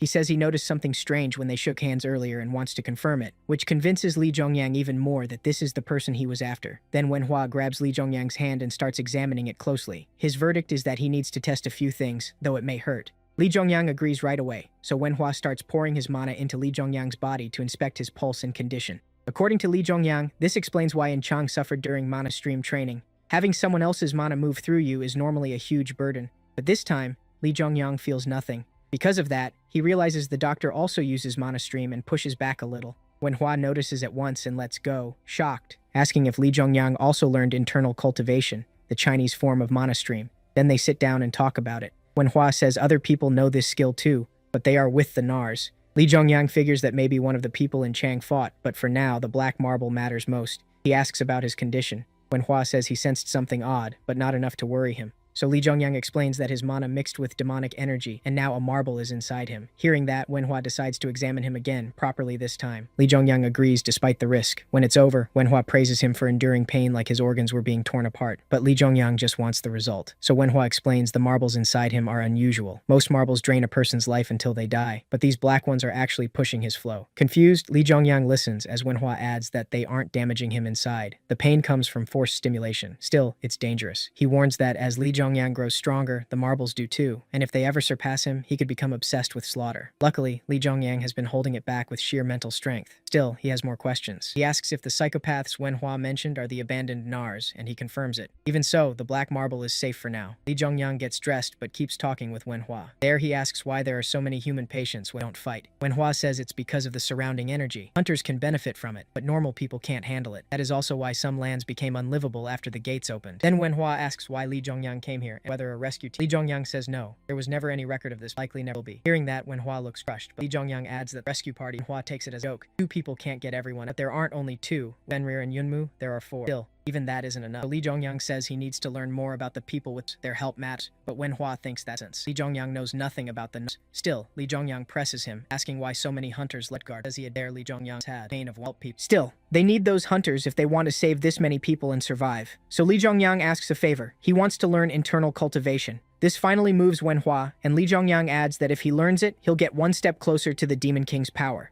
That takes us to the outskirts of Utgard, where Lee Jongyang, Fenrir, and Wenhua begin training. Wenhua sets a barrier so no energy leaks out and no one notices. Lee Jongyang asks why that's needed, and Wenhua explains that internal cultivation means absorbing the energy around you. The changes can be so big that the giants might sense it, but Lee Jongyang says he's always absorbed ambient energy naturally, which shocks Wenhua. He can't believe Lee Jongyang can gather energy without proper training. To him, that means Lee Jongyang has huge talent for internal cultivation, far more than expected. All of this reassures Wenhua, who now sees a real way to solve their problem after hearing Lee Jongyang out. On the other side, at the Nar Hunter's camp, three humans talk about their recent fight. Their leader hears that the hunter he faced earlier, In Chang, is highly skilled. That makes them wonder if a rescue team has arrived, but the others doubt it. If one had come, the Nars would have noticed, so they still don't know what's going on. The leader claims he held back before, but now even he doesn't know how things will turn out. Still, he asks how their troops are doing, and learns they're growing stronger fast and bringing in funds. He tells them they need to keep getting stronger for the cause. That fires up the other two, and they shout along with him. Meanwhile, back at Wenhua's barrier, the two continue training. As Wenhua sends mana into Lee Jongyang's body, Lee Jongyang is surprised by how warm someone else's mana feels. Apparently, when he first created Mana Stream, it felt like something was stabbing through him. Then Wenhua tells him to match his pace. They're almost there, though it may hurt, and he needs to stay quiet. At last, Wenhua reaches the marble and starts pulling it out of Lee Jongyang's body. But it isn't simple. The black marble is unlike anything he's ever handled. He realizes its power is far greater than expected. The demonic energy inside isn't just devouring Lee Jongyang's mana, it is eating away at his body too. The pain suddenly gets much worse. Veins bulge across Li Zhongyang's body and Wenhua's as well. Still, Wenhua says it's too late to stop. He was the one who started this, so he has to see it through. But even with all their effort, the barrier can't contain all the leaking energy. It starts escaping as a bright beam of light. Even Fenrir, who casually eats ice drakes, is stunned by that power. The shockwave even reaches Utgard and catches Sachi's attention. The energy feels familiar to him, but he knows Wanhua and Li Zhongyang couldn't produce something like this. That leaves only Shrim as the possible source. Remembering how he was humiliated before, Sachi grits his teeth. Still, his pride as a warrior wins out, and he orders every fighter in Utgard to prepare for battle. The soldiers hesitate, saying their clan leader would never allow it, but Sachi refuses to back down. He asks how long they'll keep sitting still, too scared to move because of the chief's orders and fear of enemy attacks. He calls on their pride and says he'll take full responsibility. That finally gets the soldiers on his side, and the warriors arm themselves and head for the icy land where the energy came from. Shrim senses the surge too and wonders who caused it. To him, it can only be Utgard's king. He can't understand why the king would be out on a frozen island instead of handling his duties. Shrim suspects a trap, but he also sees a chance. He gathers his troops and declares that today they'll seize Utgard. Soon, both Utgard and the Nars arrive at the barrier, with Fenrir guarding it. Both sides are ready to fight, and when Sachi sees Shrim there, he's sure Shrim caused all this. Shrim thinks the same about Sachi and asks if the king is inside. Before they can say more, a huge wave of bloodlust hits them. It's coming from Fenrir, who growls at both commanders. Chang is there too, and once she sees Fenrir guarding the barrier, she realizes Li Zhongyang must be inside. Shrim starts powering up. He says he no longer trusts Sachi. He's done trying to make peace and wants to finish this today. Sachi doesn't flinch, and both commanders send their armies forward. The battlefield explodes into chaos, with Shrim and Sachi joining the fight themselves. Inside the barrier, the noise makes Li Zhongyang open his eyes during cultivation. He sees dark demonic energy drifting through the air. Then he notices Wenhua, aged badly, weakened, like his life has been drained away. Even so, Wenhua tries to keep going and tells him it's not over. He still has to suppress the raging energy and technique in the air, but before he can finish, Wenhua passes out and collapses. Li Zhongyang rushes over and checks him, then realizes he's still alive. He remembers the Demon King's autobiography, where Wenhua gave up his youth to save the Demon King. Back then, the Demon King saved him with an elixir, but Li Zhongyang doesn't have one. Still, he refuses to let Wenhua die here. So he pulls a golden apple from his inventory and says it's Asgrid's elixir. He got it from Odin just in case, and now it finally has a use. He tells Wenhua to take it, while he absorbs all the energy in the barrier with his technique. As he uses Mana Stream, the energy slowly starts to move. Outside, the battle keeps raging. The giants fight hard, and even Chang joins in, but the giants can't handle her. Then out of nowhere, a spear flies at her. The blow is strong, but she blocks it and steps back, seeing the same hunter she met before. Realizing this human is much stronger than the giants, she calls for Gongs and tells him to handle the other giant. She wants this hunter for herself. Gongs gladly agrees and runs off. That leaves the two hunters facing each other as Chang powers up and says,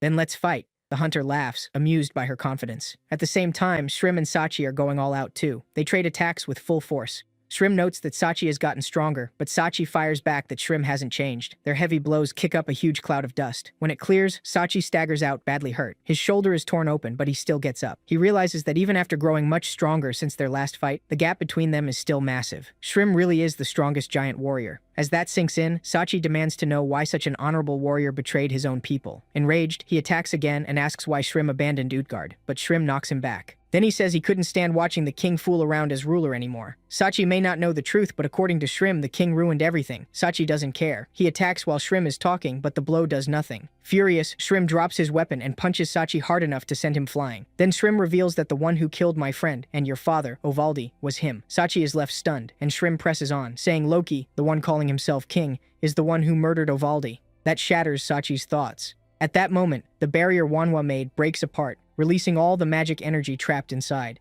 The pressure is so overwhelming that everyone stops for a moment to see what's going on. As the energy fades, Li Zhongyang steps out. He sees Wanhwa is doing better, but not nearly as much as he should be. Even with Eden's apple, a treasure said to be better than an elixir, it only barely kept the doctor alive. Li Zhongyang notices Wanhwa's mana hasn't increased, and figures he may be the reason. He thinks he absorbed the apple's effect along with the energy inside the barrier, which explains the surge of mana in his body. He even thinks that right now he could beat Hercules. Then he looks around and realizes he's surrounded by thousands of enemies. He panics for a second, but Inchan runs over happy to see her partner is safe. The Sky of Apocalypse doesn't seem pleased with its hunter showing its contempt, but the messages tell a better story. Thanks to Wanhwa, Mana Stream, Harmony, Purification, and Demonic Energy Resistance all level up. Yeonmu gets stronger too, and Fenrir's seal is loosened by 1 level. Meanwhile, once the Nars realize only a human was inside the barrier, they get even more fired up and push the fight harder. Then Li Zhongyang calls for his avatar, Yeonmu, who is clearly stronger now. Yeonmu tells him to leave everything to him and asks if he should wipe out the giants, but Lee Jong-young has another plan. He orders Yeonmu to take Manhwa somewhere safe. Yeonmu looks disappointed but obeys. Once Manhwa is secure, Lee Jong-young leaps into the battlefield, rushes straight to the clash between Sachi and Shrim, and lands a full-force punch that sends Shrim flying. Seeing that, Sachi is stunned. The man before him is far stronger than the Lee Jong-young he met before. Now free from the barrier, Lee Jong-young also tells Fenrir to cut loose, and Fenrir instantly transforms into his wolf form and charges into the chaos. Then Lee Jong-yuan turns to the men behind him and asks, "Shall we talk?" Behind him stand the 3 hunters from the Nars. Their leader steps forward and asks who Lee Jong-yuan is. At the same time, Lee Jong-yuan reminds himself not to underestimate them. All 3 are hero class, and the 2 behind the leader are about as strong as In Chang, so he answers by asking who they are first. The leader introduces himself as Yubi, but Lee Jong-yuan has never seen that name before. Someone this strong should have appeared in the autobiography, yet there's no mention of him. So Lee Jong-yuan asks why Yubi betrayed humanity. Was it because they weren't hunters? That sets Yubi off. He snaps, "I didn't betray them. That was the path meant for them. It was for a greater cause." He attacks at once, but Lee Jong-yuan is ready and blocks the strike. Then he knocks Yubi back and calls his words nonsense. He asks what kind of greater cause could make him abandon his own people. Yubi says Shrim promised to rebuild China after Utgard falls. That answer doesn't satisfy Lee Jong-yuan, who points out he could have made the same deal with Utgard's king and attacks. Yubi dodges and calls in the hunter In Chang had been fighting. The backup puts Lee Jong-yuan in a tight spot, but he keeps up. He avoids taking a deadly hit and strikes the other hunter's gear instead, sending him flying.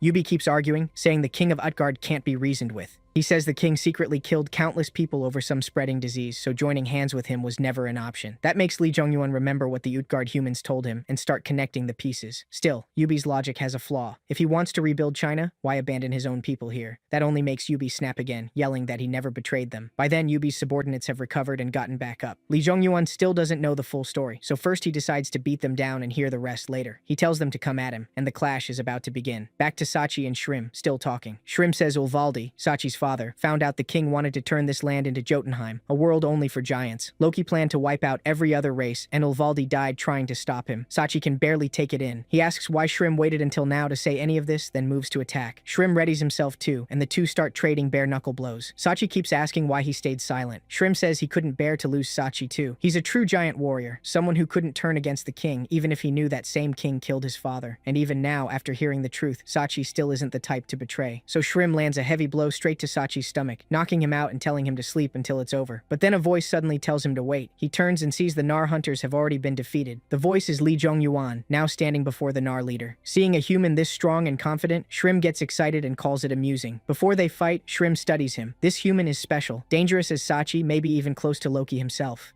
And after sizing him up, Shrim uses a special move called Gorda. He meant to save it for the king, but now he has no choice. But instead of preparing to fight, Lee Jong-yuan raises both hands and says, "I forfeit." That sudden surrender stuns Shrim, In Chang, and all the giants. Then he hands out healing potions and tells everyone to drink. Yubi is baffled and asks why. So Lee Jong-yuan says he has no reason to keep fighting. The Utgard commander is down, and he now understands why the hunters sided with the Nars. After learning that, he lost the will to fight and says he won't join the battle anymore. Shrim lowers his technique and accepts the surrender. Then the Nars start celebrating their victory, while the Utgard side is crushed. But Shrim orders his men not to kill anyone else, saying enough frost giant blood has already been spilled in this civil war. Lee Jong-yuan also tells Yubi he'll watch his cause and wants to see the results. There, the other 2 hunters introduce themselves as Wanwu and Jambi. Then Shrim declares they will march on Utgard and kill the king. That fires the Nars up even more, and they head for Utgard. Meanwhile, messages show the Sky of Apocalypse watching with discomfort and scoffing.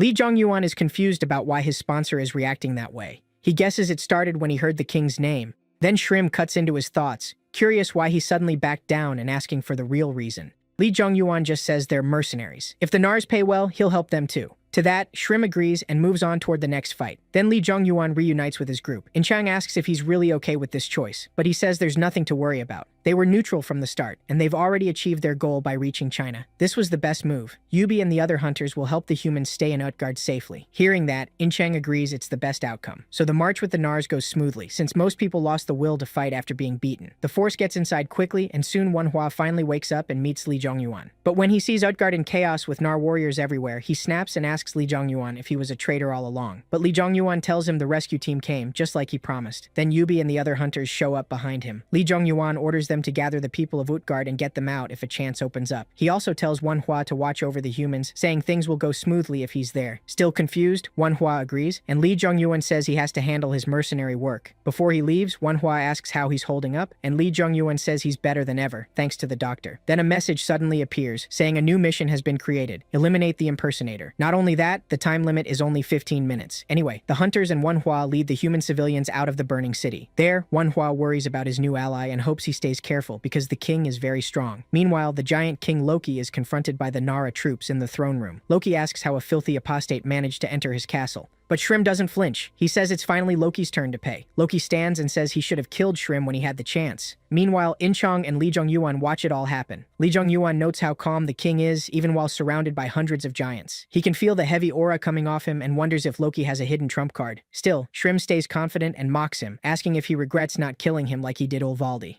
At that, Loki smirks. He already knew Ulvaldi was behind Shrim's rebellion. Seeing his friend's killer act so smug, Shrim gets furious and starts powering up. He then releases a technique so strong that even Loki praises it. But Loki answers with a simple hand signal, and suddenly hundreds of mutated giants rush into the throne room. They're incredibly powerful and glow red, like when Lee Jong-yuan and Hercules were consumed by madness. As they pour in, Loki starts laughing again, and Shrim demands to know what he has done. Lee Jong-yuan is stunned. He's never seen a giant with no mind of its own. He wonders if the story about giants dying from disease was false. Unlike his own madness, these giants aren't berserk. They're still following the king's commands. Now it clicks. The king sacrificed people to build an army for himself. Meanwhile, Loki keeps laughing as he explains. He wanted an army that obeyed only him, and now the giants have become exactly that. He even calls it honorable. Shrim can't take it anymore. Sickened by what was done to his fallen comrades, he lunges at the king with everything he has, hoping to end it fast and let the dead rest. But it isn't that simple. Loki rises from his throne and powers up, then slams into Shrim and sends him flying. The hit blasts a huge hole through the castle roof, making it look like Shrim was crushed in one strike.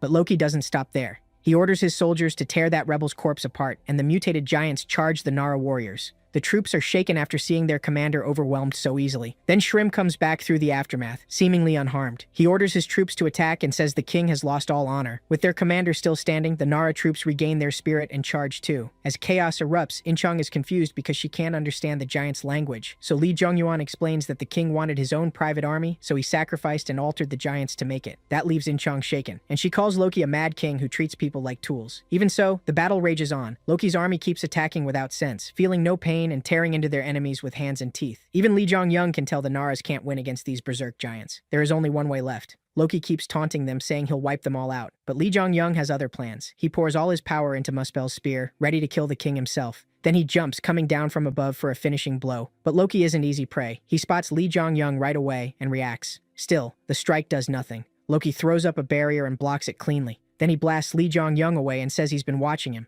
To Loki, Lee Jong-young has the most mana in the room, making him the biggest threat, so he decides to end this fast. Loki fires another deadly attack straight at Lee Jong-young. It moves so fast he can't dodge. As panic sets in, something suddenly catches his eye. It is another shield. That changes everything. Loki stares in shock, wondering who could have pulled that off. It's Sachi. Even at his limit, he saves Lee Jong-young from certain death. But that seems to be all he has left. After shielding him and entrusting the giants to his care, Sachi collapses. Even Shrim is shaken by that, while Loki looks furious. He calls Sachi pathetic for relying on a human, and says once he kills the rest, Sachi will be the first turned into one of his soldiers. Lee Jong-young refuses to let that happen. In desperation, he calls for Fenrir, who appears at once and takes wolf form before lunging at Loki. But Fenrir is far weaker than before, and Loki drops him with one hit. On top of that, Lee Jong-young only has 5 minutes left, and the Sky of Apocalypse orders him to kill the disgraceful one. Even In Chang is stunned by Loki's power. She asks Lee Jong-young what they do next, and he tells her to hold Loki off for 1 minute. Of course, In Chang knows that's insane against someone who beat Fenrir that easily. Even with Shrim fighting head-on, it won't be enough. So Lee Jong-young tells her, "I need you." In Chang blushes and agrees right away. Pretty smooth. She rushes into the fight while Lee Jong-young starts pouring mana into his spear again. Soon the weapon hits its limit, but that's still not enough. He knows this much power won't kill Loki, he needs more. So he keeps forcing mana into it, pushing past the limit. Meanwhile, Shrim and In Chang fight Loki together, but even both of them are struggling. Then a message appears. Muspel's spear has leveled up from the extreme heat Lee Jong-young poured into it. But even that still isn't enough. Just a little more, he has to end it in one hit. But there's a problem. Once the spear reaches its flame limit, it starts cracking in the middle of battle. Still, at the last second, Lee Jong-young fully charges it and hurls it at Loki with everything he has. The shockwave shakes all of Utgard. Then another message appears. Mission accomplished. The The sky of Apocalypse is pleased, and Loki is left with a huge hole through his body. Then outside the castle, the humans witness something they never expected. Sunlight returns to China, a land trapped in endless cold. Lee Jong-young also earns the achievement, the one who raises the sun, and his stats rise sharply. With Loki dead, the war ends. The king and his castle burn to ash and vanish. The Nara's warriors finish off the mutated giants, and the 4 chiefs gather where the castle once stood.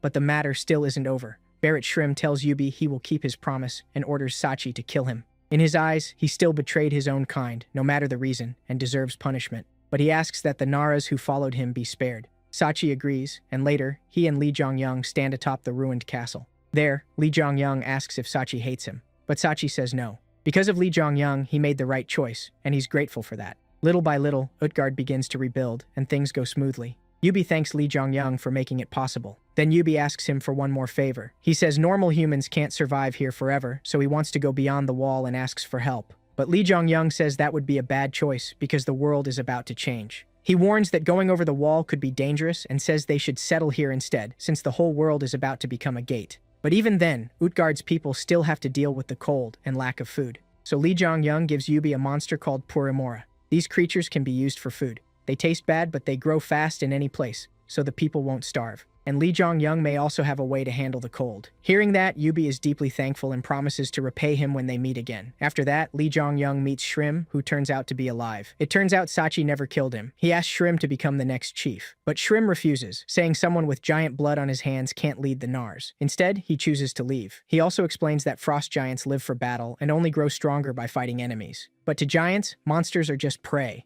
That leaves humans as the only real enemy. So Shrim decides to create a new clan as a way to honor the species that saved the giants from ruin. To him, it's a sign of respect. But Lee Jong-young has a favor too. He wants to learn Level Out, the technique Loki used. Shrim is surprised. He agrees to teach it, though he doubts a human can use it. Level Out awakens hidden power, but it needs a crazy amount of mana. Without a giant's body, it shouldn't be possible. But Lee Jong-young shows off his massive mana reserves. A powerful aura draws Shrim's eyes, and Sachi and In-chang notice it too. Showing his power, Lee Jong-young says, "I'm sure I have more mana than you," so Shrim agrees to teach him. Later, Lee Jong-young looks out over Utgard from a distance. He thinks back on everything that happened. Loki, the foolish king who turned his own people into test subjects and made giant warriors into mindless weapons for himself. But one question remains. How did Loki make them obey only him? Even though he was strong, that kind of control should have been beyond him. So Lee Jong-young suspects someone helped him from the shadows. Then he remembers what the human residents of Utgard told him earlier. Some people entered the giant fortress and left without doing anything.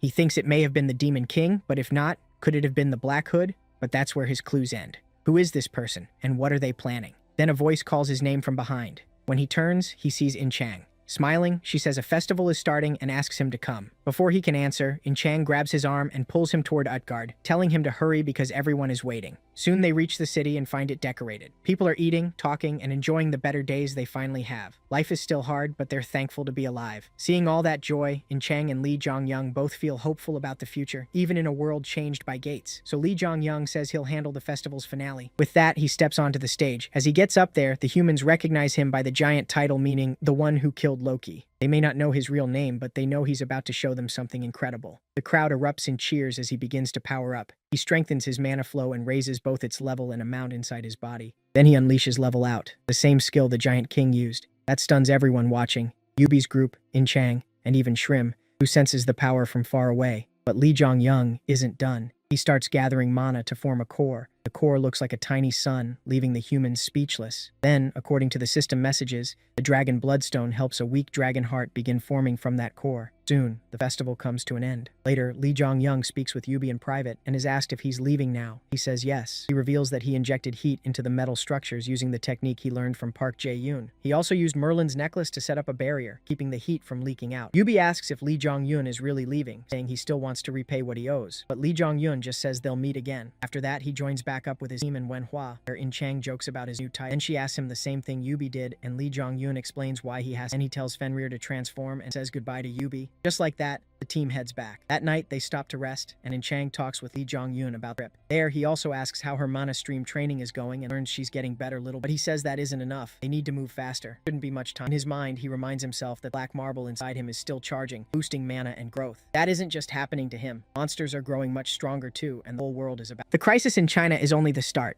Suddenly, In Chang notices something and panics. Clearly shaken, she points ahead, and Lee Jong-yun turns to look, only to see Baekdu Mountain burning. On the mountain, Shi Yuan-ji-chan is being attacked by a huge group of orcs. After setting the city on fire, they charge in and start slaughtering everything. The helpless people run in terror, trying to stay alive. There, Gal helps the civilians and guides them to safety so the hunters can fight back. Then Gal and the other hunters cut down the rushing orcs, finally getting everyone evacuated. After that, another hunter says they should escape too by going down the mountain, but luck isn't with them. Out of nowhere, a mutated giant appears. The hunters freeze for a second, but they still have to fight. Even if it costs them their lives, they have no other choice. Then all of a sudden, a blue light flashes. The giant turns around and sees Fenrir charging straight at it. In one blow, Fenrir cuts off its head. Watching this, Gal starts wondering if this wolf is who he thinks it is. Then Lee Jong-yun, In Chang, and Manhwa arrive. Lee Jong-yun asks if the hunters are okay, and they thank him for saving them. But there is a bigger problem. Lee Jong-yun asks where Sangun and the chief are, saying he can't sense them. To his shock, he hears that the chief went to Chimunji to seal Sangun. Hearing that, Lee Jong-yun panics, tells In Chang and Manhwa to handle things here, and rushes off to find the chief. Somewhere else, Sangun and the chief are already fighting. Sangun is completely out of control, roaring and attacking wildly. Meanwhile, the chief faces him with sadness, and she looks much older now. Still, Sangun attacks again. The chief blocks him while begging him to stop. "I can't keep doing this," she says. With tears in her eyes, the chief rushes at the tiger and strikes, but at the last second she can't bring herself to hurt the guardian of her city, so Sangun counters and sends her flying. Even after coughing up blood, she stands again. She says that as an orphan, Sangun was like a father to her. How could she kill someone that precious? But Sangun isn't listening. He charges her again without a hint of reason, so the chief stops resisting. She'd rather die than kill Sangun, and she gives up her life. Even after hearing her feelings, the crazed Sangun doesn't stop and moves in to finish it. Right before the blow lands, Lee Jong-yun appears and saves her. Seeing him, the chief is left speechless. But Sangun still doesn't stop. Lee Jong-yun notices how much the chief has aged and asks what happened, so she reveals that a man in black came to Sangun and caused this disaster. Hearing that, Lee Jong-yun is shaken. He quickly asks what happened to that man, but the chief says he vanished a few days ago. She's sure Sangun changed because of him, but first they need to stop Sangun. So Lee Jong-yun powers up and turns to face the white tiger. The chief stops him and says they've already tried everything, sealing him, even pulling out his demonic energy, but nothing worked. Sangun's power is too great.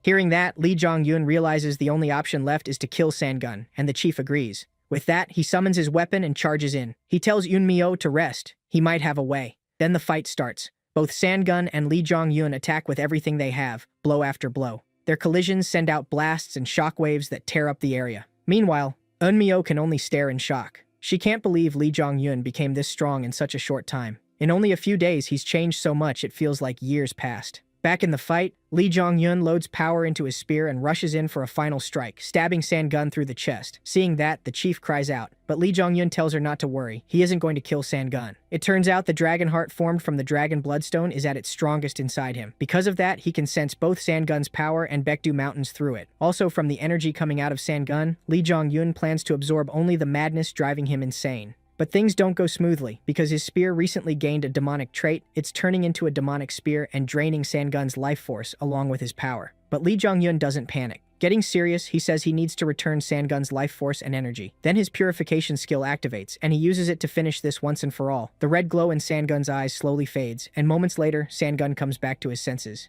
Seeing that, Lee Jong-yun is relieved, but there's no time to celebrate. The second Sangun regains his mind, he drops to the ground. Seeing that, the chief runs to him and starts treating him at once, begging Sangun to hold on. She tries to heal him, but it isn't working. Even so, Eunmyo won't give up and keeps going. With tears pouring down, she does everything she can, but nothing changes. In the end, she slowly gives up and starts to accept it. But then, in a miracle, she turns and sees Femur and the miracle doctor Manhwa standing there. Manhwa says he's glad he made it in time. With that, the treatment starts right away, and Sangun soon recovers. When he opens his eyes, he sees Lee Jong-yun, who asks if he's back to normal. Sangun says yes, but Lee Jong-yun can tell something is still wrong. Even after the madness was removed, Sangun's condition hasn't really improved, and he's still getting closer to death. So Lee Jong-yun asks who the man in black is, the same one who made Sangun like this, and why did Sangun meet him at all? Lee Jong-yun can't understand why a wise mythical beast like Sangun would trust someone that suspicious. Sangun says he'll explain everything slowly, but first asks if Eunmyo is safe. Lee Jong-yun says she is, though she wore herself out worrying about him. In a flashback, Manhwa explains Sangun's state to the chief. He treated the outside injuries, but the damage inside is much worse.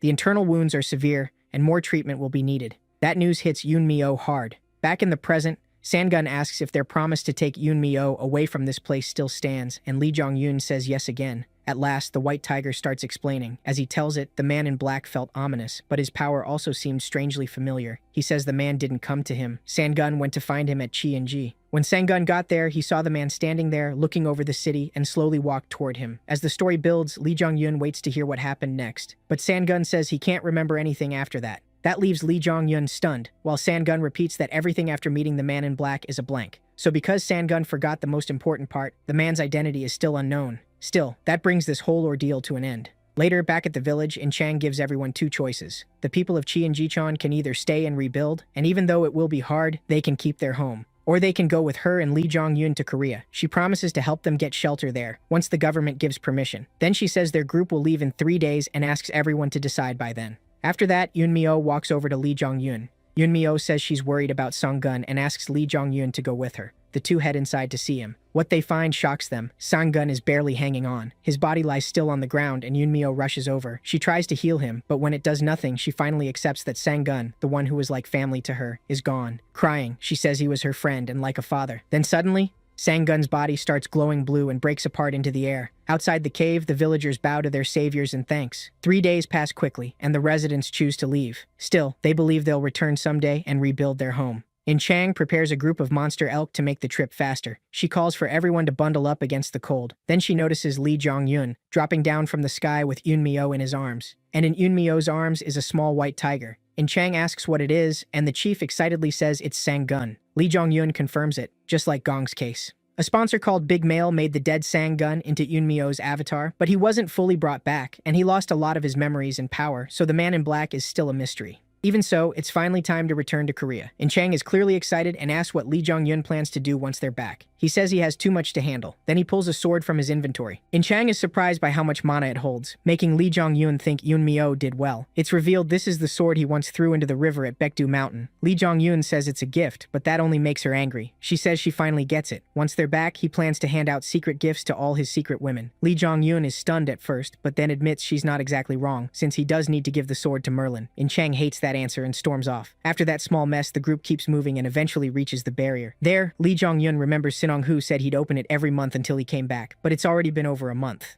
Not wanting to wait longer, Lee Jong-yun decides to open it himself. He says he's much stronger now and tells everyone to stand back. He starts powering up, even using the giant's technique, level out, but it still isn't enough. He adds another skill as well, but it fails too. That leaves his last option, the dragon heart that absorbed Sang-gun's power. On the other side is the northern battlefront, where two soldiers keep watch. As they scan for monsters, they talk about how attacks have become rare since Lee Jong-yun entered the gate. Monster activity has dropped a lot. The other soldier says that's just a coincidence, but his partner insists it might be real. Maybe Lee Jong-yun really wiped out the monsters in North Korea, but he's told that's impossible. Many hunters and heroes crossed the barrier before him, and none ever managed it. Then something changes. The barrier shifts color and starts glowing red. As the red light spreads, the soldiers stare in shock. The Korean hunters have returned. Later, Lee Jong-yun, In Chang, and the others are taken in by the northern soldiers. Over coffee, Lee Jong-yun explains that the people with him are North Korean citizens, and all of them are hunters. Meanwhile, at the auditorium, Eun-myo and Gal speak to the crowd. The chief asks everyone to stay calm and says life will get easier now.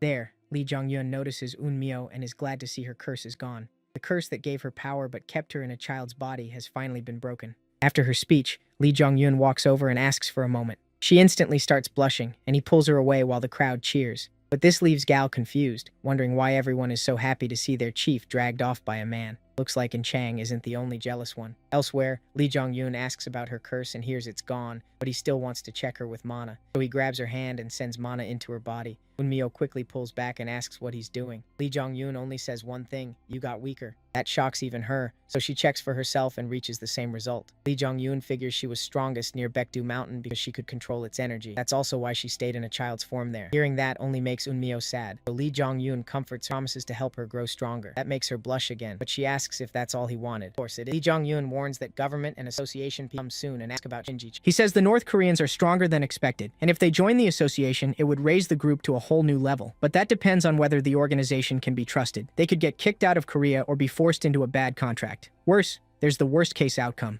Jang Hyo-jin, the hero Odin, leader of Asgard and association president, might come after Eun-myo and the others for their power. To stop that, Lee Jong-yun has prepared a better offer for the Shinji-chan survivors, if they want it. Now curious, Eun-myo asks what it is. Later, Lee Jong-yun meets Bae Sang-soo, his old tutorial instructor. They greet each other, and Bae Song-soo praises him for surviving such a dangerous mission, and even bringing back hunter survivors. But he also says the president already has an offer. Since the association knows the North Korean survivors are all hunters, he wants all of them to sign a contract. More specifically, a mana contract, one that can basically bind people like slaves through magical penalties. That would put the North Koreans at a huge disadvantage. But Lee Jong-un says he's already handled it. He reveals they can't do that because the survivors already made mana contracts with him. Since he brought them back himself, he says he did it to avoid future trouble. And he reminds Bae Sang-soo that each person can only have one mana contract. That leaves Bae Sang-soo thinking. He decides to speak with Jang Hyo-jin directly, while Lee Jong-un waits to see how Odin reacts. Back at the auditorium, the survivors receive clothes and beds. They're also served good food, which makes them happy. They talk about how they lived on potatoes back in Shinji-chang, so food like this feels like heaven. Lee Yun-chang and Lee Jong-un eat with them. During the meal, they chat, and Yun-chang says relaxing is nice, but she already wants to get moving again. Hearing that, Lee Jong-un praises her drive and says they'll probably be back to brutal training soon, like before fighting Hercules. That instantly makes Yun-chang regret saying anything. Careful what you wish for. Later, Lee Jong-un steps out alone to think. He knows the world will soon turn into hell, so he should enjoy the calm while it lasts. But someone appears behind him, the chief, no longer in her child form. Lee Jong-un is completely caught off guard. Then the chief finally tells him her name is Choi Yeon-seo. Lee Jong-hyun doesn't care about her name. Instead, he asks how she hid her presence so well. Even with his sharp senses, he never noticed her. If she had been an enemy, he could have died. Yeon-seo says it's just one of her skills. Then she gets to the real issue. She asks what he plans to do next, since everyone is nervous about the mana contracts. Lee Jong-hyun calms her down, saying he won't do anything extreme. The hunters only need to do their jobs, and because they're contracted to him, someone tied to Asgard, the security side can't interfere much. Satisfied, Yeon-seo leaves. Then a message pops up. It says the weak dragon heart has stabilized. Lee Jong-hyun starts wondering how strong this new power really is. He figures he could beat Hercules now, even in berserker mode. To himself, he admits he's definitely gotten stronger. Just then, one of the northern soldiers comes to find him and says someone from the organization is here. Lee Jong-hyun follows him and reunites with his bald friend Seong-gu. His head somehow looks even shinier now. After greeting each other, Lee Jong-hyun asks what the association thinks about all this. Seong-gu says it's chaos. Almost all of Asgard has returned to Korea because special gates started appearing. Those gates bring monsters far stronger than normal and usually mean major trouble. And now they're showing up all over the world. That's why hunters are going back to their home countries, and Odin called in Asgard's members too. Seong-gu adds that they had a meeting a few days ago. They talked about Lee Jong-hyun there, but no one expected him to come back with such a huge prize. Even Lee Jong-hyun knows the North Korean hunters are a goldmine. Their numbers alone make them a major force. But since he owns that gold mine, he'll make enemies fast. Seong-gu warns that mana contracts exist to force loyalty, not build normal guild ties. Lee Jong-hyun just says it's fine. He's still part of Asgard, so nobody will move carelessly against him. That ends the talk, and Seong-gu hugs him, happy he made it back alive. Then they go to the auditorium, where Lee Jong-hyun tells everyone they're about to leave for their final trip. The North Koreans are glad they got to rest, but Lee Jong-hyun warns them they'll be busy again soon. Then Yeon-seo catches Seong-gu's eye, and he asks who she is, joking that maybe she's why Lee Jong-hyun went to China. Lee Jong-hyun says that's not exactly wrong, which only confuses Seong-gu more. Then Incheon steps in and denies it, saying that can't be the reason because Lee Jong-hyun already has plenty of women around him. The second she says it, Incheon gets even more depressed, wondering how many rivals she has now. Things really keep getting worse for her. Anyway, the trip starts and everyone gets on the bus. Soon they arrive at the association headquarters in Seoul. The North Koreans are stunned by the city. The crowds and modern tech leave them speechless. Seeing that, Lee Jong-hyun tells Yeon-seo to keep an eye on her people, but she's just as amazed as they are. That was bound to happen. They'd been living on a mountain, so this is their first real look at a modern city. So he puts Incheon in charge of the Shinji Cheon group and tells her to follow the association staff. She agrees. He also tells Fenrir to stay with her, but Fenrir doesn't like this place. He stares upward and growls hard. Lee Jong-hyun pets him and realizes Fenrir senses a huge power coming from the association president, Jang Hyo-jin. That leads to a tense stare between Odin and Lee Jong-hyun tells Fenrir to stop growling. If he wants to bare his fangs when it matters, he also has to know when to hide them. Fenrir obeys. After the North Koreans are settled, Lee Jong-hyun and Seong-gu head to Hyo-jin's office, where President Odin welcomes them. Odin is pleased by everything Lee Jong-hyun brought back. Over 100 hunters, 2 hero-rank fighters, and 3 strange specimens. Yeon-seo and Manhwa are the hero-rank ones, and Fenrir and Seong-gu explain 2 of the odd specimens. So what's the third? Odin says the last one is Lee Jong-hyun himself. Of course, the man with the god complex calls people specimens. But before they discuss the China trip, Odin says there's something else to handle first. He opens a golden gate and walks through it. Gu explains that today Lee Jong-hyun will be introduced to Asgard at a formal gathering. All of the organization's heroes are there, curious about the so-called underdog. Inside is a golden mansion where many hunters are already talking. Not all of them are happy about Lee Jong-hyun joining Asgard, and they openly discuss him. Then one by one, they start feeling the newcomers approach, along with Gu and Handel. But unlike their earlier chatter, the moment they sense Lee Jong-hyun's power, they tense up. Korea's so-called strongest hunters start trembling just from his presence. Finally, the underdog steps in and introduces himself. Nice to meet you all. I'm the underdog, Lee Jong-hyun. After reaching Seoul, the North Koreans are put to work right away. Under Kim's command, they're sent to clear a gate, and they go in without hesitation. They come back quickly with no losses. Once they exit, the gate vanishes and Kim congratulates everyone in the White Tiger group. Gal thanks him for waiting, glad the citizens can feel safer now. Kim also notices how polite and skilled the White Tiger group is. Still, Yeonseo is eager to keep going and asks to head to the next gate immediately. Kim doesn't mind but says they can rest first since they don't need to finish everything today. Yeonseo insists they're fine and asks him to lead them to the next gate. Caught off guard by her charm, Kim blushes and quickly agrees. Meanwhile, inside a special gate, In Chang, Manhwa, and Lee Jong-hyun are leveling up too. Even Gongzi and Yeonmu join the fight, and together they crush the special gate with ease. Still, the Sky of Apocalypse doesn't seem very happy with his sponsor. Even so, they clear the gate and head outside. There, In Chang says their sponsors are clearly paying more attention now, maybe because they fought in a special gate with stronger monsters. But Lee Jong-hyun doesn't see this as fun. To him, the stronger they get, the more special gates will appear, filling the world with mana. Soon, he says, the cataclysm will begin. That grim look and warning send a chill through Wanhwa and In Chang. So Lee Jong-hyun praises their work so far and says they'll need to train even harder. He turns to leave, but In Chang stops him, saying it sounds like he's going somewhere. Lee Jong-hyun says he plans to take a short trip around the world. It feels a little off to In Chang, but she decides rest matters too and accepts it. In Lee Jong-hyun's mind, though, this is just a lie. If he told In Chang the full truth, she'd worry even more, especially about him meeting other women. Instead, he tells Wanhwa and In Chang to join the White Tiger group, and he leaves Fenrir behind. Even if he says he's just traveling, he sees this as his duty as someone from the future. He knows what's coming, so it's on him to change history. I need to meet with Odin, he says. A few days later, Lee Jong-hyun borrows the right to use Bifrost from Seon-gu. Seon-gu hands it over, though he's confused since Odin normally allows no one to use it. Lee Jong-hyun explains Odin had no choice because of a deal they made. After returning from China, he told Odin something he kept from the others. Information about the black-clothed man. A few days earlier, Lee Jong-hyun told Odin this man was behind terrible moves, the same one who turned China into a wasteland and destroyed Baekdu Mountain. That was enough to catch Odin's interest, and he ordered Lee Jong-hyun to learn the man's identity, promising Asgard's full support. A clean piece of manipulation. Because of that, all Asgard agreed to help the underdog however they could. Using Bifrost, Lee Jong-hyun heads to the Round Table Council headquarters. There, a man in shining armor greets him. Lee Jong-hyun is surprised to see him there. The man is Lancelot, one of the knights of the Round Table. The Round Table Council is a secret British group with a very different mindset from other world powers. While others control humanity while pretending to save it, the Round Table mostly stays on the sidelines. They have power, but they neither help nor harm. Their leader is Merlin, and even without her, the group would still be strong. That strength comes from the Order of Knights. Its members are hunters stronger than normal heroes, and they always play a big part whenever England faces a crisis.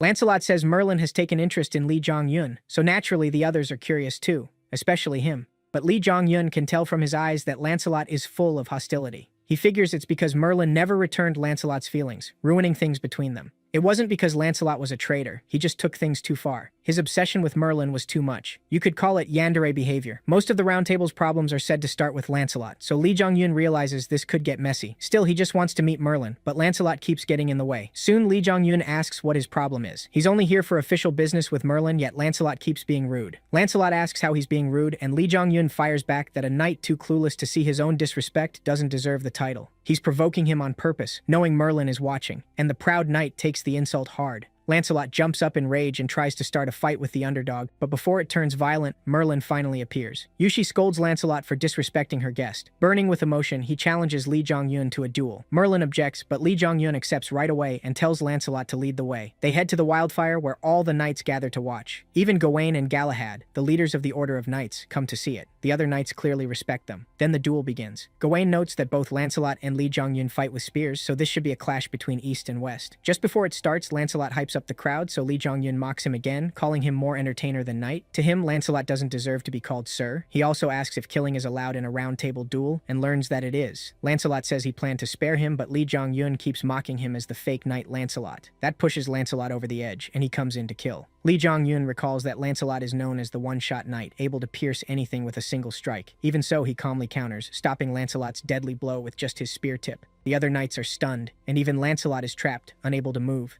Lee Jong-yun now fully controls the fight. Then Gawain steps in and says that's enough. One day's worth of humiliation is enough. After hearing Gawain introduce himself, Lee Jong-yun recognizes him as the Green Knight. When Gawain first awakened as a hunter, he cleared gates like a madman. He was always covered in his enemy's blood, which earned him that name. Since Gawain stops the duel, Lee Jong-yun releases the pressure on Lancelot's spear, thinking there's no reason to fight him too. Lancelot drops to the ground, defeated. Gawain tells him to learn the gap between his own strength and his enemies. He also orders Galahad and Lancelot to clean up the arena, and they obey. Watching all this, Lee Jong-yun realizes Gawain is someone to be careful with. Gawain is also clearly impressed by Lee Jong-yun's skill. He says the rumor that Lee Jong-yun beat Hercules was true after all. Finding out only cost a commander-level knight his pride. After the mess ends, Lee Jong-yun meets Merlin again. He tells her this was the only time. He fought because he wanted to, and there won't be a second. He says Merlin controls the entire Round Table Council, even the heads of the Order of Knights, so everyone follows her orders. If she had wanted, she could have stopped the duel before it ever started. But Merlin wanted them to clash, so Lee Jong-yun went along with it to repay his debt to her.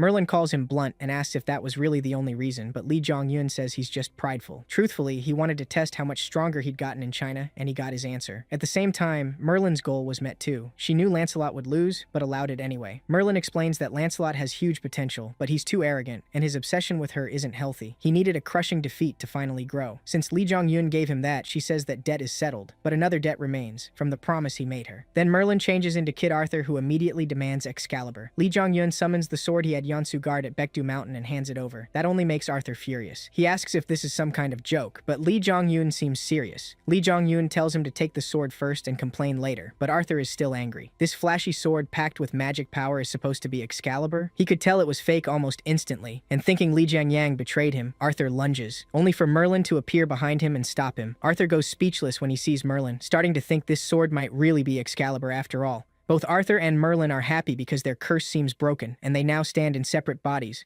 But Li Jiangyang reveals this is only a fake meant to fool their sponsor, the Lady of the Lake. Merlin realizes that because Li Jiangyang knew what Excalibur was, he could forge a copy. The real one lies in a lake overflowing with magic power and has stayed there for centuries. After so long, the real sword absorbed immense magic, and Li Jiangyang recreated part of that power. Still, Merlin warns that once their sponsor notices the sword is fake, the curse will return. Arthur gets mad again, but Merlin calms him down, saying the fake should hold for a while, and Li Jiangyang agrees. He says the curse won't return unless Arthur and Merlin leave the Round Table estate. Sponsors are arrogant. They only notice what they want, so even if she figures it out, she likely won't act right away. With that, Li Jiangyang's task is finished, but Arthur still isn't satisfied. He suffered more than Merlin, trapped in a child's body. To calm him down, Li Jiangyang offers one more thing, the location of the real Excalibur. Elsewhere, in a forest, explosions tear through the area. They come from Hercules' attacks. He's fighting a white-haired man who easily dodges every blow, even with Hercules still lost in madness. Hercules keeps attacking without pause, but the man calls him slow, then swings his sword. Hercules avoids it, but using the dust cloud as cover, the white-haired man slips behind him and strikes his back. The hit doesn't look strong, but Hercules screams in pain. The red glow in his eye vanishes too, bringing him back to his senses. Hercules asks what kind of sword that was, and the man says he picked it up recently. Hercules realizes that the moment the blade touched him, he lost control of his magic power and collapsed. The man says he's pleased with Hercules' progress and forgives him for breaking their pact and acting alone, but that doesn't mean everyone else will. Athena, who had been watching the whole fight, still wants punishment. Hercules turns and is shocked he never sensed her. Result: Hercules wonders if he will not have to face any disciplinary action, but that is not the case. Only this guy has forgiven Hercules, but the others still want to punish him. Someone like Athena who has been watching over the fight all this time. Hearing this, Hercules turns around and sees her standing there and freaks out at the fact he couldn't even sense her presence. There, Athena says she came to report something about the underdog. Just hearing about Li Jongyuan gets Hercules worked up, and she continues. After returning from China, Li Jongyuan went to the UK and is now at the Round Table Council, though his reason is still unknown. The man tells Athena to keep watching him, orders Hercules not back off in training. Both obey. The white-haired man is finally revealed to be back at the Round Table. Li Jongyang tells Zeus has real Excalibur. Arthur still doesn't fully. He also asks why Li Jongyang speaking so, and Li Jongyang points out that Arthur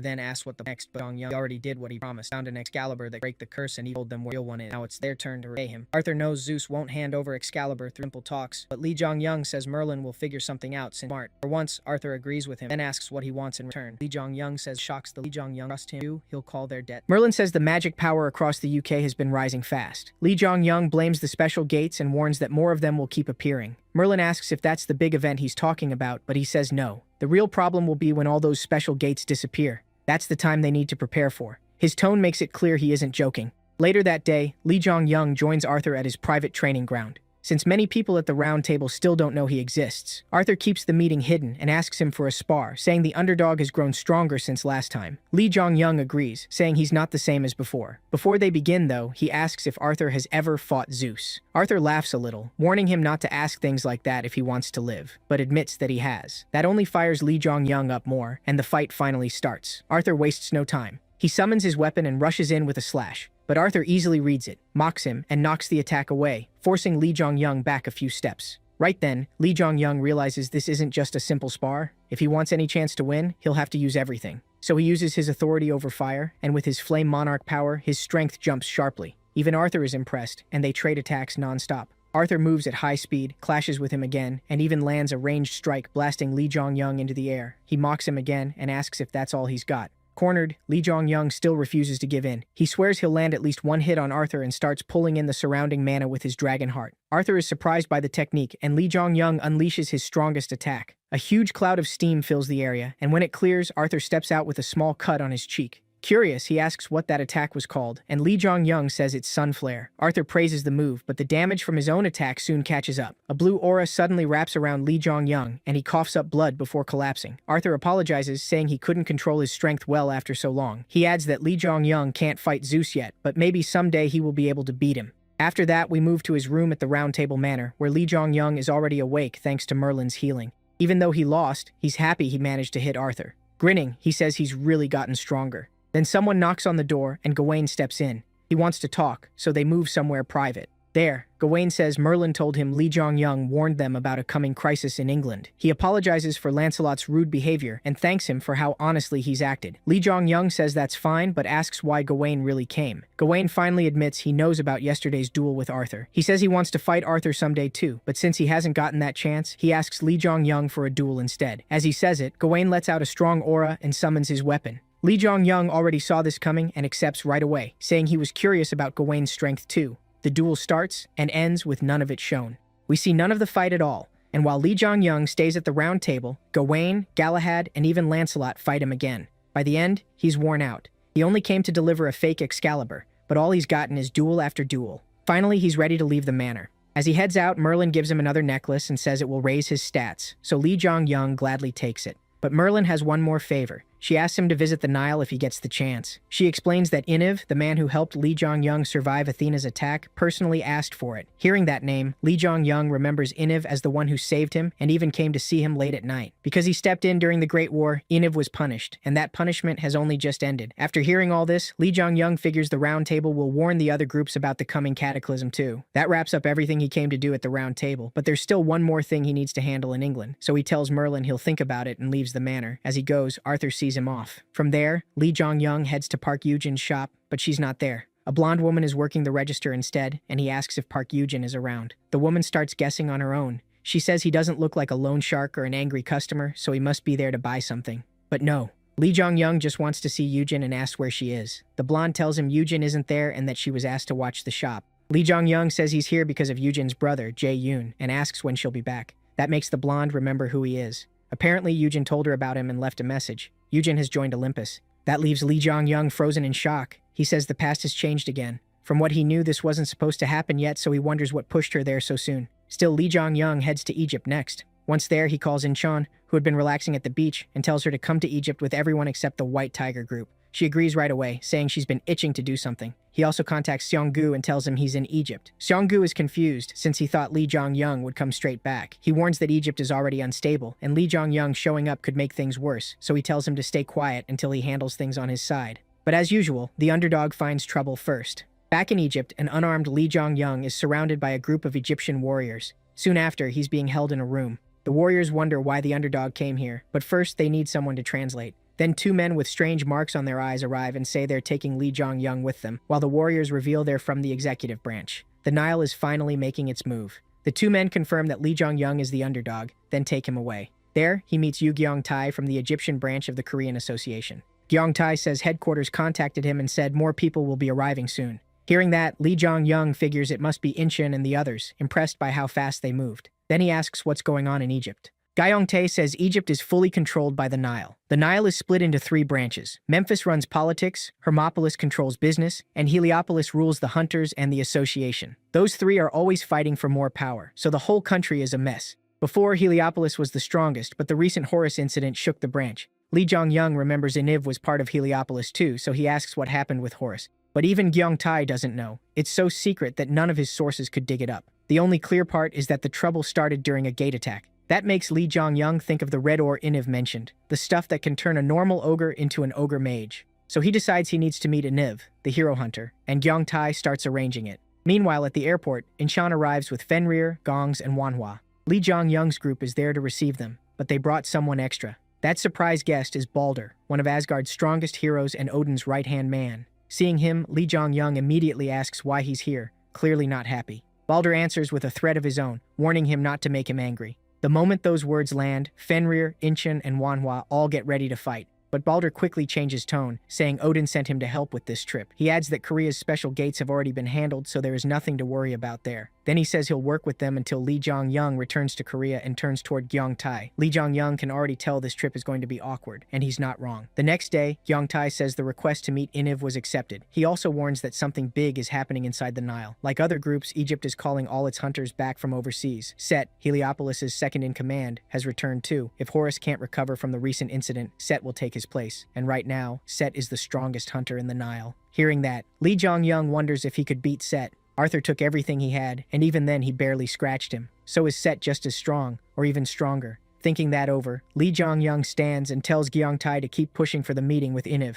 Gyeongtae asks what he plans to do, and Lee Jong-young says he'll find his own way. Elsewhere, on top of the association building, Odin says he never asked Jeong-gu much about the underdog before, but now he needs answers. Lee Jong-young keeps catching his interest, yet never gives him a clear explanation. What Odin can't understand most is Jeong-gu's trust. Jeong-gu was never someone who believed in people easily, so seeing him trust the underdog this much feels strange. Because of that, Odin asks what Lee Jong-young really wants. Jeong-gu replies that Lee Jong-young's goal lines up with Odin's. That matches what Bae Sang-soo once told Jang Hyo-jin, that Lee Jong-young might help him reach his goal once he got stronger. Still, Jeong-gu knows Lee Jong-young always keeps backup plans ready. In fact, he had already prepared Jeong-gu for this exact question. So Jeong-gu gives the answer Lee Jong-young left him. Their shared goal is killing his sponsors. Odin is shocked, but Jeong-gu keeps going. He says hunters sponsored by the one who rules the riverside have already lost their power. Nothing like this has happened before. That means only one thing, and Odin calls it great news. Back in Egypt, Lee Jong-young calls Balder over and asks which hero in the Nile is tied to Asgard. Balder tries to dodge the question, but Lee Jong-young presses him, asking how far Odin ordered him to help. Balder admits he was told to cooperate as much as he can. So Lee Jong-young asks again which Nile hero belongs to Asgard. Balder says he'll answer later because it's a secret. Lee Jong-young accepts that for now and leaves, thinking back to what Gyeongtae said. If a hero-class hunter is here, that may be enough. Later, he heads into the city with his team. During that outing, Incheon complains about the heat, but Manhwa says it's still better than China's freezing cold. While they walk, Manhwa asks Lee Jong-young what his final goal is. Incheon joins in, saying she doesn't know either. Manhwa says Lee Jong-young always seems to be chasing something. His short-term goals are clear, but his long-term plan is a mystery. He jokes that maybe it's world domination. Lee Jong-young suddenly stops and turns around, saying it might be something like that. He sounds like he's joking, but the way he says it leaves Manhwa and Incheon unsure. Then Femur senses a strong, dark aura heading their way. A closer look shows members of the Nile approaching them. Lee Jong-young tells his team to stay back. Then Set, the soon-to-be leader of Heliopolis, steps out from the group. Lee Jong-young instantly feels that Set is on Arthur's level. The two exchange greetings, and Set says he wants a short private talk with the underdog, so they head to a quiet rooftop. There, Set talks about Egypt's history and how it supposedly became independent from the kingdom. But in truth, Egypt is still controlled by the Nile dynasty. Lee Jong-young asks if Set wants to take over that dynasty, and Set confirms it, even praising him for catching on. Then he asks Lee Jong-young to guess why. Why does he want to replace Osiris as head of the Nile, and why does he need to do it after becoming ruler? Asked that, Lee Jong-young says he first thought Set caused the Horus incident just to grab the throne. But if it wasn't only about power, then what was driving him? Lee Jong-young wonders if Set is trying to become a king for some other reason. Before he can figure it out, their talk ends. Back with the others, Incheon asks how it went. Lee Jong-young says Set wanted him to guess his goal, but he couldn't. He first thought Set just wanted power, but that's not it. Set is dangerous, though not exactly evil. He isn't black or white, he's gray. Knowing that would only confuse Incheon, so Lee Jong-young just says he couldn't answer him. Then they hear footsteps behind them and turn to see Balder asking where Lee Jong-young went. Incheon gets irritated that Balder is cutting into her time with Lee Jong-young and snaps at him to find something else to do. But Balder has his own concern. To him, it's odd that Lee Jong-young's team is full of hero-level hunters, yet none of them joined Asgard. And outsiders knowing Asgard's secrets is dangerous. That pushes Incheon even further. She powers up, ready to fight, but Lee Jong-young cuts in and tells Balder to stop messing around. Then he asks again about the question from before. Balder repeats that he was ordered to help as much as possible, so he finally starts to reveal which Nile hunter is tied to Asgard. But both he and Lee Jong-young suddenly sense danger. Without warning, a blue light appears in the middle of the city. It's a special gate, and it opened right in the city center. As soon as it appears, its magic starts spreading. Incheon panics. If this keeps going, a lot of people could die. She tells Lee Jong-young they have to stop it before it collapses.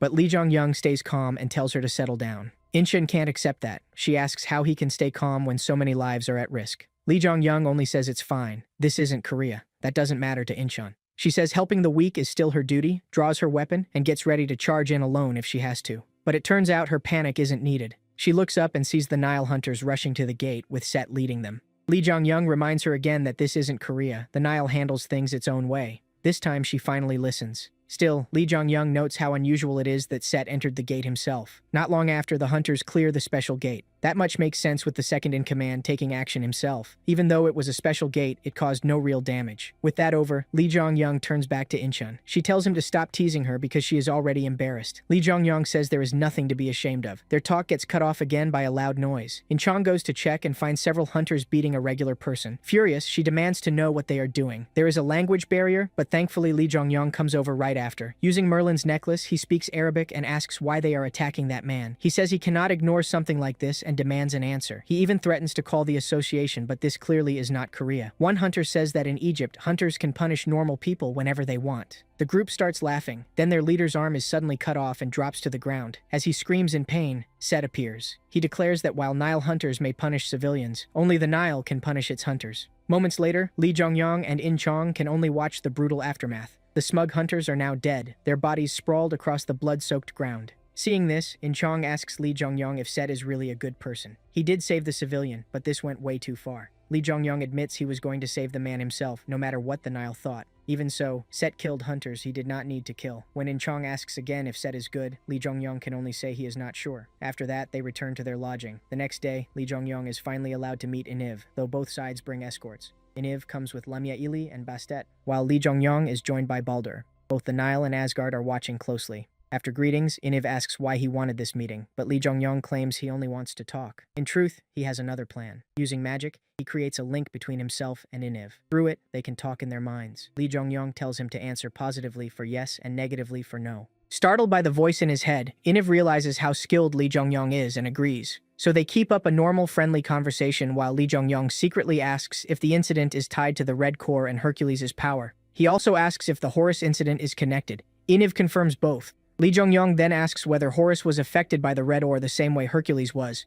Again, Iniv confirms it. Finally, Lee Jong-young asks if Set is the culprit. Iniv gives an unsure answer, making Lee Jong-young think even he does not know who the real culprit is. Later, Balder complains that Lee Jong-young is wasting time and effort, warning that using Asgard like this could make Odin look bad. Lee Jong-young tells him not to worry. Odin will be pleased in the end. Balder coldly warns him to make sure that happens, but Lee Jong-young just says to get ready. He plans to leave in 3 days because he still has some sightseeing to do. That only annoys Balder more, but he cannot do anything. Lee Jong-young also asks who infiltrated Nihil. Balder avoids a clear answer and only says, "You've already met them." That sparks Lee Jong-young's curiosity, but he lets it go for now. Later that night, Lee Jong-young stands by the shore, looking out at the ocean. Iniv meets him there and apologizes for being late, saying too many eyes have been on both of them. He suggests moving somewhere else, but Lee Jong-young says he already set up a barrier so no one outside can watch them. Iniv is even more impressed by his magic, but he still says that may not be enough. There is nowhere safe from the eye, leaving Lee Jong-young confused. He wonders if even Merlin's necklace cannot block it, so he gets straight to the point and asks why Iniv wanted him to come to Nihil. Iniv explains that Horus is now unconscious because of the Red Ore, and that it all began when Set brought the ore back.